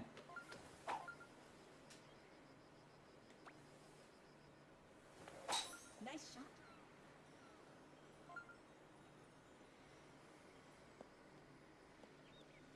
I can live with that.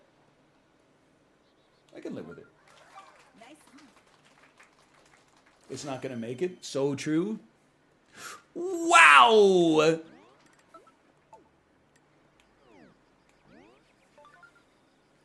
Nice eagle.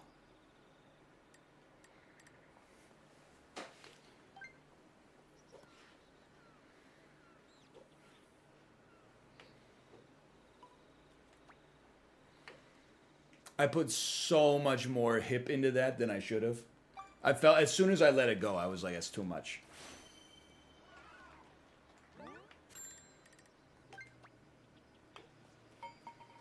It's okay. Take my birdie. Should keep us in the running at least. I mean, if you par this hole, you might as well put your switch in the dishwasher. No offense, Weldsman. I didn't know that you were about to par. I assumed that that was probably for eagle. It's just what it's like in 829. 828 maybe. This chair is creaking like a son of a gun.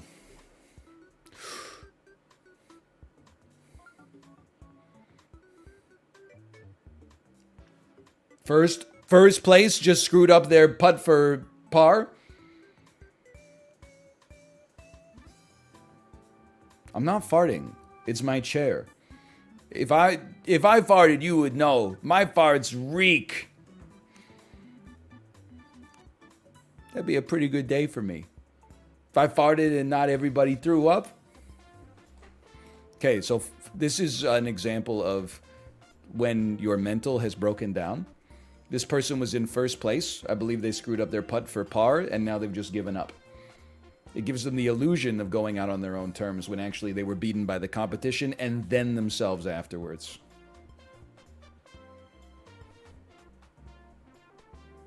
He could just be having fun. Yep, looks fun.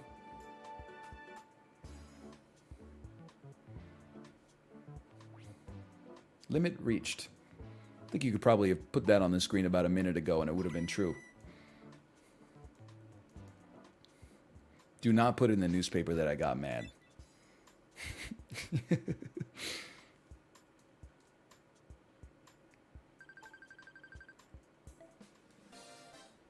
See, dude, as long as he could have easily qualified. Well, actually, no. Once he missed par, he was fucked. Maybe he did the right thing.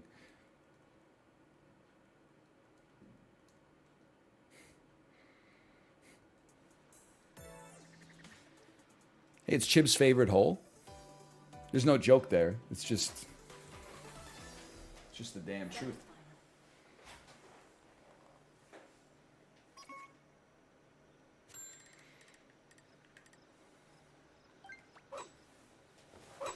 What? Dude, I lost my stroke. Do it. Oh, you fucker. I can't do, after using resin, I can't do a normal stroke.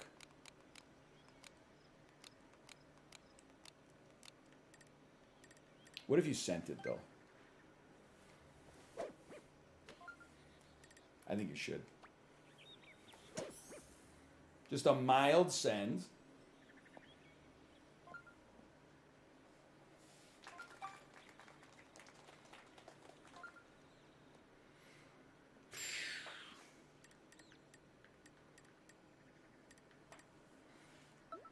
Two-piece none backspin. I would accept 2.1.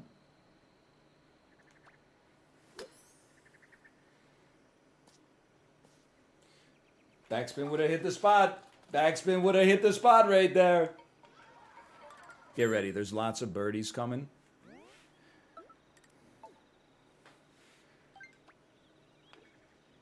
Ooh.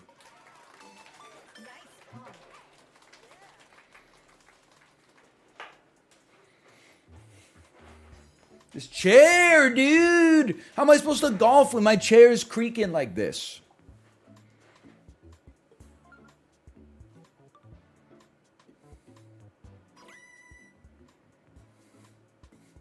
How old is it? I don't know, probably like 5 years old? 5 years old? But it's a Herman Miller. I'm still making payments.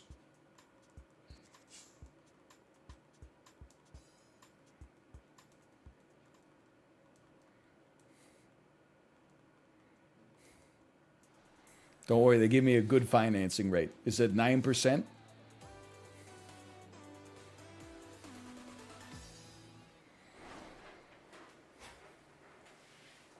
Standing's good for you? Oh, yeah. Assuming everybody lives in an area where it's safe to stand. Wow, must be nice to live someplace where it's safe. I'll have you know, in my country, the ceilings are really small. So if I stood up all the time, I'd be bumping my head on everything. Does that sound good for you?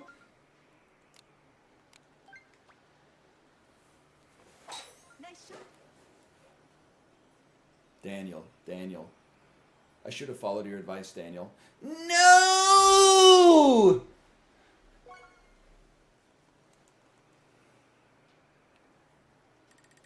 Well, now you gotta.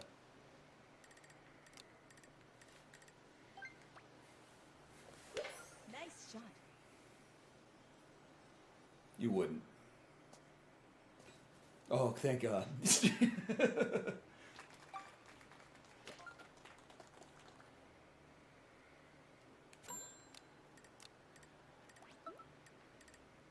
Full power. None backspin. Nice shot.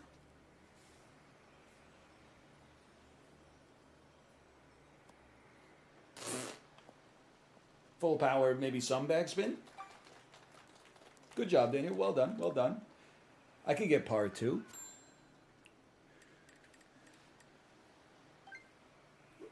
Excuse me, resin meta. There we go.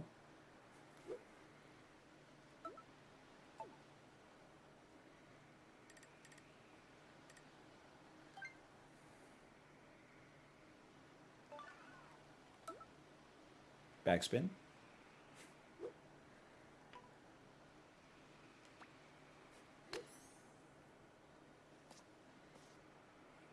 You're cruel. You're cruel to me.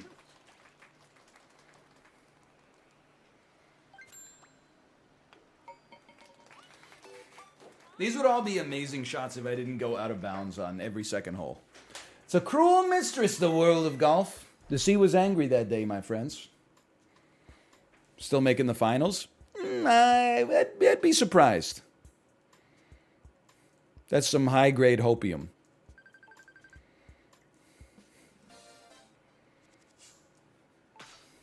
I told you. We might get a ranking point, though.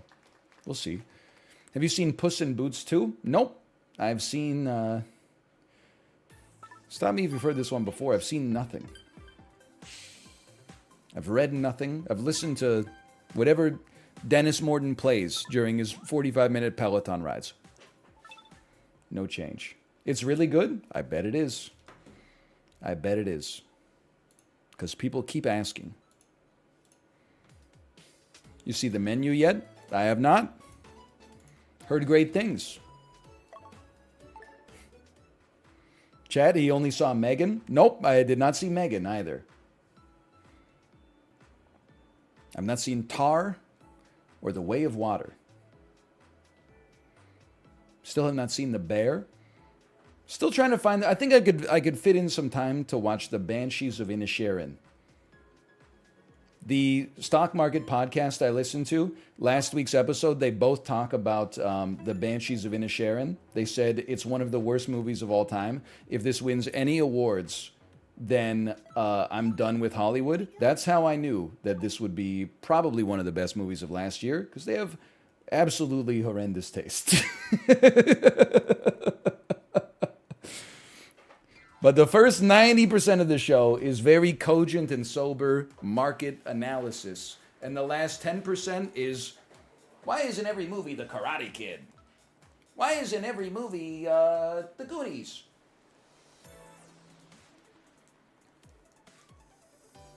That's fine. I'm sure, there's things I'm an expert in, switch sports golf. And then I talk about other stuff. People are like, keep the Witcher out of your mouth. You don't know anything about CD Projekt Red.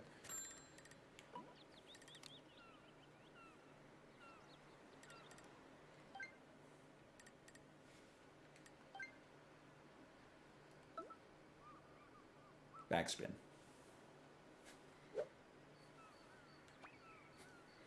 Nice shot. Chopped it a little.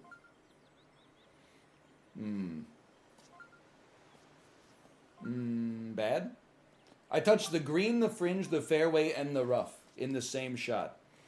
No, it's not Rational Reminder. They only talk about stocks.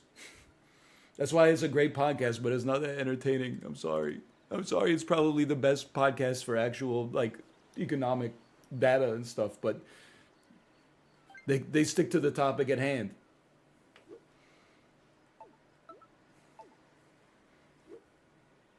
One Piece me. Too much. One Piece me. Too much. That's good.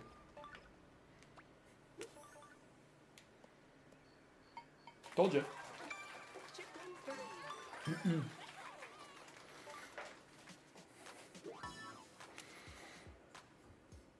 Not bad. Still a little rinsed. I mean, I should have been on the green. But I'll take it. Which podcast? I don't want to put them on blast because I think it's a good podcast. You know how like every week, every podcast ever comes out with a new episode, except for the ones that take like a budget and script writing and stuff and actual like investigative journalism. And then you have like a mental rotation. You're like, I'm going to listen to this one first, and then I'm going to listen to this one, and then I'm going to listen to this one, and then I'm going to listen to this one. Their podcasts are like the number 1 and number 2 in my rotation. It's just sometimes also when they're talking about media, I am entertained, but simultaneously I'm like, take these media opinions with a grain of salt because we have different tastes in movies and music. Rational Reminder? Were you here 5 seconds ago? It's not Rational Reminder is a great podcast, again.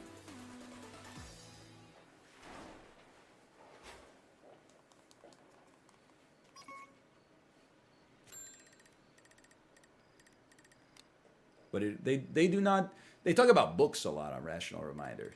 And I don't know how to read.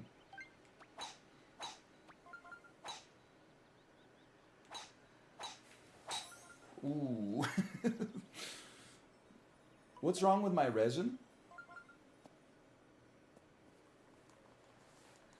I can't use resin on a drive. I should only use it on chips. That's what I'm learning.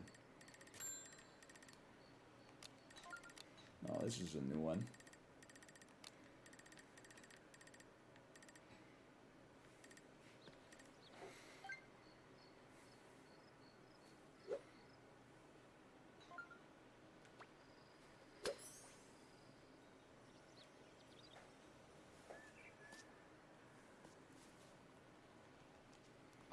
No, it's not Odd Lots.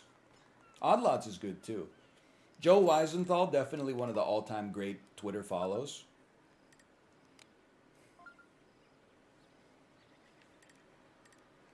In this house, we send it, I think.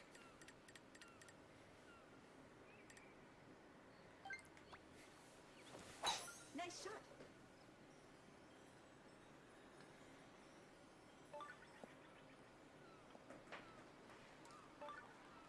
Well, we don't have a super driver, so that's as good as it gets. 15 miles an hour straight across, and then downhill. I think like a 1 and a little with backspin.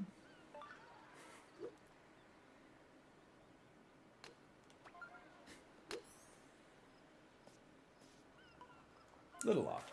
Nice approach.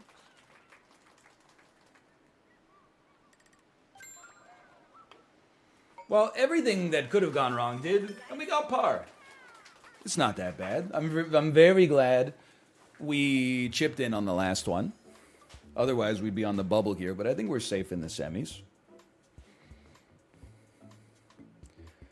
Did you see Squeaks make a cake on stream? I haven't seen anything. I've seen nothing. How do you have time to see all this? How have you seen all the award-nominated movies, listened to all the hottest albums, seen everybody's stream, read all the Murakami books? How did it happen? No kids? Oh, yeah, that's right. My bad, I forgot about that part. 10K single without kids. What have I done? I hit a button and my capture stopped working and now there's no music. It's like 20 seconds behind. Game capture, come back to me, please.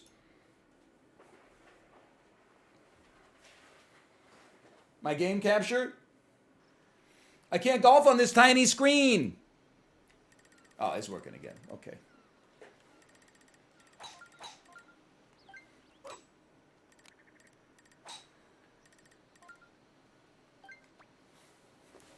No resin on the drive. We grip it and rip it. Ooh, that's looking rough. Looking a little. Ooh, no, we kissed it. No, don't. You wouldn't. You wouldn't. You wouldn't. Oh, da na na na na na na na na na na na na na.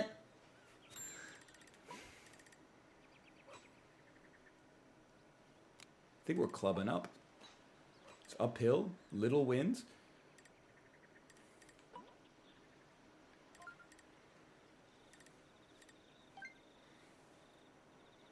Put me right there.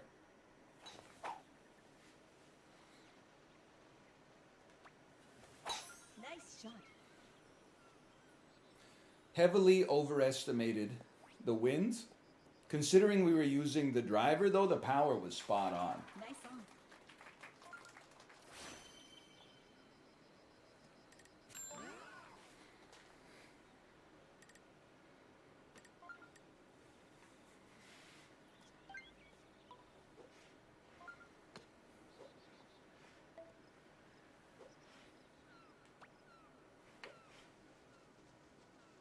It's a touch heavy.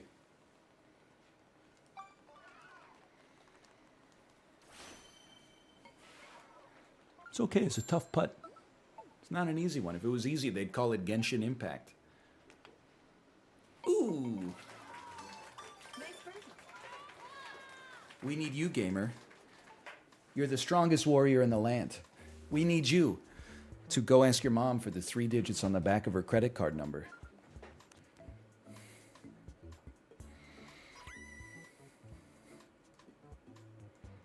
I don't hate Genshin Impact. I condescend to it because I know nothing about it.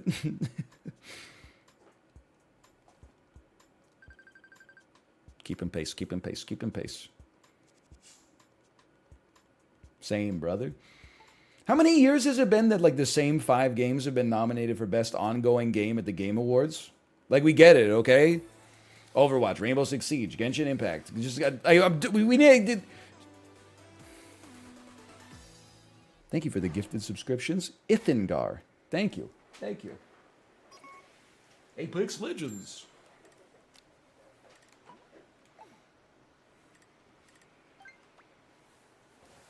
Nice shot.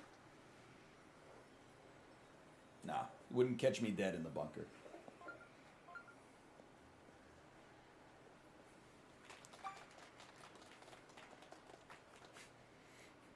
Bobby Moynihan, so true. Musical guest, see ya.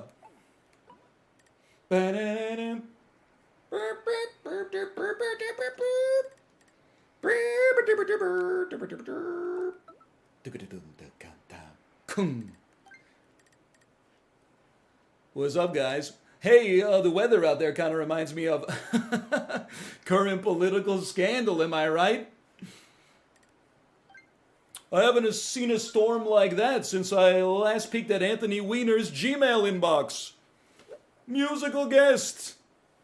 21 Pilots.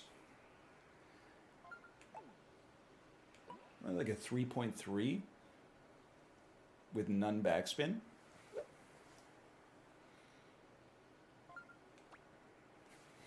Nice shot.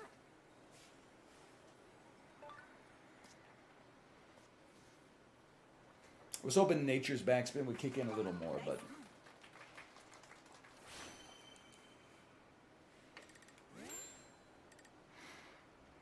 holy cow, what a putt.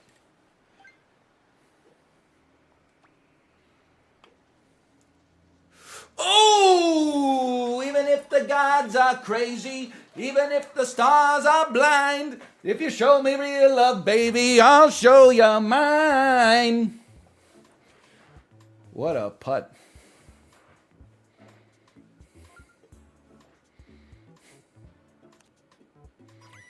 Musical guest, Captain Beefheart.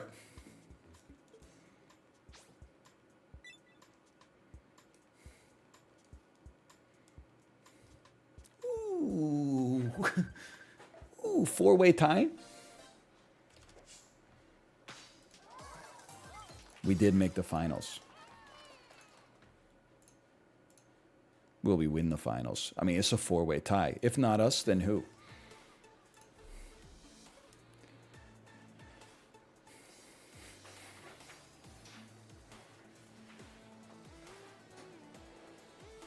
Are you cheering for UGA or TCU tonight? I'm cheering for UGA because I've heard a lot of people say TCU, and I just can't for the life of me figure out what school it is. What is TCU? The Clemson University? Nice shot. Texas Christian University? I'm sorry, we don't say UGA versus TCU. We say UGA versus Texas Christian University. That it has not yet earned the notoriety to be abbreviated. No disrespect, I'm just saying. Like LSU, sure, I'll allow it. TCU? Okay, definitely want some backspin. You want like a 3.4 with backspin.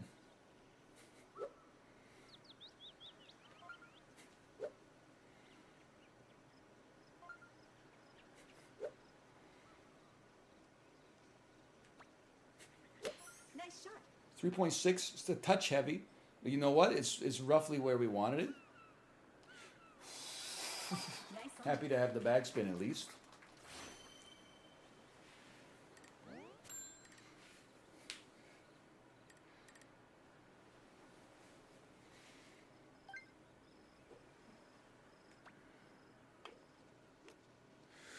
Oh, it just a kiss on the lips and I'm on a ride.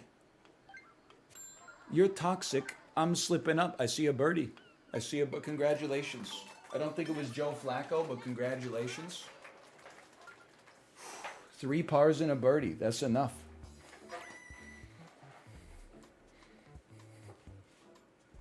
It's well played, though. 3 weddings and a funeral. Now we're talking. You see that one?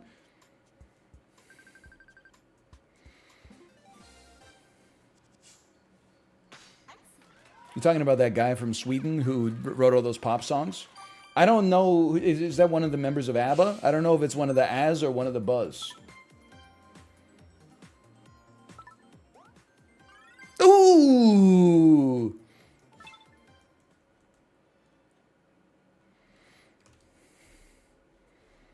What's the best ABBA song? I'm going to have to say, I do like Waterloo for the theatrics, but I'm going to say The Winner Takes It All. Take a Chance, great song. Dancing Queen, listen, Dancing Queen and Mamma Mia, for whatever reason, they're just not my tempo. Let's go. Lay All Your Love on Me. I don't know if I know that one. I do know Fernando, though. Gimme, Gimme, Gimme's good. Money, Money, Money. They got a lot of triplicate songs. And yet they did not write Girls, Girls, Girls.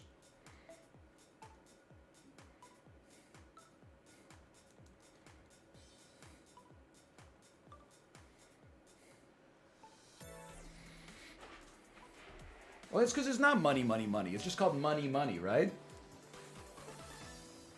Round one. Whatever. I'm just spitballing. That was pregame talk. Now we're speed golfing.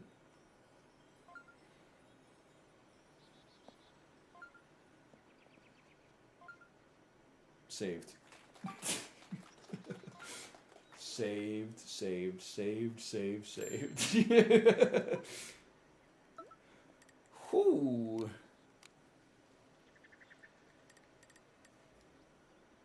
None? Well, you know what? 7-iron.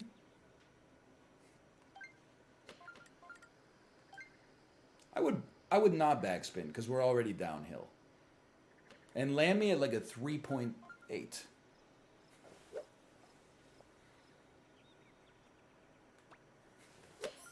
What the hell's wrong with my wrists? Backspin me! No! Nice one.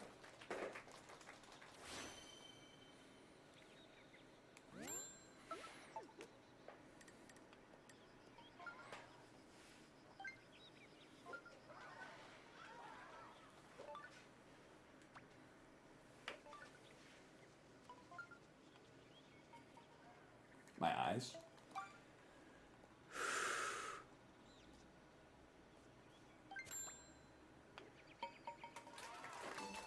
Nice pawn.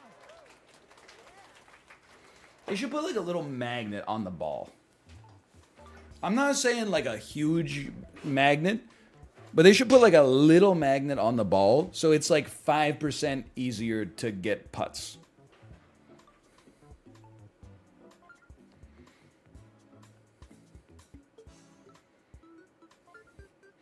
Where's Sap on YouTube? Yeah, I've instituted a new policy, which is on the weekends, I don't do anything related to YouTube, including setting scheduled videos. I got them recorded, just got to make the thumbnail. You might say, why? My ass is like tired. I'm so tired. Saturday and Sunday, I'm tired. This is my weekend. I can say whatever the hell I want. I can play whatever the hell I want.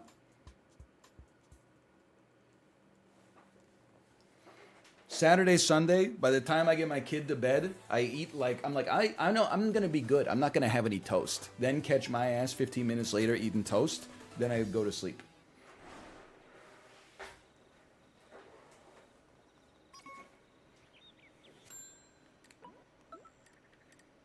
So hole-in-oneable. Let me get a 3.9. None backspin. I like it. Nice shot.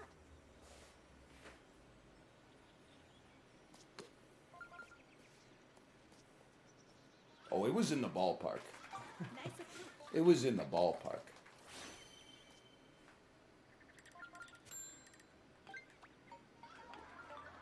Look, not a lot of people are going to par this one, but we did what we could. Did you hear someone shout mommy? Like the demon from the end of a Just for Laughs show? Yes, I did. What was that? Mommy, it's over. Little tortilla boy.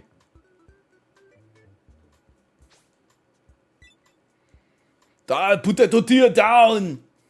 It's clad the core memories. Ooh, well, that is interesting, isn't it?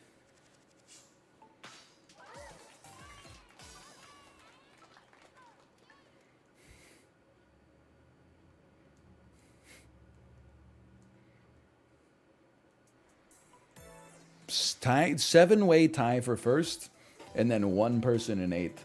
Oof, oof, oof, oof. Saw dog $ points and laughs. No. Don't do that. Don't do that, okay? You have to put an @ sign so that it gets illuminated for them like a pending notification.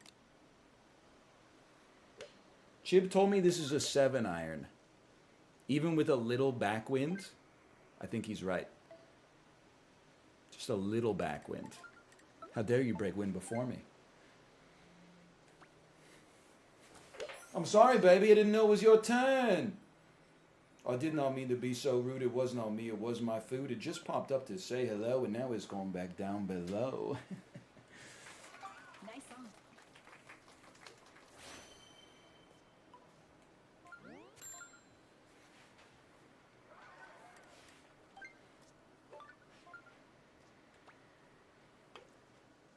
Oh, it is a bit nutty.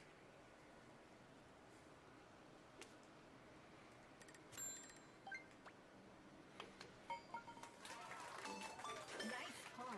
What a chip, Joel! What a name.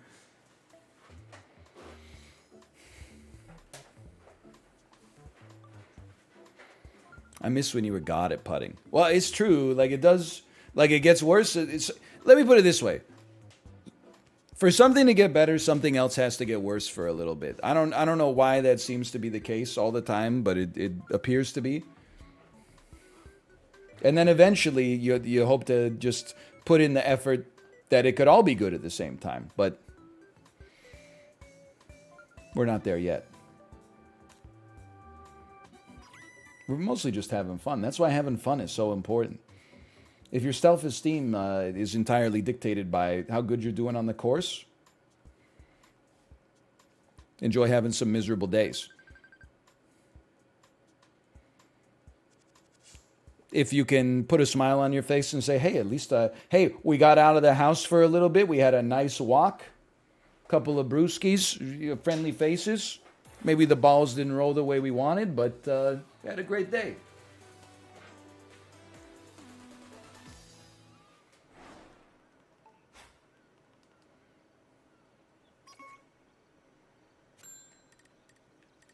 Right there. What's wrong with my drive? I mean, I'm not saying I never messed up a shot before, but my drive was like, you could hang your hat on it. Suddenly, everything has changed.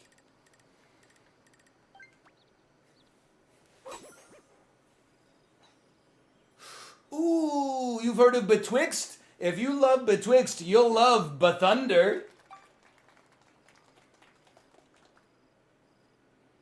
Oh, beneath. That makes way more sense.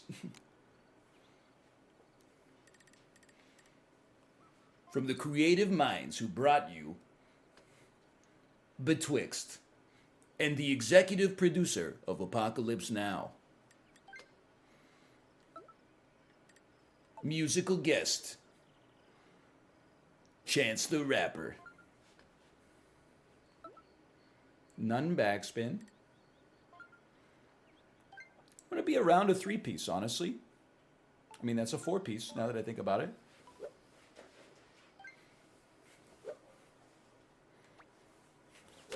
Nice shot.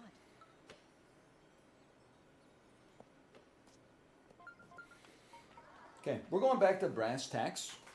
Nice. We're adding backspin to every approach.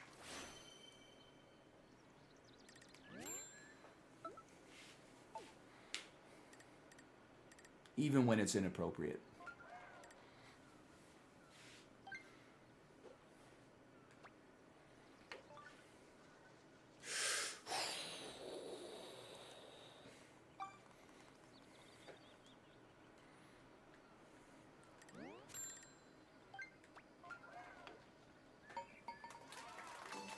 Nice par. Nice par. Insult me when you say nice par.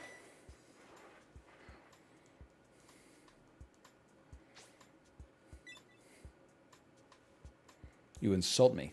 Bogeys? Any bogeys in the call?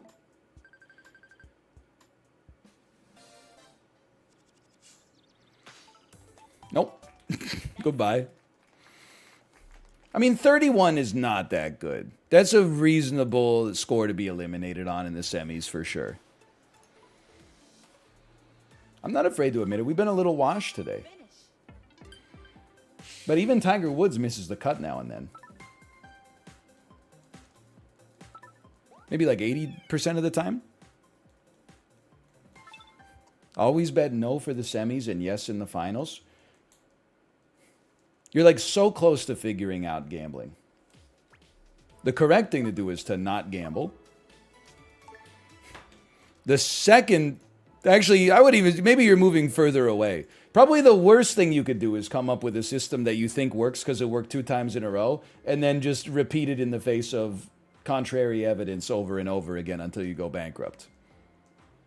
That's why I'm still like, did we do irreparable damage to the psychology of our nieces when we opened up like $500 worth of Pokemon cards out of a $100 box? I think we set them up to fail. For the rest of their life, they're going to be like, yeah, let's go gambling. I'm lucky. They don't realize it was just one data point. It's a sample size of 1. Did you tell them? Listen, they're doing fractions right now, but they're not quite at, like, you know, probability yet.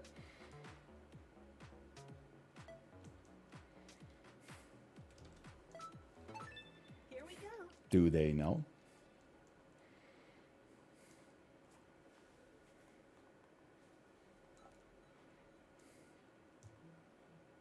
Gatorade.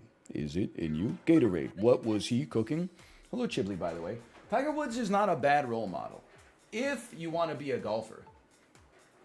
He's a horrible role model, I think, if you want to be a husband. I can't speak to whether he's a good father or not because I've never seen him spend time with his kids. Round 1. I feel fairly confident he probably was not a model husband. The father, I'm not willing to take that step. Nice shot.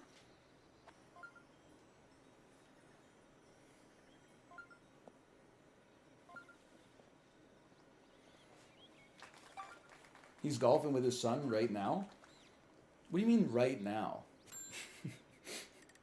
Like, he's in our game? I want you to know, Tiger, I was defending you before I knew you were in the lobby.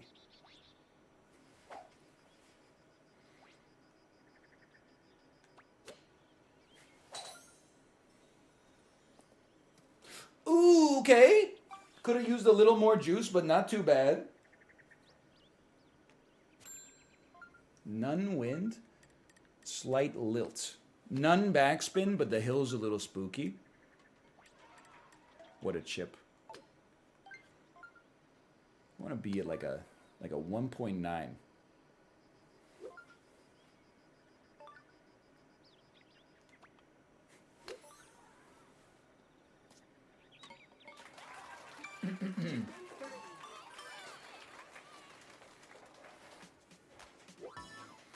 Pretty good.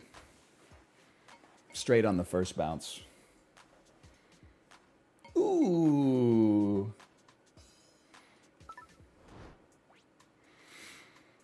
Two stoned wolf. You know I support your legal cannabis use, but if you've made that your name with those characters, you're smoking too much weed. I'm sorry. You don't need to, I'm not saying you have to smoke less. I'm just saying you are smoking too much.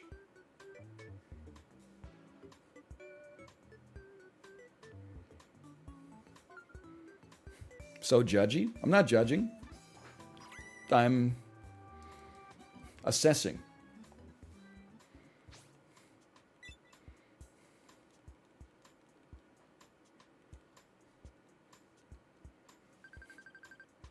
Oh, like you do it right now?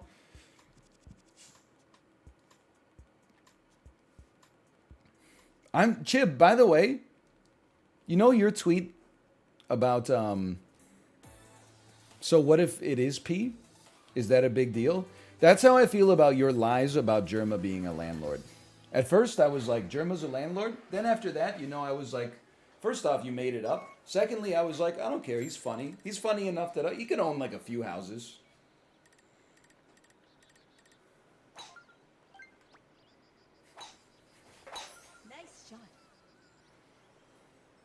If he owned like 2 apartment buildings, I would be like, wow, not cool. But if he owned if he had his house and then 2 other houses that he rented out, I would be like, you deserved it. You worked hard.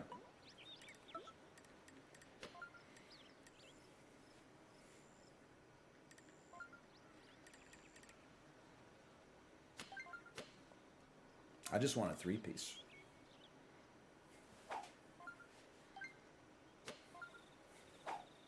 What is this?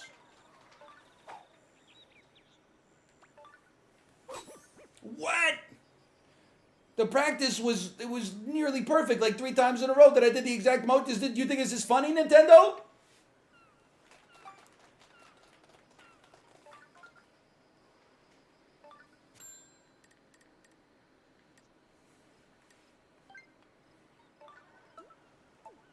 It's like a 2-piece nun backspin. Slightly like a 1.8 with nun backspin.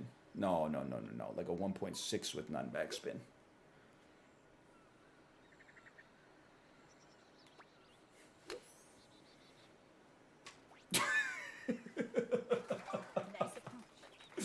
Oh.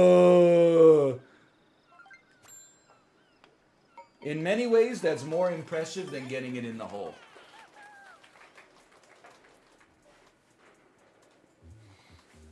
As long as he's not profiting. Yeah, I would say as long as he's not actually getting any like take-home income from the houses, but he's merely using the money that he receives as rent to pay down the mortgage, thus building up his savings at a rate that's probably higher than the investment return you would actually receive in the market, simply because land continues to keep growing up on an annual basis in an unsustainable way. I would say that's fine. I almost died. Salmonella. 2 eggs for breakfast. I'm eating a lot of apples lately.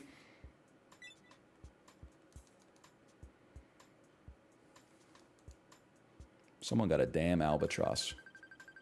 They're at 25 points.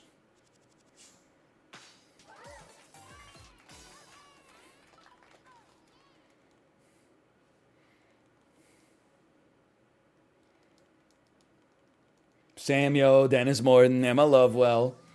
She do be crushing her core, though. And you know what? I respect that.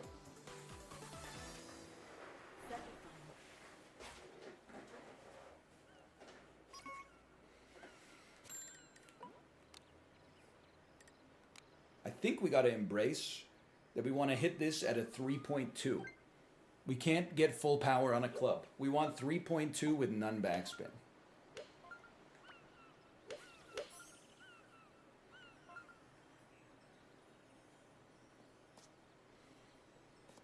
It's crazy that 3.3 probably puts us in the hole.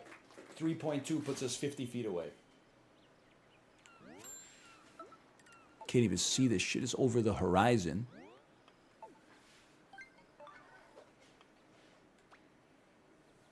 Nice birdie. Go to hell. Oh!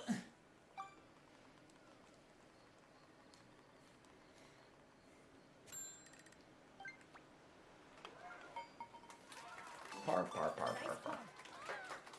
I need to keep the competition at bay, and I need to make up a stroke on Joe Flacco.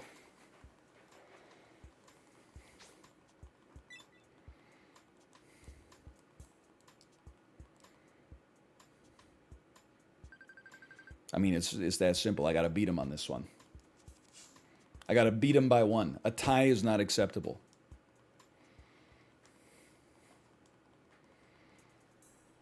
Is a par 5. We got some psycho wind on a par 5.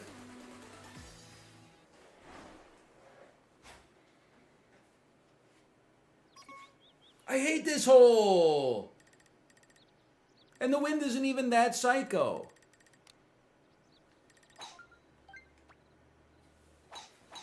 Nice shot. You guys are crazy. Someone's going out of bounds there.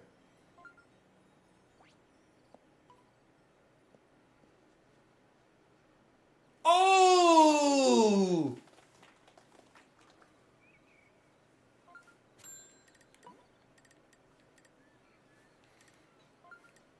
Crank on it. Nice shot.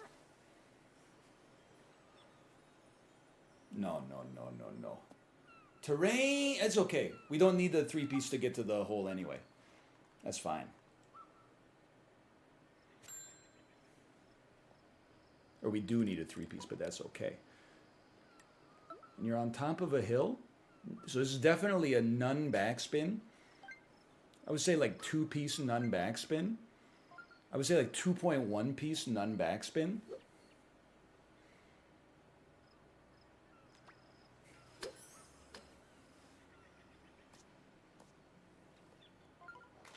Nice approach.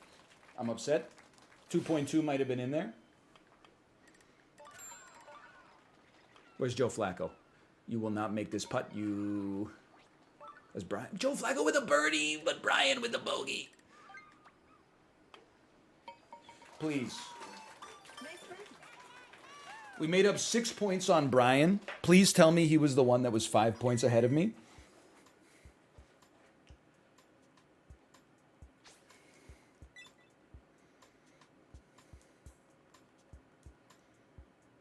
No! This is the most messed up thing that's ever happened. Good game. It's another ruthless one. We got time for one more, though. I don't want to play that hole anyway.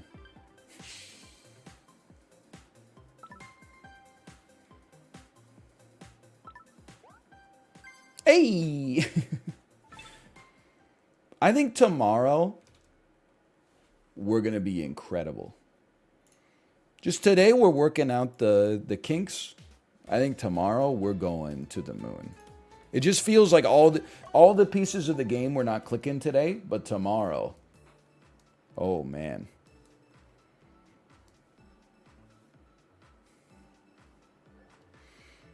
Honest question, is your name in the game Nautilus because your hair looks like an acorn? I've been meaning to say it for like a week now.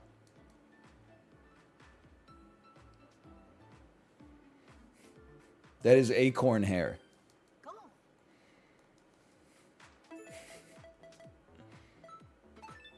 Nothing wrong with it. I'm not being insulting. You think I don't get insulted about my hairstyle all the time? What hairstyle? Egg, dome, do you polish your head when you use shampoo? Do you use shampoo? Where do you know when to stop washing your face? It's different because he's bald. What?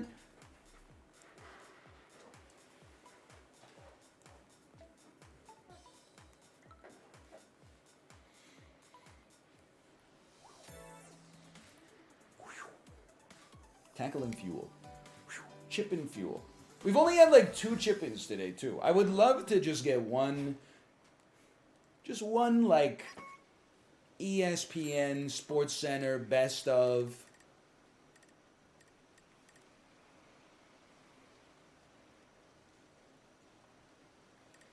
Okay, like here. Can you get this off my screen? We don't want backspin.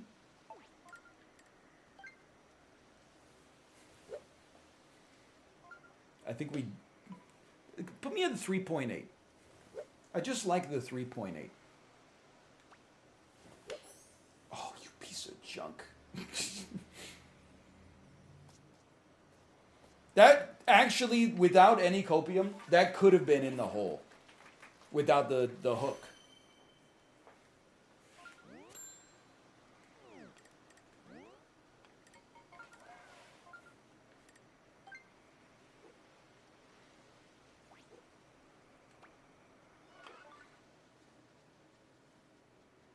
Oh!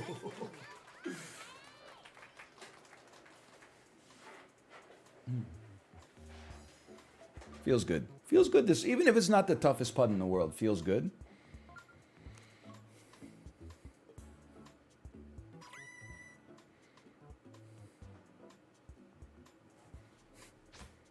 So true.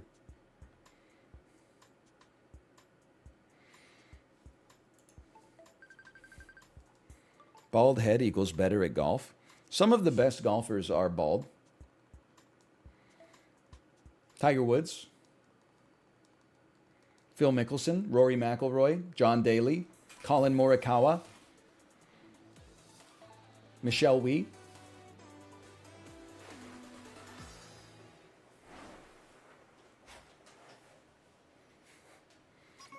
Mike Weir, Sergio Garcia.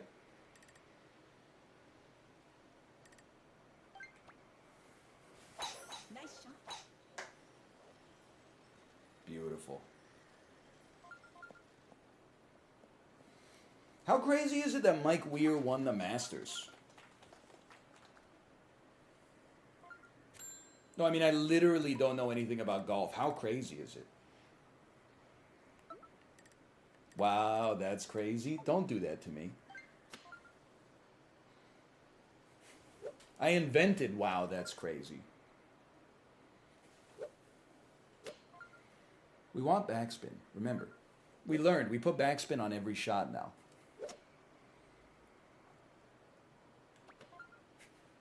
What is wrong with you?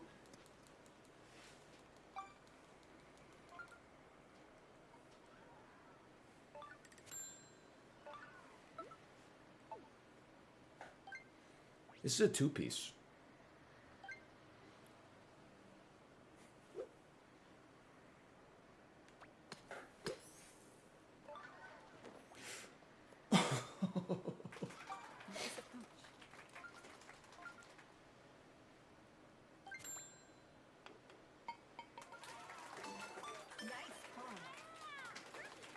Par is not where we needed to be here. My horny ass could not work at a golf course. So true.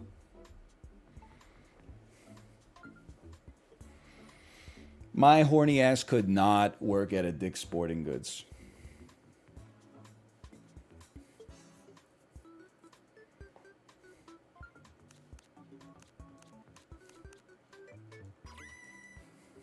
What? I don't know. I was just saying things. Just saying what popped into my head.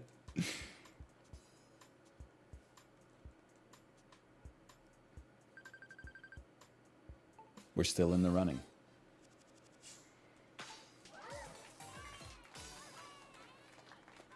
What's the horniest sport?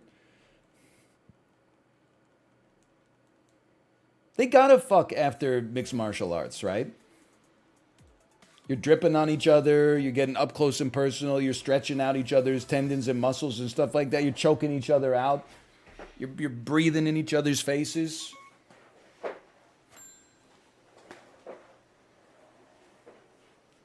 It's gotta be mixed martial arts. Nice shot.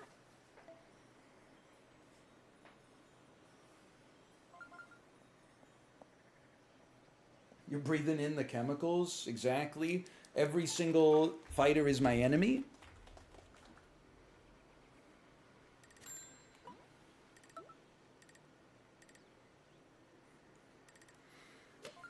I think given the circumstances, is a little uphill. No, given the circumstances, we're going for it. Given the circumstances, like a 3.3 with a little backspin.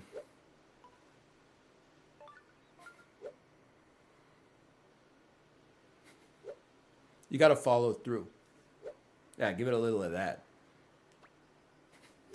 What is... It's... no... Ah! Nice on.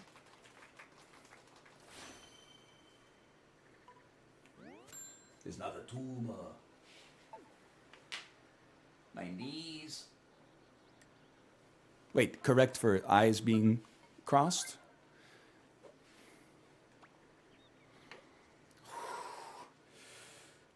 The Wiimote is broken, brother. Doesn't work anymore. It only works in practice. The bug can only be reproduced when ZL is held down. Nice par. That was such a good birdie opportunity. Two times.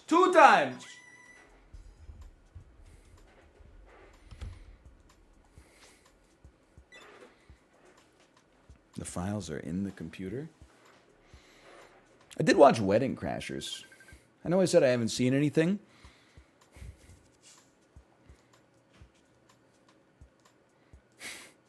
Review?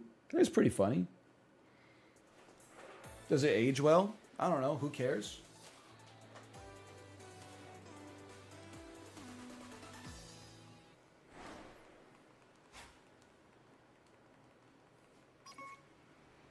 It's not makeable. Don't even try. Nice shot. I'm not going to be in Rush Hour 3. I am going to audition, though.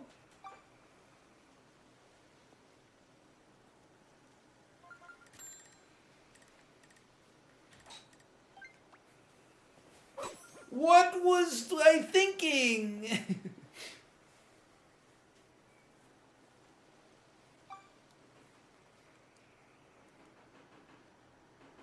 It's an absolutely horrendous lie, too. That's the worst part of all of this. Whatever. Let's let God sort it out. The driver's not going to get over top, man. Come on, use your brain. A spoon is also not going to get over top, but maybe if you smash it.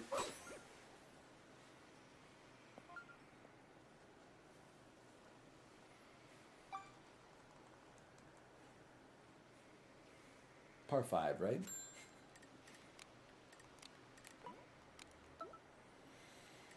Please God, I don't ask you for much. It's uphill, none backspin. Like a 1.9 with none backspin.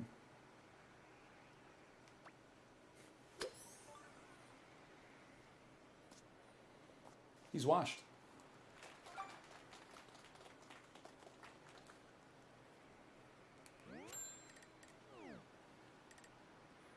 Whatever, just send it.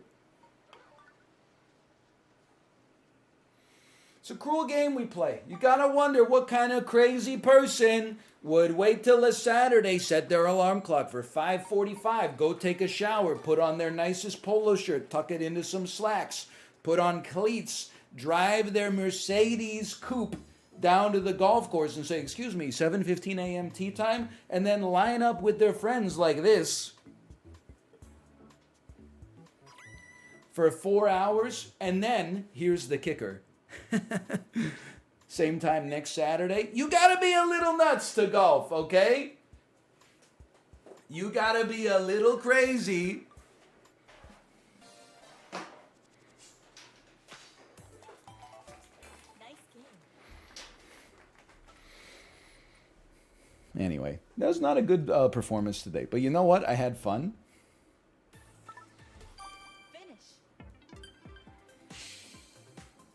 We're going to be like mid A28. That's painful.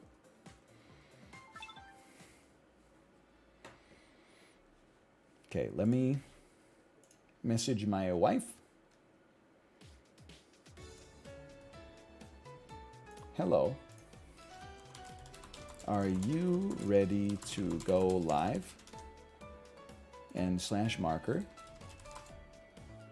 Smiley face. Slash marker. Switch sports. Hey, here's the thing. We already did movie to movie today. We took a little bit of an insane path. But we got there. I think we got there in 5. It's not great, but it's not too bad. Pay me out? Oh, yeah. Sorry, I'll pay you out. Chib, honest question. I don't know if you're still here. Maybe you had other stuff to do. But this is a genuine question.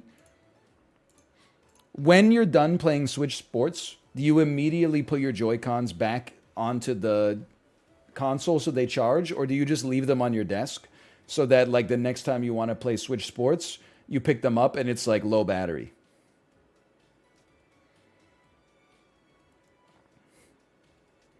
I'm judging. Onto the console. Good man. Good man. Okay, Kate's live. I'm going to send you over there. Enjoy the rest of your evening, and I will see you tomorrow. Thanks for watching. Good night, and good luck.